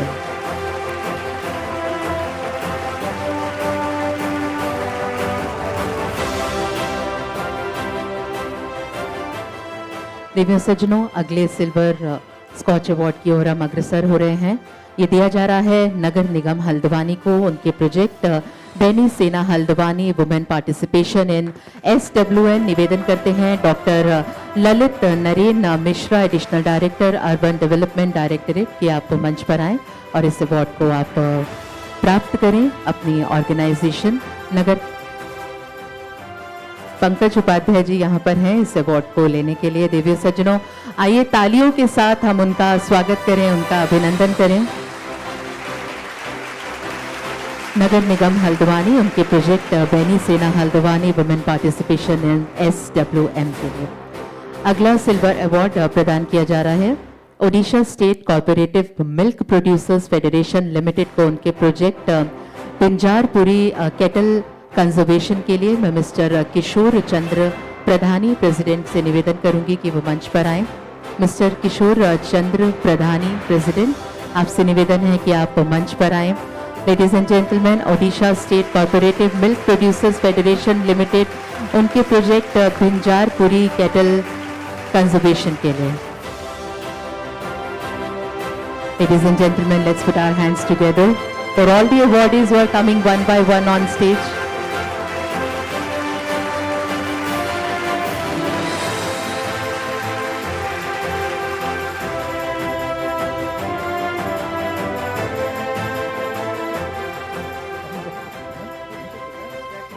सब मेरे भाइयों को नमस्कार।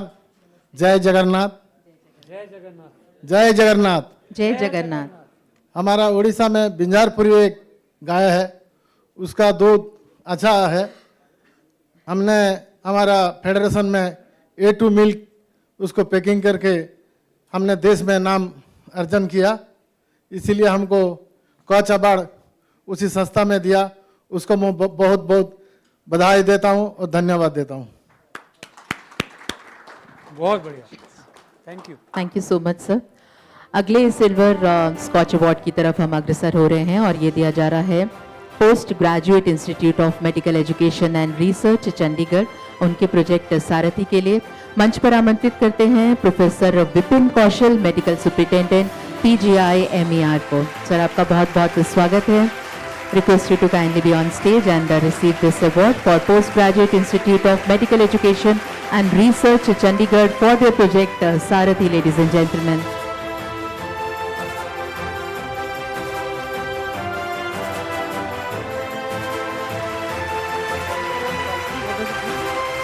नमस्कार आप सबका। सबसे पहले मैं स्कॉच अवार्ड के लिए इस संस्था को बहुत शुभकामनाएं और धन्यवाद देता हूं।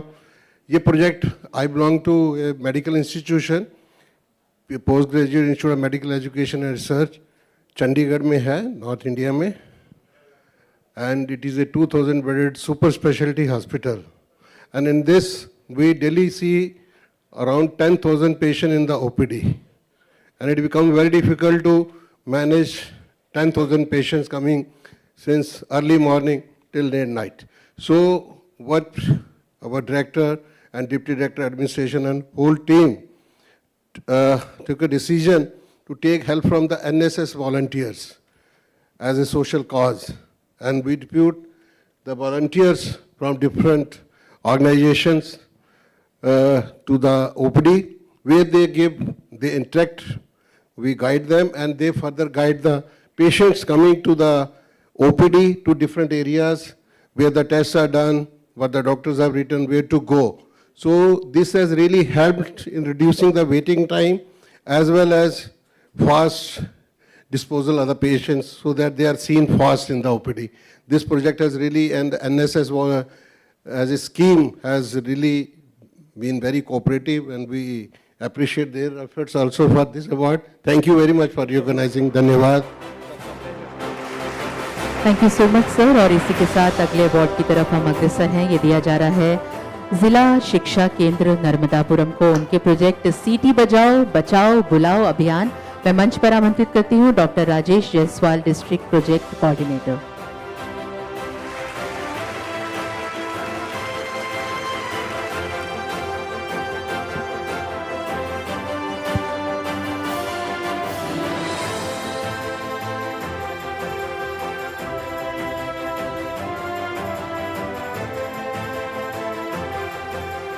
निवेश सज्जनों, इसी के साथ अगले अवार्ड की तरफ हम अग्रसर हो रहे हैं। ये अवार्ड दिया जा रहा है आंध्र प्रदेश पावर जनरेशन कॉरपोरेशन लिमिटेड को, उनके project implementation of automatic vendor online E payment system. आमंत्रित करते हैं मिस्टर KVN चक्रधर बाबू MD को। We request Mr. KVN Chakradhar Babuji to kindly be here on the stage to receive this Silver Scotch Award for their organization Andhra Pradesh Power Generation Corporation Limited for their project implementation of automatic vendor online e-payment system.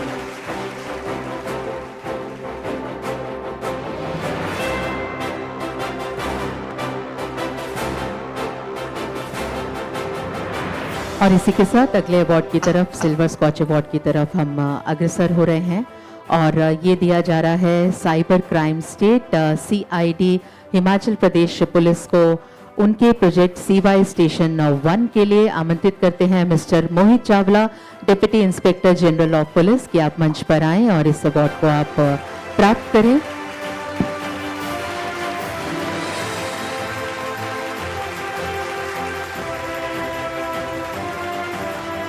Anita Sharma ji यहाँ पर हैं इस award को लेने के लिए, आप in charge हैं स्टेशन की।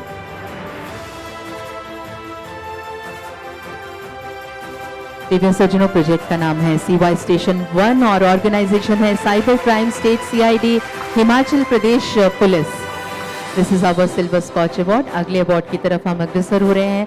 ये भी हमारा सिल्वर स्कॉच अवार्ड है, दिया जा रहा है department of environment forest and climate change, उनके project Nagaland forest management project के लिए। Mister Vennei Konyak, resident commissioner, उनसे निवेदन करूंगी कि वो मंच पर आए। Ladies and gentlemen, let's put our hands together for Mr. Venai Konyak, Residence Commissioner for the Department of Environment, Forest and Climate Change, and the project is Nagaland Forest Management Project.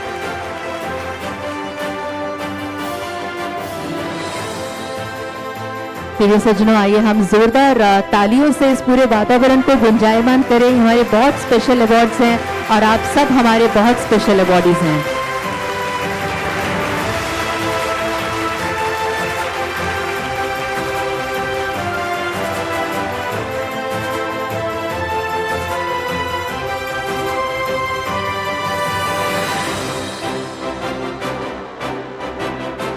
अगले silver Skoch award की ओर अग्रसर होते हुए इस समय हम आमंत्रित करते हैं Mr Manoj Jain, joint director, organisation department of information technology and communication Rajasthan, उनके प्रोजेक्ट ई गिरदावरी DCS. I request Mr.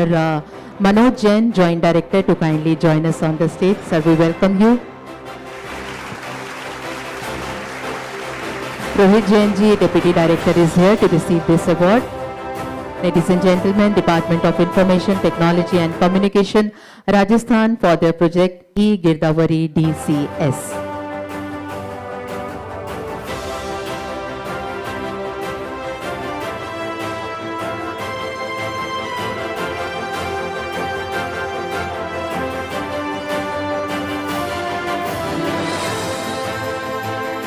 अग्रसर हो रहे हैं हम अगले सिल्वर अवार्ड की ओर, और ये दिया जा रहा है जम्मू स्मार्ट सिटी को उनके प्रोजेक्ट गुड गवर्नेंस के लिए। मैं Mr Rohit Roshan, general manager, से निवेदन करूंगी कि वो मंच पर आएं। Ladies and gentleman, this is our silver Skoch award for Jammu smart city for their project good governance. Request Mr Rohit Roshan, general manager, to kindly be on the dais and receive this award.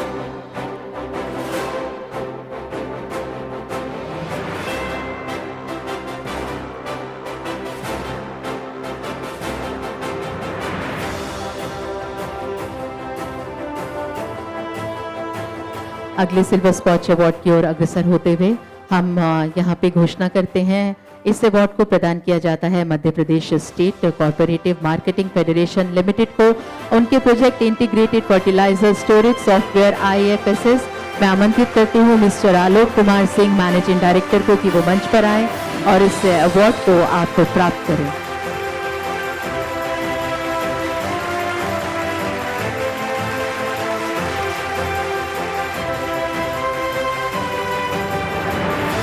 Ma'am is here to receive this award. Mandira ji and Nitendra ji is here to receive this award. Ladies and gentlemen, for Madhya Pradesh State Cooperative Marketing Federation Limited for their project integrated fertilizer storage software IFSS. अगला silver award है Madhya Pradesh tourism board के लिए, उनके project clean destination. आमंत्रित करते हैं Mrs Vidisha Mukherjee, additional managing director. Request Mrs Vidisha Mukherjee, additional managing director, to be on stage and receive this award for Madhya Pradesh tourism board. Ladies and gentleman, for the project clean destination. Let's put our hands together.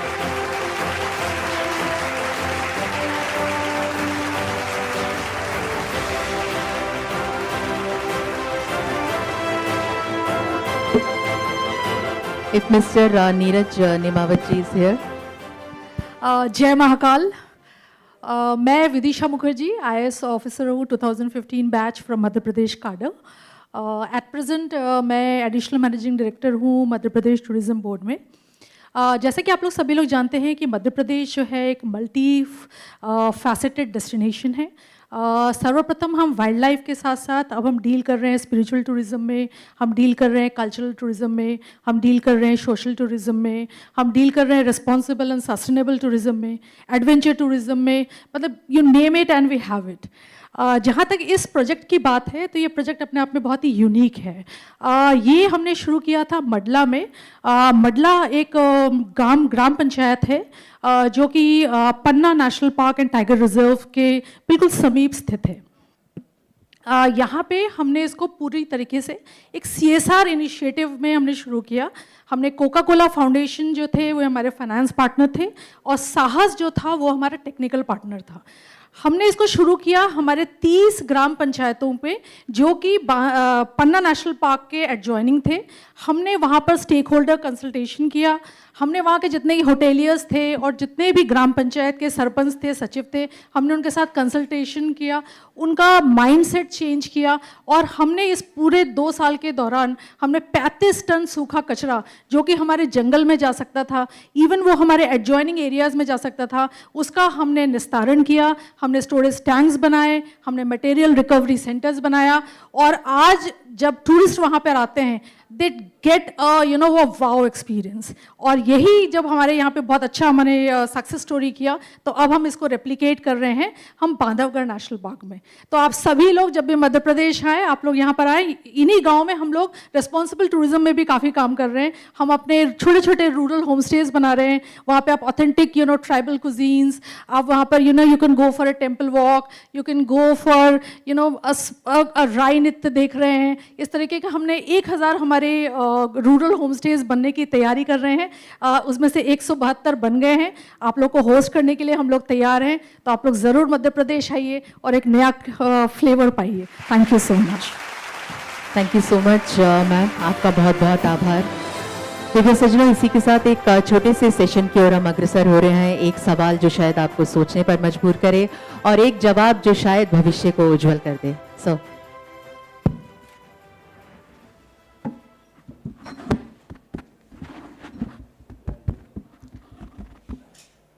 ये जब भी हम ऐसे award ceremony organise करते हैं, हमारे जहन में एक सवाल आता है, वो ये है कि जो एक मूवमेंट है वो हमें एक पड़ाव से दूसरे पड़ाव की तरफ लेके जाता है, लेकिन हम इस चीज़ को समझने में थोड़ा हमें असमंजस रहता है कि ये इंस्पिरेशन कहाँ से आती है। एक दूसरे को देख करके आती है, या फिर अंदर ही हमारे कोई एक ऐसी आग है जो कि हम अच्छा करना चाहते हैं। तो मेरा ये मानना था कि अगर मैं आपसे कुछ लोगों से इस वक्त बातचीत कर पाऊँ, ये समझूं कि हमें इसमें इस गवर्नेंस के दौर में, गुड गवर्नेंस के दौर में, एआई गवर्नेंस के दौर में आगे बढ़ने का प्रेरणा कहाँ से मिलता है। तो माइक हॉल में है, शुरुआत किससे करें आप बताएं। मैं मानता हूं कि झारखंड से किया जाए। मैडम आपसे ही करते हैं, इनको माइक दीजिए।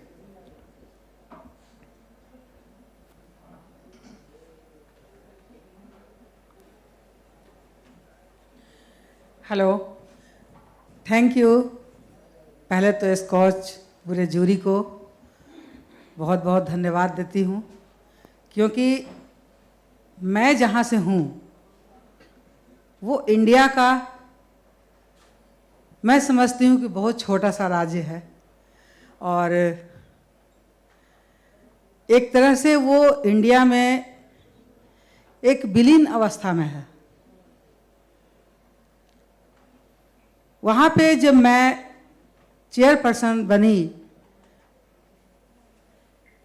2023 27 मार्च को मैंने इलेक्शन फाइट किया था और मैं विनर हुई। तो मैंने वहाँ जाकर के जो देखा, हमारे झारखंड की स्थिति बहुत पीछे है, हर मसले में पीछे है। तो मैंने एक शपथ लिया अपने मन ही मन में, झारखंड राज्य सहकारी बैंक को कैसे उसके स्तर को उठाया जाए और कैसे उसको इंडिया के मानस पटल पर ला करके खड़ा किया जाए। ऐसी स्थिति में हमारे पास जब हमारी पहली बोर्ड की बैठक थी, तो मेरे पास हमारा बैंक 90 करोड़ के एकोमोलेटेड लॉस में हमारे हाथ में मिला था। मुझे समझ नहीं आ रही थी कि मैं इसको कहाँ से देखूं और कहाँ से इसकी शुरुआत करूं, जिससे कि मैं इसको एक सही प्लेटफॉर्म पर ले जा सकूं। पर मैंने एक सपना देखा और सपने को सच करने के लिए, उसको हकीकत में बदलने के लिए मैं प्रयासरत हो गई। और मैंने सबसे पहले अपने बैंक में जो मुझे दिखा कि कोई भी काम को करने के लिए आपका लक्ष्य सुनिश्चित होना चाहिए, और लक्ष्य के हिसाब से क्या क्या उसके पैमाने हैं। कैसे कैसे आपको निरंतर एक एक करके कदम को आगे बढ़ाना है, इसके लिए मैंने निरंतर प्रयास किया। सबसे पहला मैंने जो समझा, बैंक को या किसी भी संस्था को आगे बढ़ाने के लिए डिसिप्लिन की बहुत ज़रूरत है। दूसरा जो मेरे समझ में आया, पारदर्शिता से काम होना बहुत ज़रूरी है। तीसरा मेरी समझ की जो बात थी, आपकी ईमानदारी, आप कितनी ईमानदारी से अपने संस्था के प्रति समर्पित हैं, वो बहुत बड़ा मैसेज आप दे सकते हैं उस माध्यम से और उस संस्था को बढ़ाने के लिए। चौथी बात जो मेरी समझ में आई वो ये थी कि आप एक बार में ही तो पूरा अटैक करके आप सब कुछ ठीक नहीं कर सकते हैं, तो कहीं ना कहीं से उसकी शुरुआत करनी होगी और आप सेंटर पर अटैक तो नहीं कर सकते हैं। जब भी किसी को जीतना है, किसी जगह को जीतना है, किसी राज्य को जीतना है, आपको उसके किनारे से ही उसको धीरे धीरे करके उस पर अटैक करना होगा।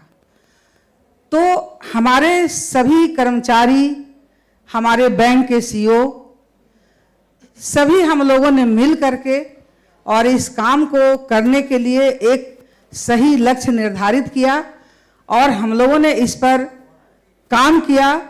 आज वही कर्मचारी इस तरह से निरंतर काम कर रहे हैं कि सिर्फ संस्था के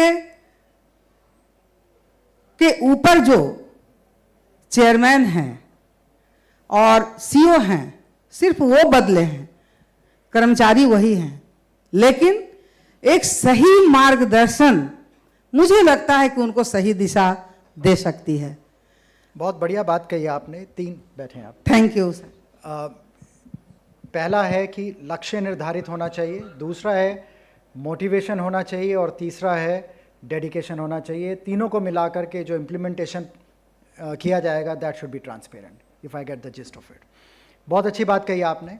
तो ये था एक पर्सपेक्टिव बैंक के माध्यम से, बहुत अच्छा बोला आपने। अगर मैं एडमिनिस्ट्रेशन की तरफ जाता हूँ तो this was front of the house, let me go to the middle of the house. Maybe I have Sikkim present here. Ma'am, if I may ask you.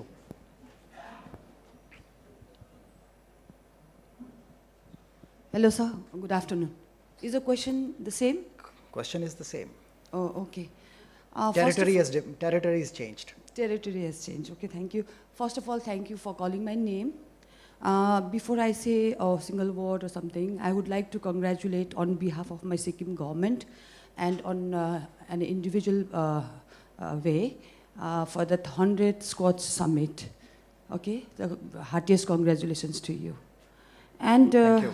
What is the motivation of you? The question was like, what is the motivation, right? Correct. If I'm not mistaken. Correct. Okay.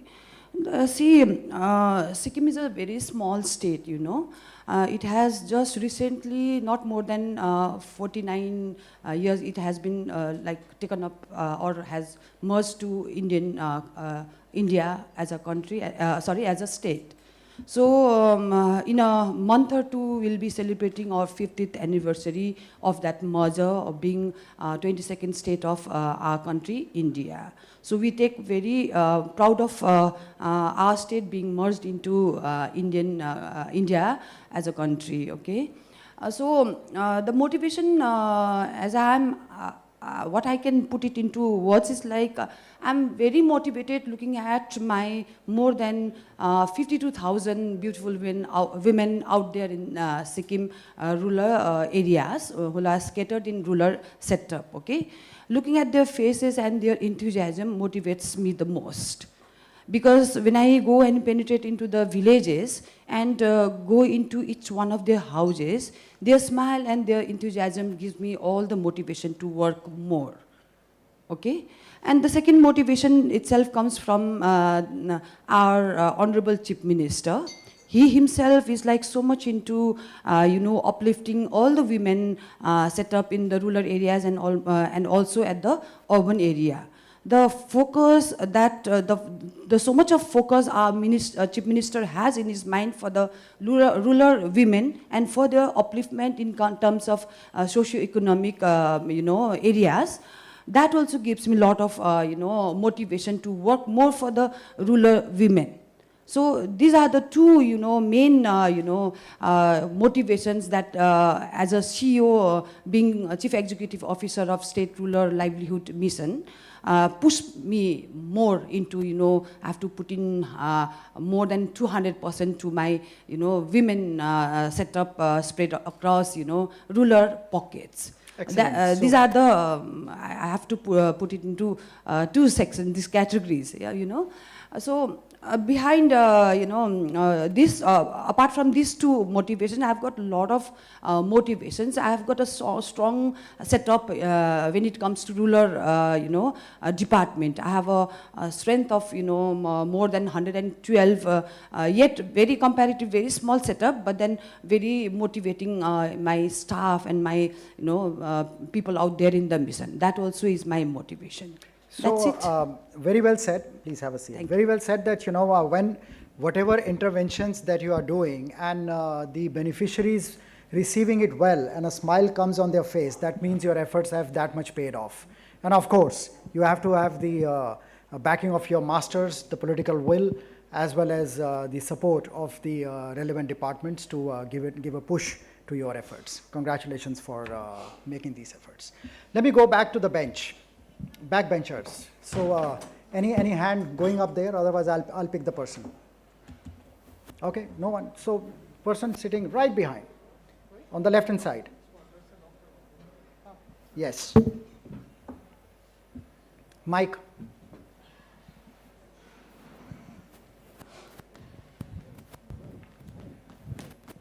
Good afternoon, everyone.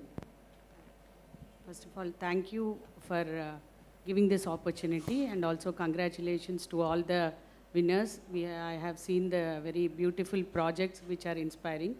Regarding the motivation and the AI into the administration, I feel being from the tribal welfare Gurukulam residential institutions, we have from class 1 to PG, this is the range of students we have. So each requirement is different, each need is different. So basing on that, we want to use the technology, AI, imbibing into our system. So we have monitored that way, like health monitor app we have developed, inspection app we have developed, so that sitting in the head office we can monitor it through the dashboard.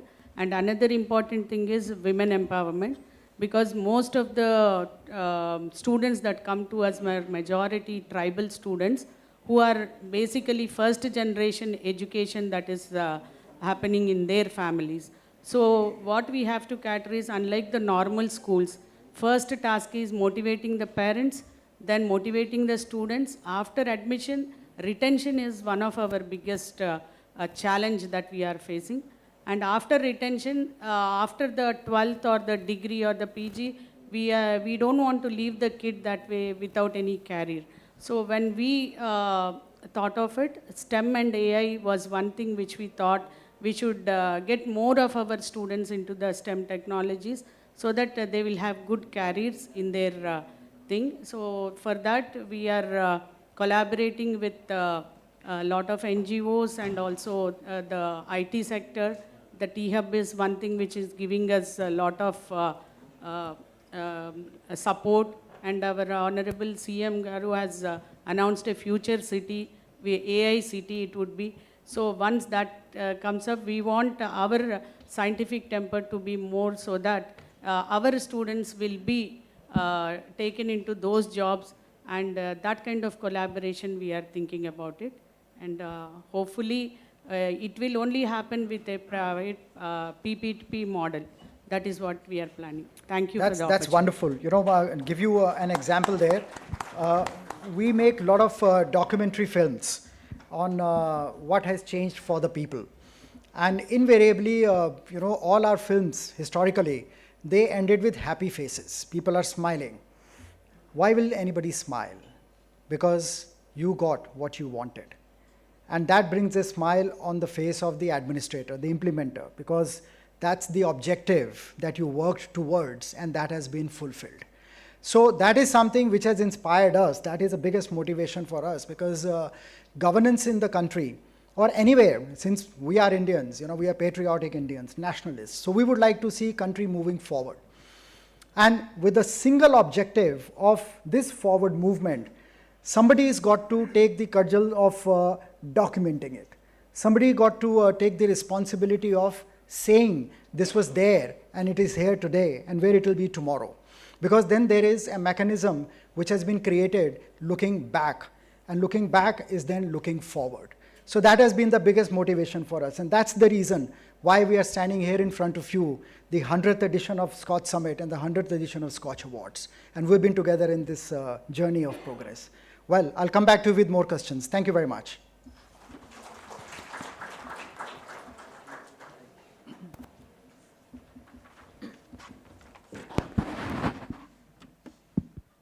Thank you sir, thank you so much. इसी के साथ हमारे अगले सत्र की ओर, जो हमारे awards का ही है, उसकी ओर हम अग्रसर हो रहे हैं। मैं सिल्वर स्कॉच अवार्ड की एक बार फिर से घोषणा करती हूँ।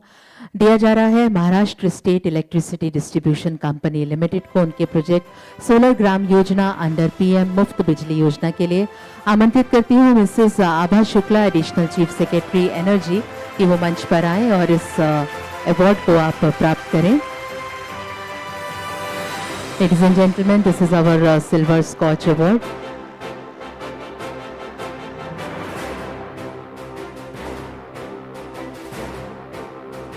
हम अगले अवार्ड की तरफ अग्रसर हो रहे हैं। दिया जा रहा है office of registrar general of marriages, government of West Bengal, directorate under law department, उनके प्रोजेक्ट MARREG को Mr Pradeep Kumar Panja, WBJS principal secretary, इस समय हमारे बीच में हैं। उनसे निवेदन करेंगे कि वो मंच पर आएं और इस अवार्ड को आप प्राप्त करें।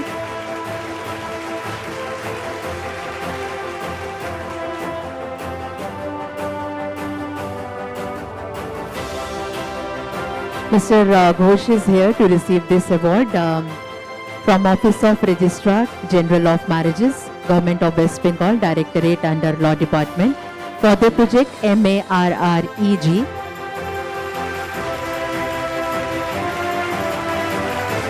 अगले सिल्वर अवार्ड की तरफ अग्रसर होते हुए हम घोषणा करते हैं इस अवार्ड के लिए office of commissioner of industries and commerce Assam for the project chief ministers आत्मनिर्भर असम अभियान। मिस्टर तपन देगा, एडिशनल डायरेक्टर, हमारे बीच में हैं। उनसे निवेदन है मंच पर आएं। Mrs Abha Shukla, Mrs Vaishali Rai. Mrs. Vishali Rai is here to receive this award for Office of Commissioner of Industries and Commerce Assam for their project Chief Minister's Atmanirbhar Assam Abhijan.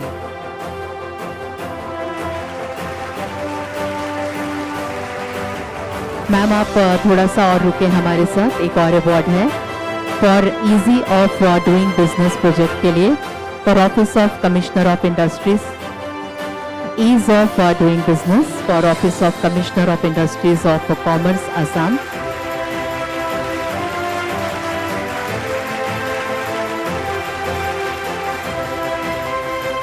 Thank you so much, ma'am. इसी के साथ अग्रसर होते हैं अगले silver Skoch award की ओर। दिया जा रहा है राजस्थान ग्रामीण आजीविका विकास परिषद चूरू को उनके प्रोजेक्ट डिजिटल सखी and women empowerment project. Mr. Abhishek Surana is with us to receive this award. Mr. Abhishek Surana, IAS, District Magistrate and District Collector.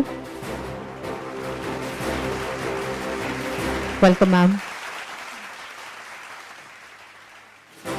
प्रिय सज्जनों, ये अवार्ड दिया जा रहा है राजस्थान ग्रामीण आजीविका विकास परिषद चूरू को उनके प्रोजेक्ट डिजिटल सखी एंड वुमेन एम्पावरमेंट प्रोजेक्ट के लिए।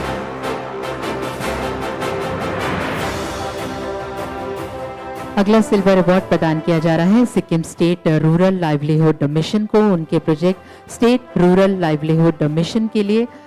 मैं मिस राधा प्रधान सीईओ से निवेदन करूंगी कि वो मंच पर आए। Request miss Radha Pradhan CEO to kindly be on this and receive this award. Sikkim State Rural Livelihood Mission, ladies and gentlemen, for the project State Rural Livelihood Mission.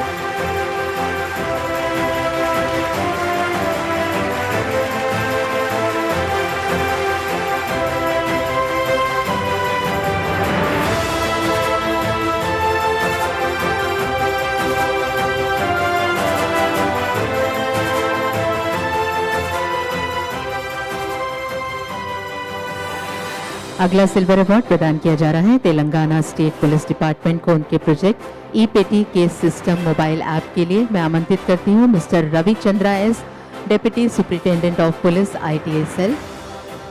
Mister Ravi Chandra S, deputy superintendent of police IT cell.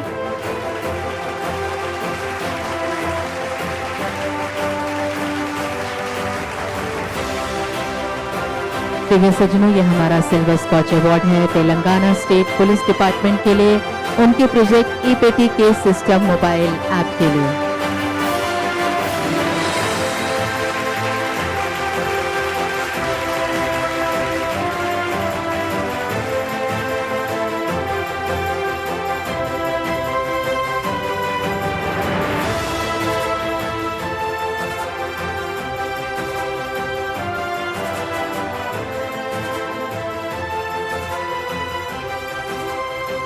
On the occasion of 100th awards SKOCH facilitation function, I congratulate the organizers and jury members and all the dignitaries on and off the dais. So a few words I want to explain about the digitalization of policing, how it is helpful to all of us. Basically, Telangana government has started this digitalization process way back in the year 2002 with the concept that to provide safe and secure city as well as safety to the citizens.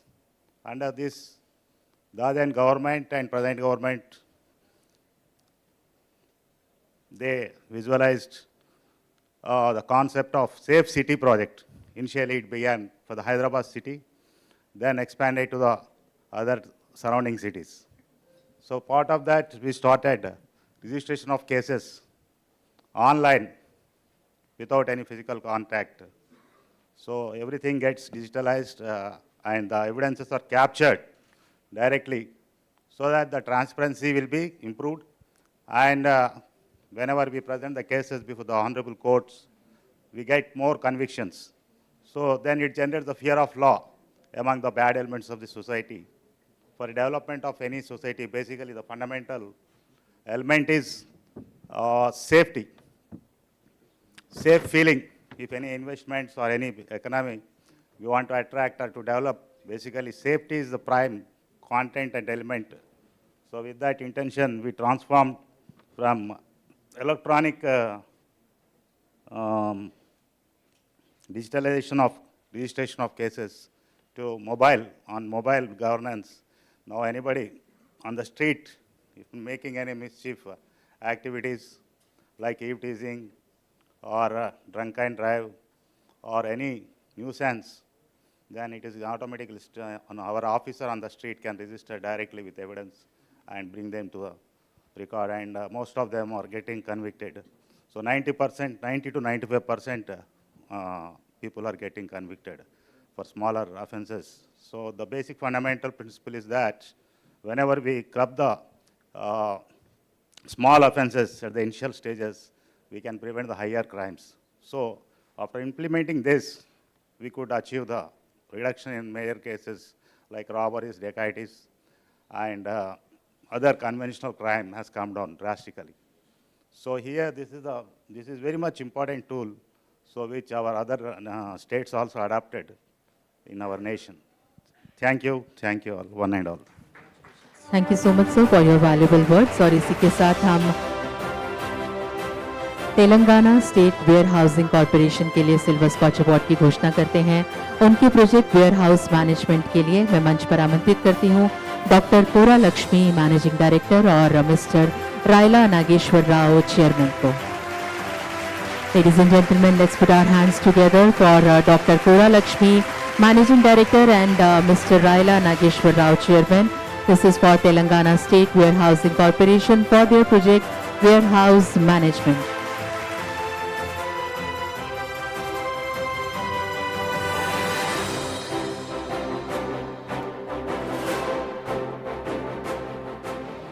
Good evening, ladies and gentlemen. First of all, I'd like to congratulate you for your 100th summit, and thank you so much for giving us this prestigious award. And a lot of digitalization is happening in Telangana. So we have also started digitalizing transactions and everything. So we are thankful to Quixi app. They have come up with an app in which there was minimum manual intervention, and policing safety is the norm, and in agriculture, farmers is a priority, because government of Telangana is being very supportive to farmers. They're giving a lot of subsidies, and even in warehousing also we dedicate 35% subsidy to them. And a lot of things are happening, and looking forward to many more awards from you now in future. Thank you so much. Thank you so much, ma'am. और इसी के साथ urban development directorate municipal corporation Rudrapur को silver Skoch award प्रदान किया जा रहा है उनके project dump site remediation and CBG plant के लिए। आमंत्रित करते हैं मंच पर रवि पांडे, नोडल ऑफिसर को। Welcome ma'am. Shipra Joshi ji, deputy municipal corporation, हमारे बीच में है इस अवार्ड को लेने के लिए। Urban development directorate municipal corporation Rudrapur, उनके project dump site remediation and CBG plant.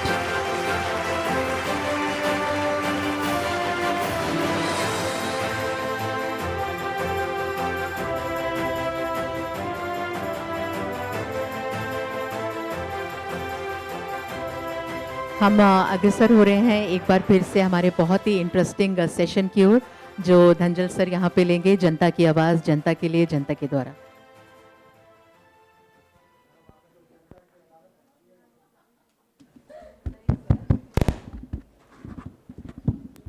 जनता की आवाज़, जनता के द्वारा, वेरी नाइस। जनता के लिए, तो जनता तो है नहीं यहाँ पे, उनकी आवाज़ आप बता सकते हैं। जनता की सरकार है। तो मैडम आपसे ही शुरू करते हैं। तो जहाँ हमने पिछला सत्र छोड़ा था, जिसमें कि हमने कहा कि मोटिवेशन, अब इसमें हम चर्चा करते हैं कि वो मोटिवेशन के बावजूद हमारे सामने अड़चनें क्या आती हैं, जिसको कि हम लांघते हुए आज इस मंच पे पहुँचे हैं। तो मैडम आपसे शुरू करते हैं।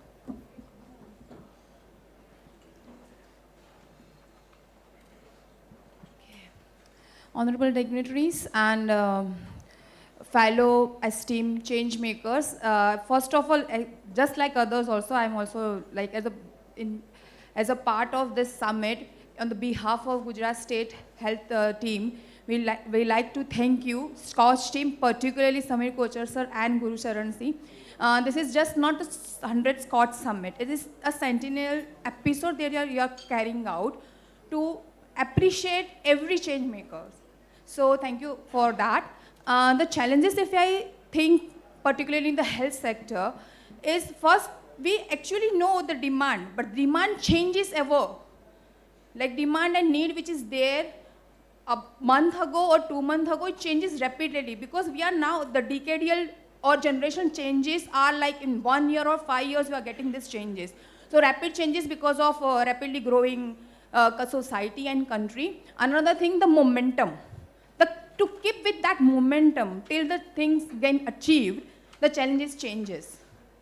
So periodic evaluation, the way that you are carrying out, independent evaluation or third party evaluation, repeated survey that can get us to the real time area specific need is more important to make that momentum act as it is in the start, in the earliest phase or the primary phase or infancy stage. So that's the main challenge.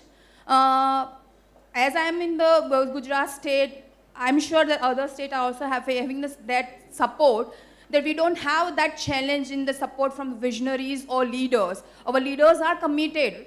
And another challenge is to get that trust of public.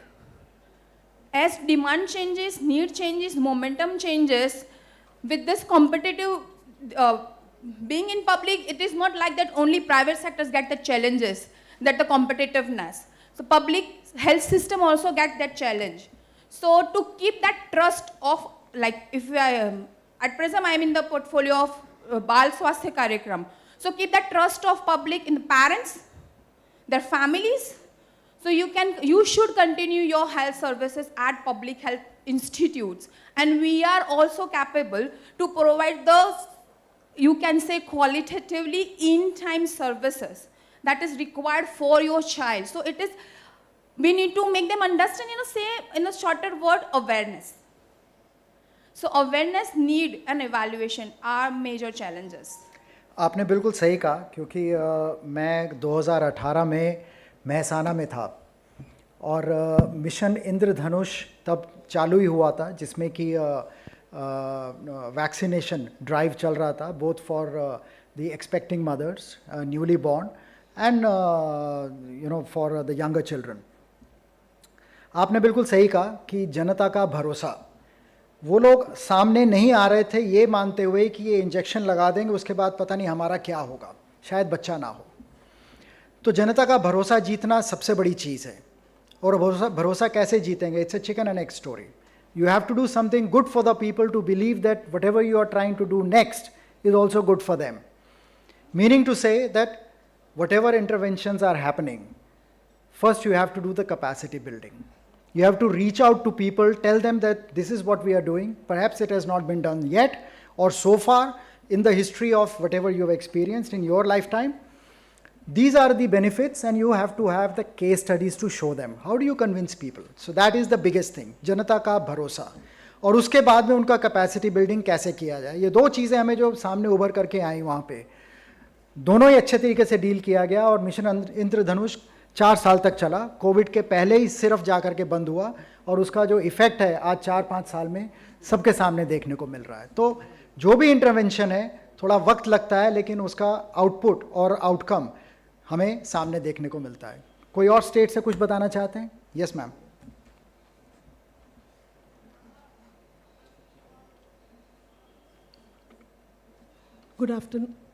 Good afternoon, everyone. First of all, congratulations to SKOCH Summit on reaching the 100th award, the conference that you hold. And maybe this is one of the ways in which, people who normally do not come in front because of many constraints, so they are also coming forward, and their work is being recognized. I worked for Ghosikhurd FRL, that is the full reservoir level, using remote sensing and very high resolution satellite data and drone. Now this is a field which Government of India is also trying to bring to the forward, because GIS and geospatial technologies, they are a way for e-governance. All the initiatives of e-governance are through them. And because this work was done, I did this work for the irrigation department, though I am from the remote sensing center at Nagpur. What we found is that there are many farmers whose land had to be acquired by the department. They had done their job, but there were certain villages, or there were certain cadastral which had to be taken into the land which was acquired by the government. But there are, certain politicians, I should say, certain influential people and certain farmers who are being instigated that no, go against a department and, put in a case. And usually what happens in a country like India is that, I do not know whether I should be saying this or not, but when it is a farmer's issue, it is like the farmer, whatever they are doing is correct. But then when they see the images that look, because we flew this, the drone also, And we had acquired the satellite data during the time the full reservoir level was there. For the next 15 days, the data was there available with us. So many litigation which was going to take place, and the department would have spent a lot of time, energy and money on this.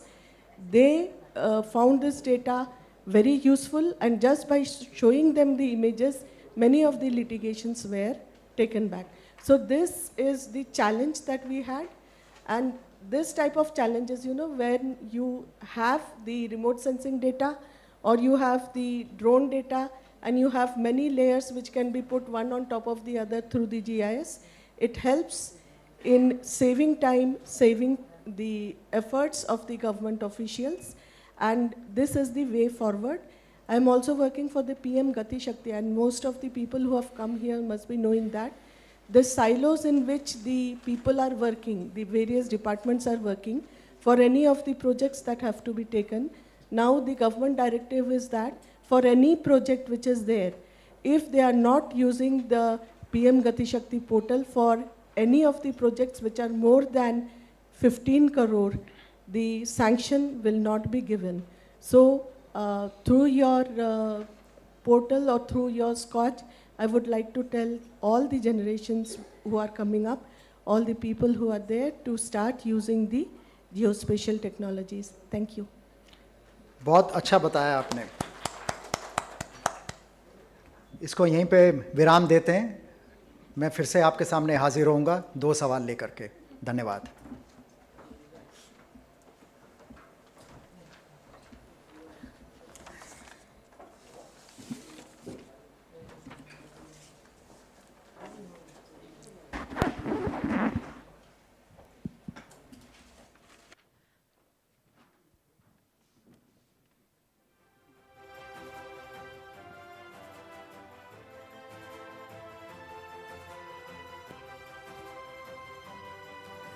Divya सज्जनों, पुनः अग्रसर हो रहे हैं हमारे scotch awards की ओर।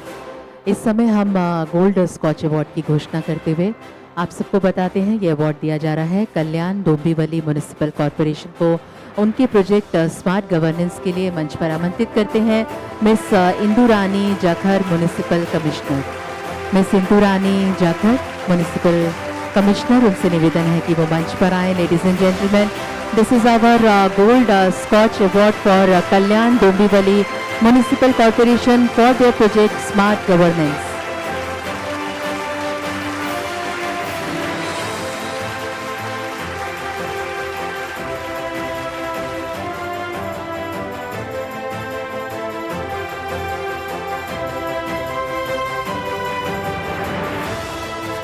First of all, I would like to thank Scotch for inviting us for this 100th Scotch Summit, as well as awarding us for our initiative on e-governance. So this initiative was part of the improvement of governance in the Smart Cities mission. It's an ERP software that has helped us in providing 24/7 citizen services.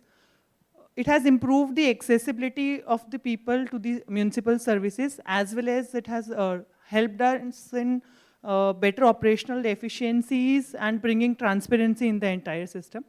Just for an example, earlier for taxation purposes, people had to visit the centers or the municipal offices. Through this system, they can apply for new taxation online, they can apply for the taxation changes online. Also, an important aspect is that the bill generation for every year is automatic, and there is no manual intervention in that. Only if there is a discord from the side of the citizen, then the matter comes for a hearing to an individual. So by this, we have brought down the inefficiencies, and I wish to share that with this initiative, in the past 1 year, we increased our revenue by around 150 CR. So it was a very good use of technology for improving governance and the revenue collection of the corporation. Thank you for giving me the opportunity to present our e-governance model here. Thank you, everyone.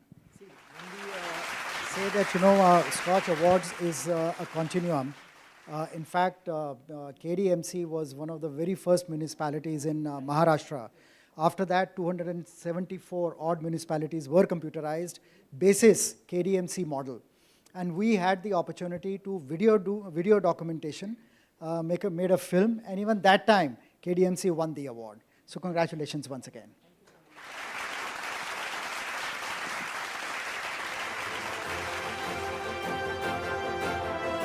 प्रेमियों सज्जनों, इसी के साथ हम पुनः एक बार फिर से सिल्वर स्कॉच अवार्ड्स की तरफ अग्रसर होते हुए Maharashtra state electricity distribution company limited को सिल्वर स्कॉच अवार्ड प्रदान करते हैं उनके project solar Gram Yojana under PM मुफ्त बिजली योजना। मैं आमंत्रित करती हूँ missus Abha Shukla, additional chief secretary energy को, कि वो मंच पर आएं और इस अवार्ड को आप प्राप्त करें। Sir is coming here to receive this award.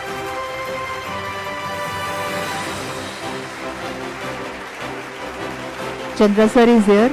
मैं बस इतना ही सुन पाई, really sorry sir. Thank you so much sir for joining us. Thank you, SKOCH, for honoring us for this initiative. In fact, this Sauragram Yojana is nothing but our Honorable CM's initiative of using more and more renewable energy and sustainable energy for the development, overall development of the villages. The Sauragram Yojana is basically to take care of all the requirement of all the households, and whatever energy requirement for that particular village is from renewable energy, and that particularly from the solar energy. So what we have done, when the PM Surya Ghar Muft Bij Yojana, the initiative was announced by Honorable Prime Minister, we took this initiative to convert some of our villages into 100% consumption on the solar energy. This scheme is basically integration of various schemes where no extra funding is required. The subsidy available under the PM Surya Ghar Muft Bij Yojana, and then various schemes like Jal Jeevan Mission, 15th Finance Commission grants, and our own funds from Jila Parishad as well as the state government, we have utilized for that. And we have individually, all the households are having rooftop solar, where all the basically individual beneficiaries are generating whatever the energy they are consuming through this rooftop solar, as well as whatever the offices or schools or whatever another institutions the village will have, like the Jila Parishad school, maybe Gram Panchayat Karalaya, or maybe revenue Karalaya, they are all having the rooftop solar. Then another consumption is the street lights and water supply scheme. For that, we have created funds under the respective schemes like the Jal Jeevan Mission and the Jila Parishad grants to ensure that this energy consumption is met through the solar energy. And then whatever the commercial consumption, like the small atta chakki or small any commercial organization which is present in the village, we are creating a common solar generation facility. So 100% consumption of the village is basically done through the solar energy, and this is also making these villages self-sufficient. In fact, if we know our Mahatma Gandhi's concept of self-sufficiency, this is in the true sense we are making these villages self-sufficient. Once again, I thank SKOCH for recognizing our initiative and honoring us. Thank you very much. Sir, I request you to kindly be with us. Sir, आप please रुकिए। Maharashtra state electricity distribution company limited को हम gold Skoch award से भी सम्मानित करते हैं उनके प्रोजेक्ट मुख्यमंत्री सौर कृषि वाहिनी योजना के लिए। और इस समय CMD MSc OCL Lohesh Chandra sir ji हमारे बीच में उपस्थित हैं। Thank you so much sir. देवी सज्जनों, हमारा अगला सिल्वर स्कॉच अवार्ड इस समय प्रदान किया जा रहा है जिला शिक्षा केंद्र नर्मदापुरम को उनके प्रोजेक्ट सीटी बजाओ बचाओ बुलाओ अभियान के लिए। मैं सोनिया मीना जी कलेक्टर से निवेदन करूंगी कि वो मंच पर आएं और इस अवार्ड को आप प्राप्त करें। I request Sonia Meena ji, Collector ji, to kindly be here with us on the stage and receive this award. On behalf of Zila Shiksha Kendra Narmadapuram, ladies and gentlemen, this is for CT Bajao Bachao Bulao Abhiyan.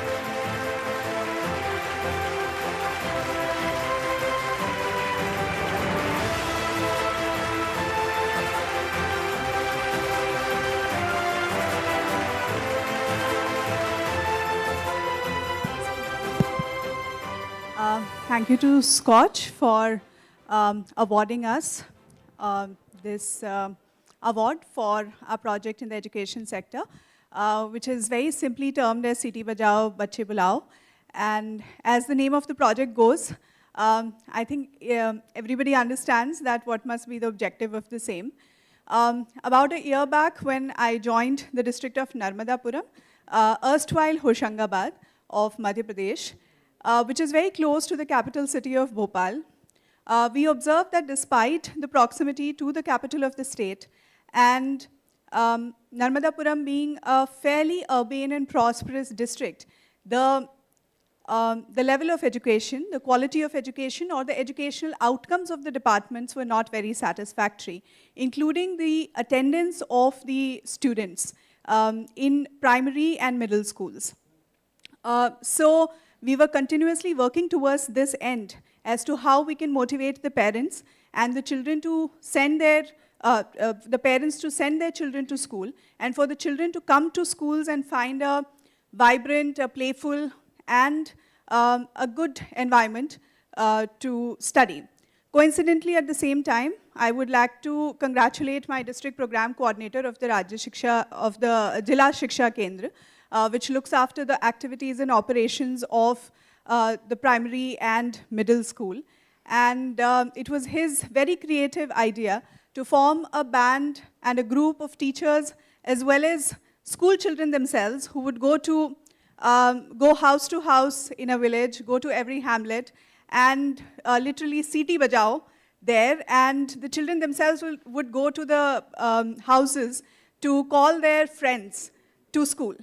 So we saw a very drastic improvement in the overall attendance in school from 30% to 70% in the villages in which this project was undertaken.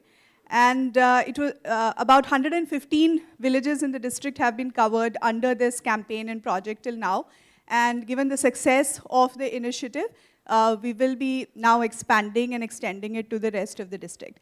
So, I mean, a lot of such creative activities and so much hard work keeps going on behind the curtains that the public or many people don't really come to know about.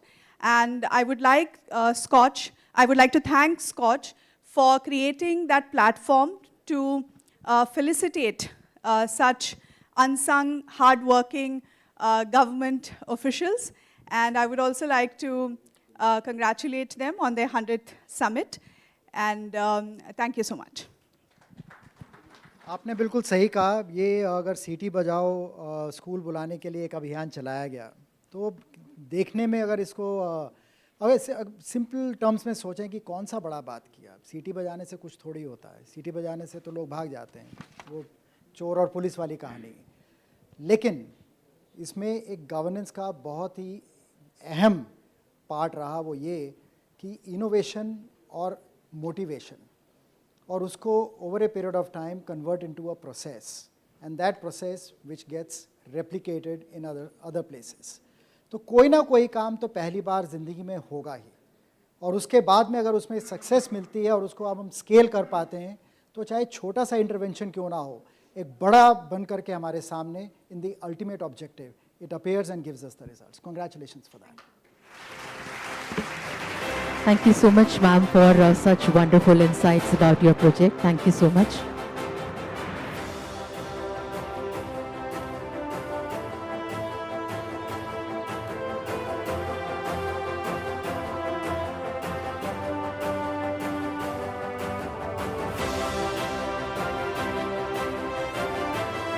प्रिय सज्जनों, जैसा कि आप जानते हैं कि gold Skoch award इस समय दिया गया था Maharashtra state electricity distribution company limited को उनके प्रोजेक्ट मुख्यमंत्री सौर कृषि वाहिनी योजना के लिए। और सर इस समय हमारे बीच में हैं चंद्रा सर और हमें कुछ इसके बारे में बताएंगे। So thank you once again for awarding us and giving us honor. In fact, I would like to share with the audience this is one of the path-breaking innovation which Maharashtra has done, which is not only going to benefit farmers, like 1 crore farmers of Maharashtra, but as well as the whole farmer community in the country.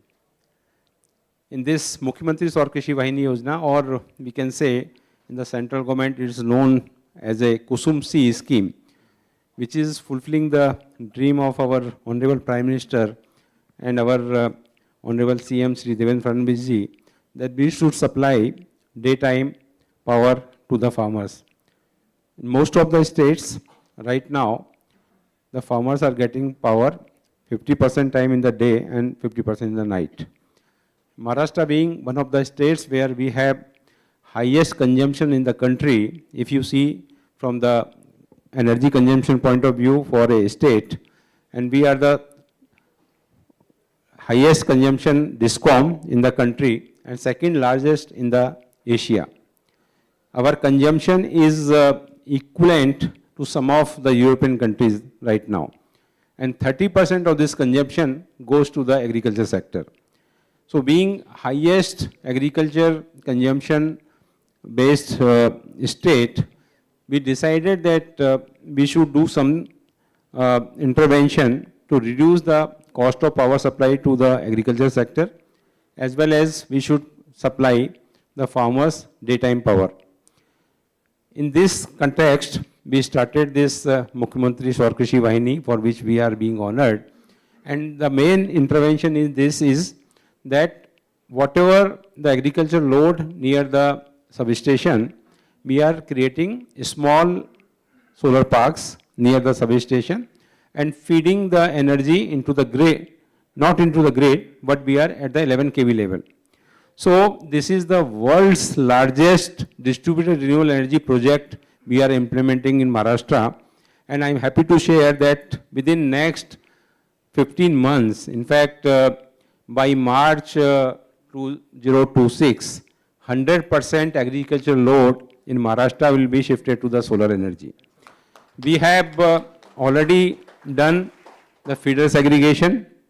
All the feeders which we have identified having substantial agricultural load have been segregated, and all the feeders are being solarized under this program.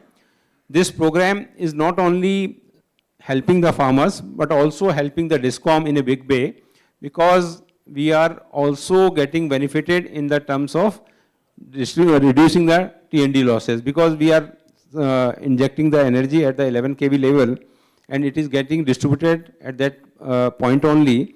So there are no T&D losses. So there are saving of 5 to 6% of T&D losses. There is no investment required for the transmission network, because when we have to get this whole energy from outside or from the other generating stations, so we have to strengthen our transmission network. So this is also taking away that requirement of investment in the transmission network.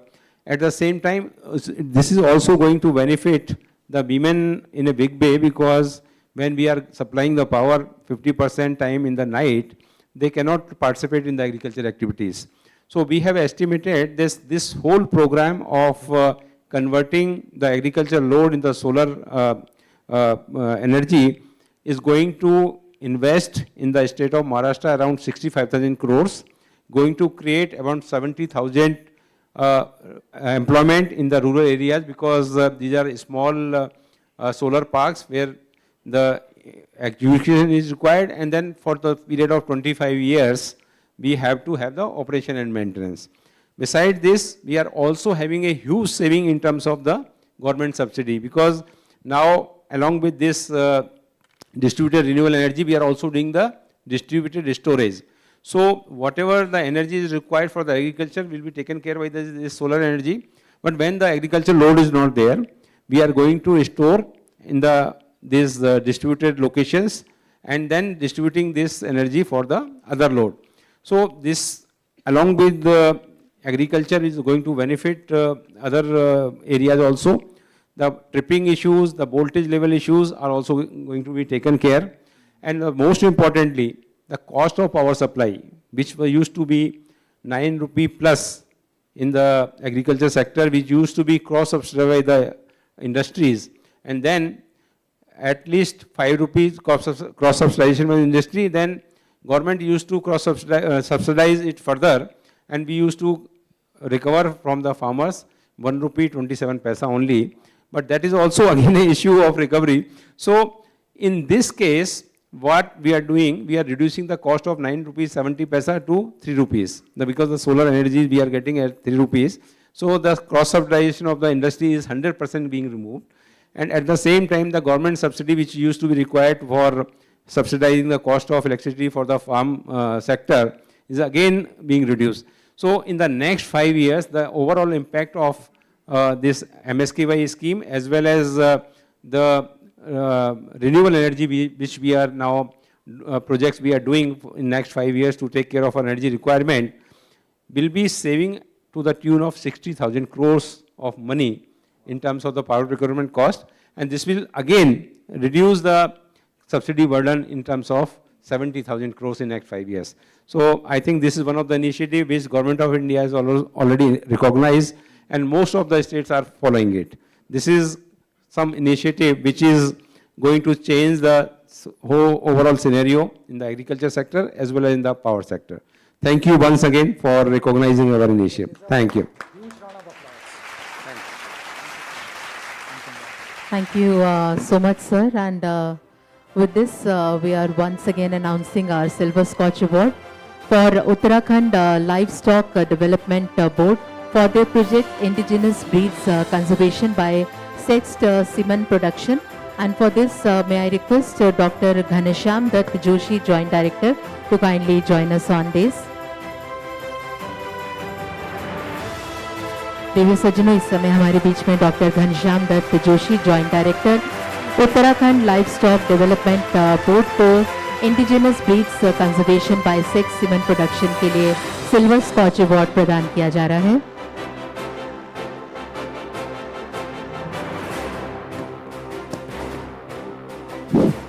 धन्यवाद scotch. जो ये हमारा project है indigenous breed को conservation करने के लिए by the mean of sex sorted semen. 2018 से पहले हम जो भी सेक्स सॉर्टेड सीमन यूज़ कर रहे थे इंडिया में वो इम्पोर्टेड था, कनाडा से हम लोग इम्पोर्ट करते थे। और 2018 में उत्तराखंड ने फर्स्ट टाइम गवर्नमेंट सेक्टर में लैब इस्टेब्लिश की ऋषिकेश में।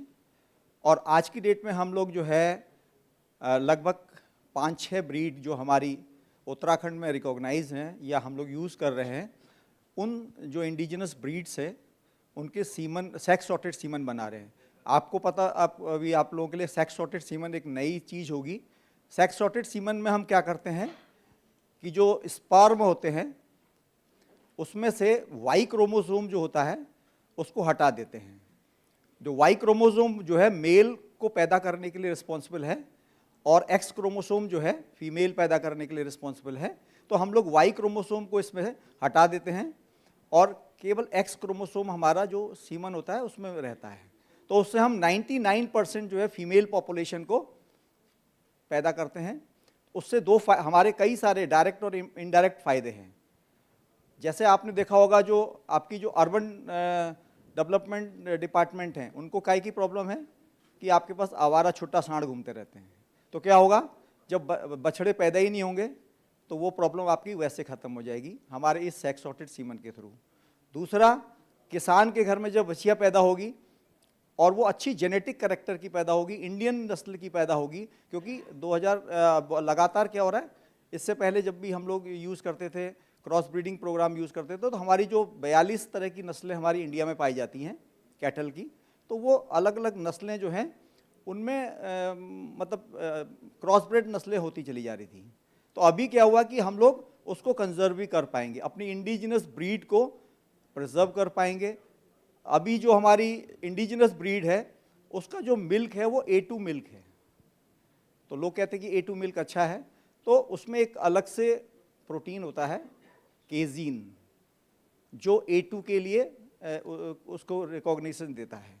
तो अगर हम इंडिजिनस ब्रीड्स को पालेंगे और उसको क्या बोलते हैं प्रिजर्व करेंगे तो हमारा दूध का प्रोडक्शन भी बढ़ेगा।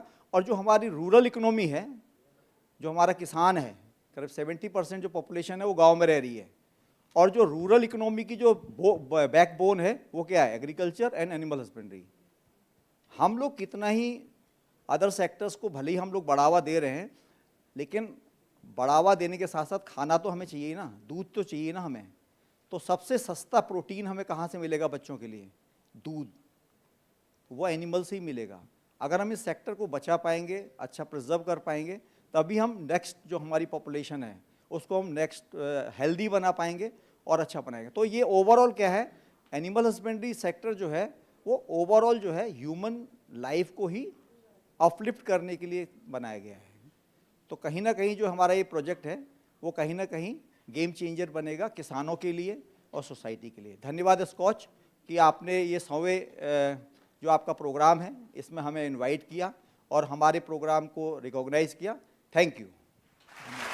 Thank you so much sir. इसी के साथ अगला सिल्वर स्कॉच अवार्ड प्रदान किया जा रहा है West Bengal cyber crime wing WBCCW को उनके project West Bengal cyber crime prevention and response team. आमंत्रित करती हूँ Mr Osama Bakhtiyar, deputy SP। Ladies and gentlemen, please welcome Mr. Osama Bakhtiar, Deputy SP, to receive Silver Scotch Award for West Bengal Cyber Crime Wing for their project West Bengal Cyber Crime Prevention and Response Team.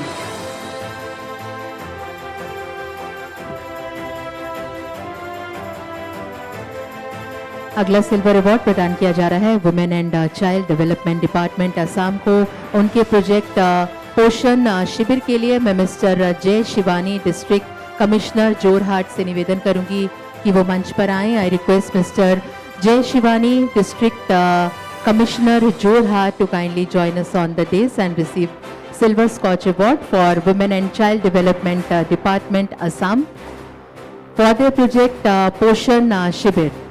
Ladies and gentlemen, let's put our hands together for sir.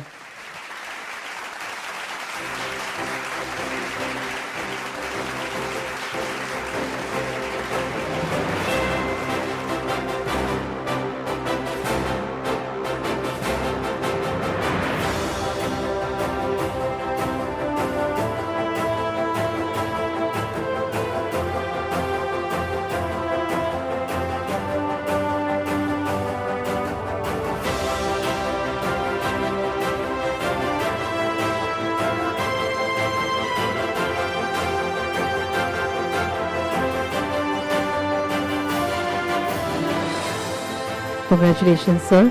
और इसी के साथ हम gold scotch awards की तरफ अग्रसर होते हुए यहाँ पर commissionerate health department health and family welfare Gujarat के लिए गोल्ड स्कॉच अवार्ड की घोषणा करते हैं। उनके project breaking the silence free cochlear implant and speech therapy.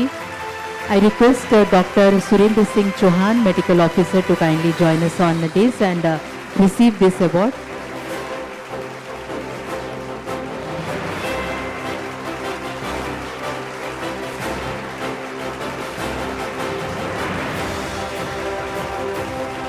Ladies and gentlemen, Commissionerate Health Department, Health and Family Welfare Gujarat for their project Breaking the Silence and sir आपके लिए एक और award है हमारे पास, to request you to kindly be with us for Commissionerate Health Department, Health and Family Welfare Gujarat for their project SHRBSK Health and Digital Health Card for every student. We here announce the Gold Scotch Award for you, sir. Dr. Surendra Singh Chauhan and ma'am is here to receive this award. This is for Commissionerate Health Department, Health and Family Welfare Gujarat for their project SHRBSK Health Digital Health Card for every student. Good evening. As we discussed previously also, this is a teamwork. So we like to dedicate this award, our both awards, to our 992 as School Health Rashtriya Bal Swasthya Mobile Health Team, our dedicated health centers team, and our visionary leaders of the state. Thank you very much. Thank you so much, everyone on stage. And with this, we announce our next Gold Scotch Award for Transplant Authority of Tamil Nadu for their project Deceased Donor Organ Transplantation. And to receive this award, may I please request Professor Dr. Gopal Krishnan Natarajan, Member Secretary, to kindly be on stage and receive this award. Ladies and gentlemen, for Transplant Authority of Tamil Nadu for their project Deceased Donor Organ Transplantation. First of all, my humble pranams to Scotch for this prestigious award. I received this honor on behalf of all the stakeholders in this sacred program. Why I call this as a sacred program, the adjective sacred, because it is not simply a medical program. It has a lot of complexities in terms of the technical nuances, the ethicalities, the legal issues, emotional issues, and psychological issues. You all know the common perception about death, but this is a program. There is a different concept about death. It is a brain death. The permanent cessation of function of brain. Such a victim his life can be sustained with some artificial means, and the vitality of organs can be sustained. And with the consent of the family members, multiple organs can be retrieved from the brain dead person, like the 2 lungs, the heart, 2 kidneys, liver, pancreas, small intestine, skin, bone, stomach, small, and so on and so forth. We all think that death is an end. But this program has proved that there is no end for anything in life. From the death of an unfortunate victim, a second lease of life starts for so many people. That is the program. And this award is being given for more than 50% leap in the performance in the program during the previous calendar year.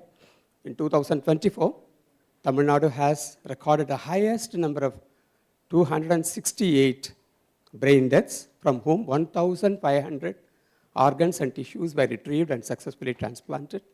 This is the highest ever number for one single state during one calendar year across the country ever since the program started.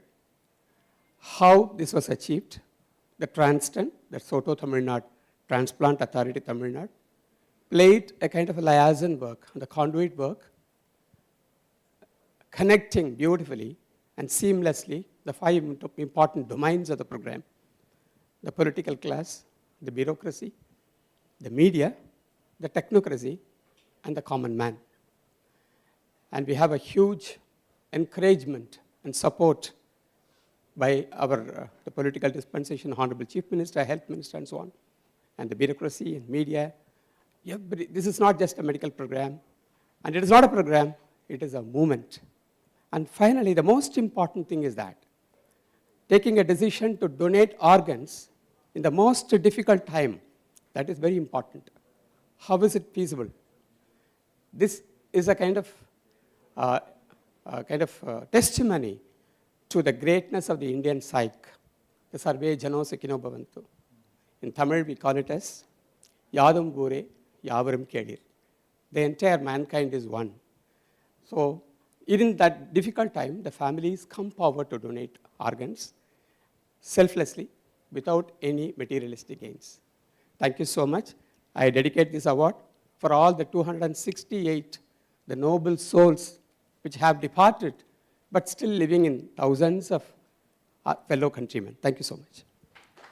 Thank you so much, Professor Dr. Gopal Krishnan Natarajan, for your valuable insight and such kind heart you have. Thank you so much for being here.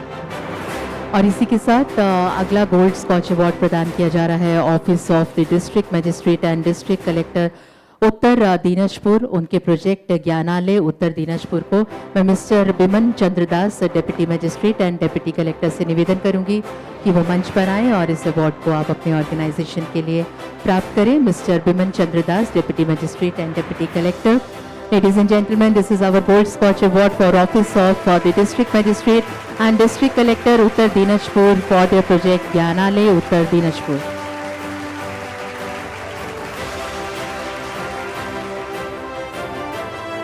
अगला gold Skoch award प्रदान किया जा रहा है Tamil Nadu newsprint and papers limited को उनके project LSFM CO2 emission reduction programme towards net zero. आमंत्रित करते हैं doctor Sandeep Saxena, additional chief secretary and CMD को कि वो मंच पर आएं।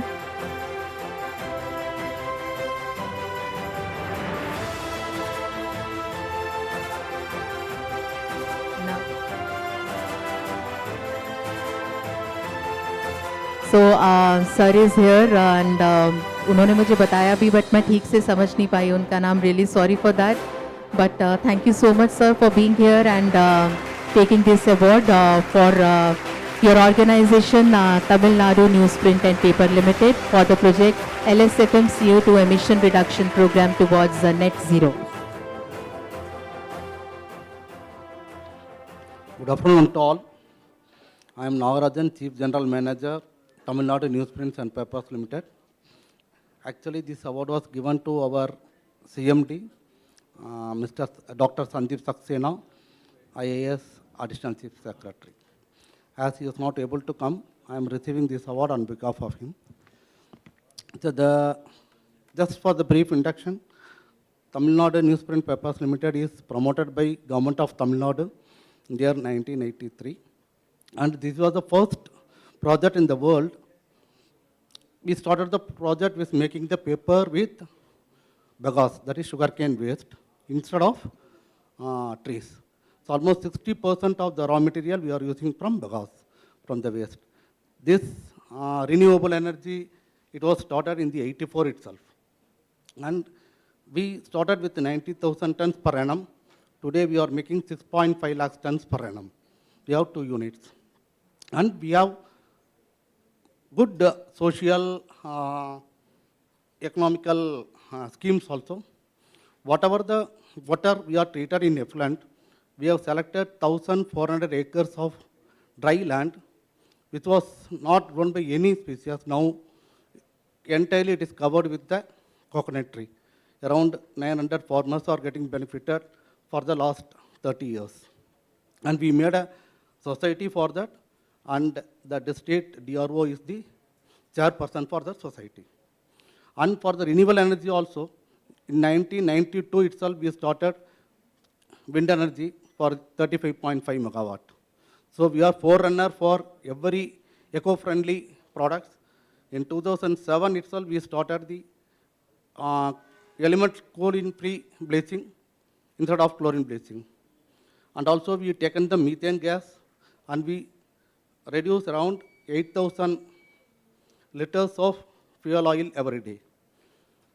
And our 2/3 of our energy we are getting from renewable energy, apart from that 35.5 megawatt which we are generating from wind. So this is the new one. When the paper is making, one of the hazardous waste is the lime sludge. So instead of dumping it from other places or just bury it, we started our own cement plant using the fly ash and the lime sludge, which is the waste from our plant, and we are making 900 tons of cement per day. And this project we initiated in 2010 itself. And again, around 2015, whatever the carbon dioxide emission is going from cement plant has been taken to our another plant. We are making PCC, that is calcium carbonate, which is the chemical required for the paper making. So entirely we are making the circular economy, and we started all these carbon programs and all in the year 2000 itself. And we have 1 lakh acre of plantation at present we are having, and every year we are making 25,000 acre plantation.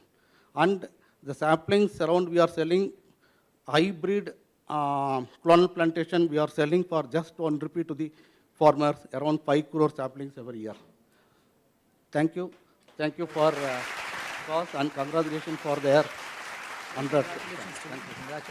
Thank you so much, sir. और इसी के साथ अब हम gold Skoch award प्रदान करने जा रहे हैं office of superintendent of police Valsad को उनके प्रोजेक्ट मिशन मिलाप के लिए आमंत्रित करते हैं Mr Dharmesh Patel assistant sub inspector को कि वो मंच पर आए। Request Mr Dharmesh Patel assistant sub inspector to kindly be on the stage and receive this award.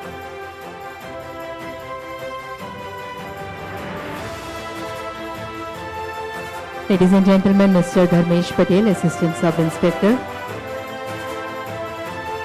Organization Office of Superintendent of Police Valsad for their project Mission Milap, Dharmesha Patel.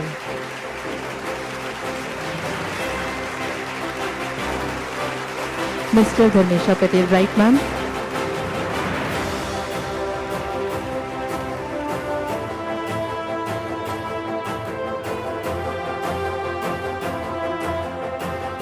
Thank you so much. और अगला gold Skoch award दिया जा रहा है tribal welfare department Telangana को उनके project online ROFR titles granting system के लिए आमंत्रित करते हैं doctor A Sharad, secretary and the commissioner.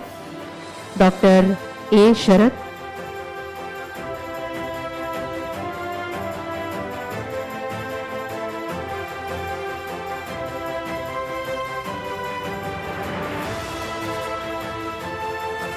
Padma ji is here, Deputy Director, Tribal Welfare Department, Telangana, to receive this award. This is our Gold Scotch Award, ladies and gentlemen, for Tribal Welfare Department, Telangana, for online ROFR titles granting system.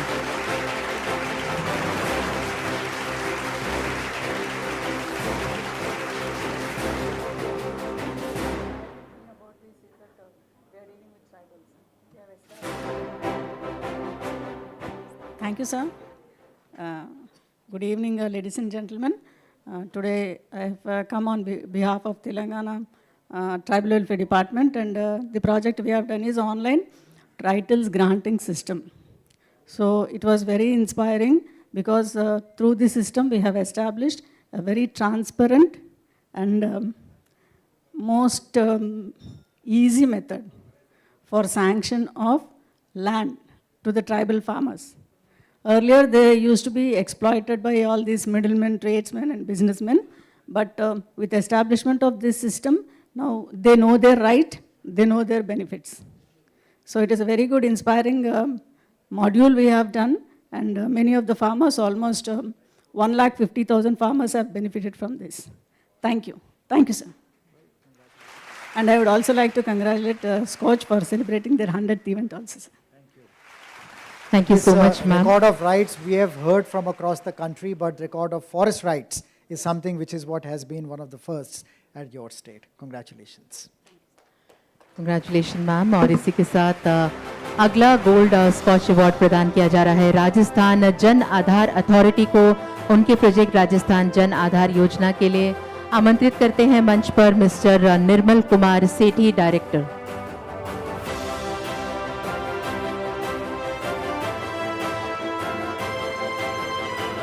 Ladies and gentlemen, Mr. Nirmal Kumar Sethi, Director, is here to receive this Gold Scotch Award for Rajasthan Jan Aadhar Authority for their project Rajasthan Jan Aadhar Yojana.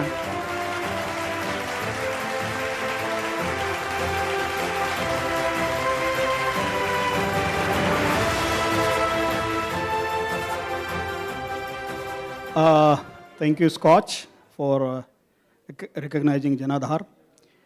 Jan Aadhar is actually not a scheme only. It's an ecosystem of service delivery of the public welfare schemes being delivered by any state government. Not only, we are not talking only about Rajasthan. The service delivery of government schemes has always been a challenge because of all kind of pilferages and beneficiaries are not being recognized properly, because as far as the ecosystem of service delivery of the government is concerned, there has been ghost beneficiaries, fake beneficiaries, all kinds of benefits when they are delivered, maybe in cash benefits or non-cash benefits, like in food grains and in pensions, in scholarships, everywhere you can see that. But this need was recognized, And as every e-governance scheme does that, we have actually created two specific objectives. Number one is creation of the family database, that is family directory of the entire state population. And another one is created a DBT platform through which all the benefits of the public service, public welfare benefits can be transferred. And not only public schemes, but services also, like issuance of certificates and permissions and approvals.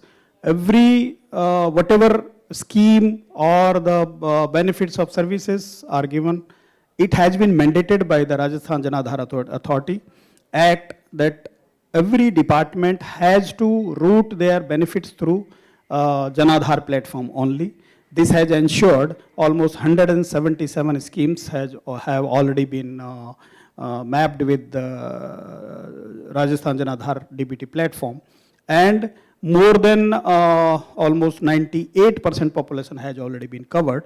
So almost we can say entire population has been covered, because without any such platform, ghost beneficiaries, fake beneficiaries, one thing that we are actually weeding out them, but another purpose is to actually cover with the benefits the left outs specifically, because if you don't have any data, they are actually already have been systematically being left out. If you know the rural parlance, the people who are very much close to the power, or whoever actually drives the things like sarpanch or like village development officers, those people only used to get the benefits, and the people from the another sections which are actually do not have any approach towards the center of the power, they were systematically kept away from the benefits of the government schemes. So such program like Janadhar have ensured that all the left outs can be covered, and of course the ghost and fake beneficiaries can be weeded out through the Aadhaar authentication. Janadhar has now an ecosystem of more than 2.003 crore families and almost 8 crore people, and we have almost transacted close to 200 crore transactions by depositing almost 1 lakh crore rupees into the bank accounts of the people. I again thank SKOCH for recognizing the work of the Janadhar at this stage, and of course I congratulate them on their 100th summit. Thank you.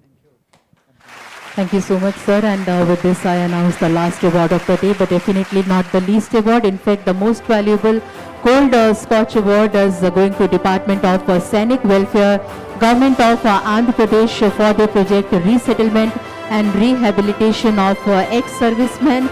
And we have Honorable Brigadier V. Venkata Reddy, BSM retired, the Director of Department of Scenic Welfare, Government of Andhra Pradesh with us. Ladies and gentlemen, a huge round of applause and Jai Hind, sir.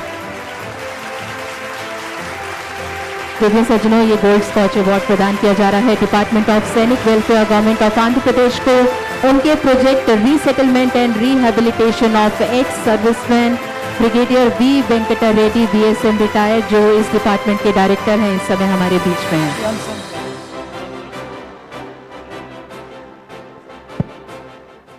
At the outset, heartiest congratulations to the chairman and the vice chairman of SKOCH on the eve of the 100th award ceremony.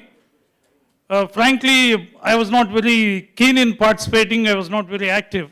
However, it is the credit to the SKOCH team that they have persuaded me aggressively to participate in this. And though it's a very small department, we look after about 6 lakhs ex-servicemen population in Andhra Pradesh. I think even then they have given us this award. I think the credit goes to SKOCH and the team and the value system and the jury also. Thank you so much, sir. And I dedicate this award to all those brethren of mine who have made supreme sacrifice, who are no more here in this world. And though Lord Krishna said all those who fight the righteous battles, they go to heaven, I don't know if it is true, but it's my duty and my duty of my department to look after those families who are left behind by them. And what my department does, some people may think, okay, Sainik welfare, they must be doing some welfare aspects. We touch each and every aspect of a human being there. Someone talked about Rajasthan, they gave a presentation, I was hearing to the presentation that time, digital Saki. Someone talked about e-governance. We implement all these for these 6.5 lakh people and their children also. We take care of the education of the children. We take care of the orphans who are there, left behind by their parents, not just for their sustenance, but also for their school education till the age of 25. And we give some scholarship to all the children across, whether they're orphans or not, till the time they finish their post-graduation. And like you said, e-governance, there are soldiers, there are ex-servicemen, families who are bedridden also. Through e-governance, we ensure that their digital life certificates are done from their rooms itself, as also the mobility equipment, what they require for the handicapped people. We don't look towards the government to provide all these. We take the support, incorporate various NGOs also, the public, even school teachers come forward, they're motivated seeing our efforts and all. I would also like to congratulate my entire team.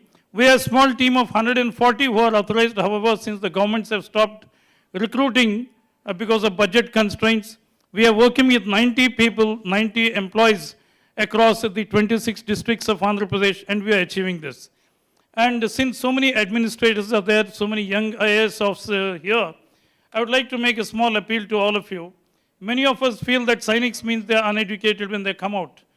I would like to bring it to your notice that whether we get Rafale aircrafts or sophisticated machinery from France or Sweden or Russia or America, it is we officers, we translate these and ensure that our soldiers master them. They may be 12th class students, they come out, but they are technical soldiers. They are educated warriors.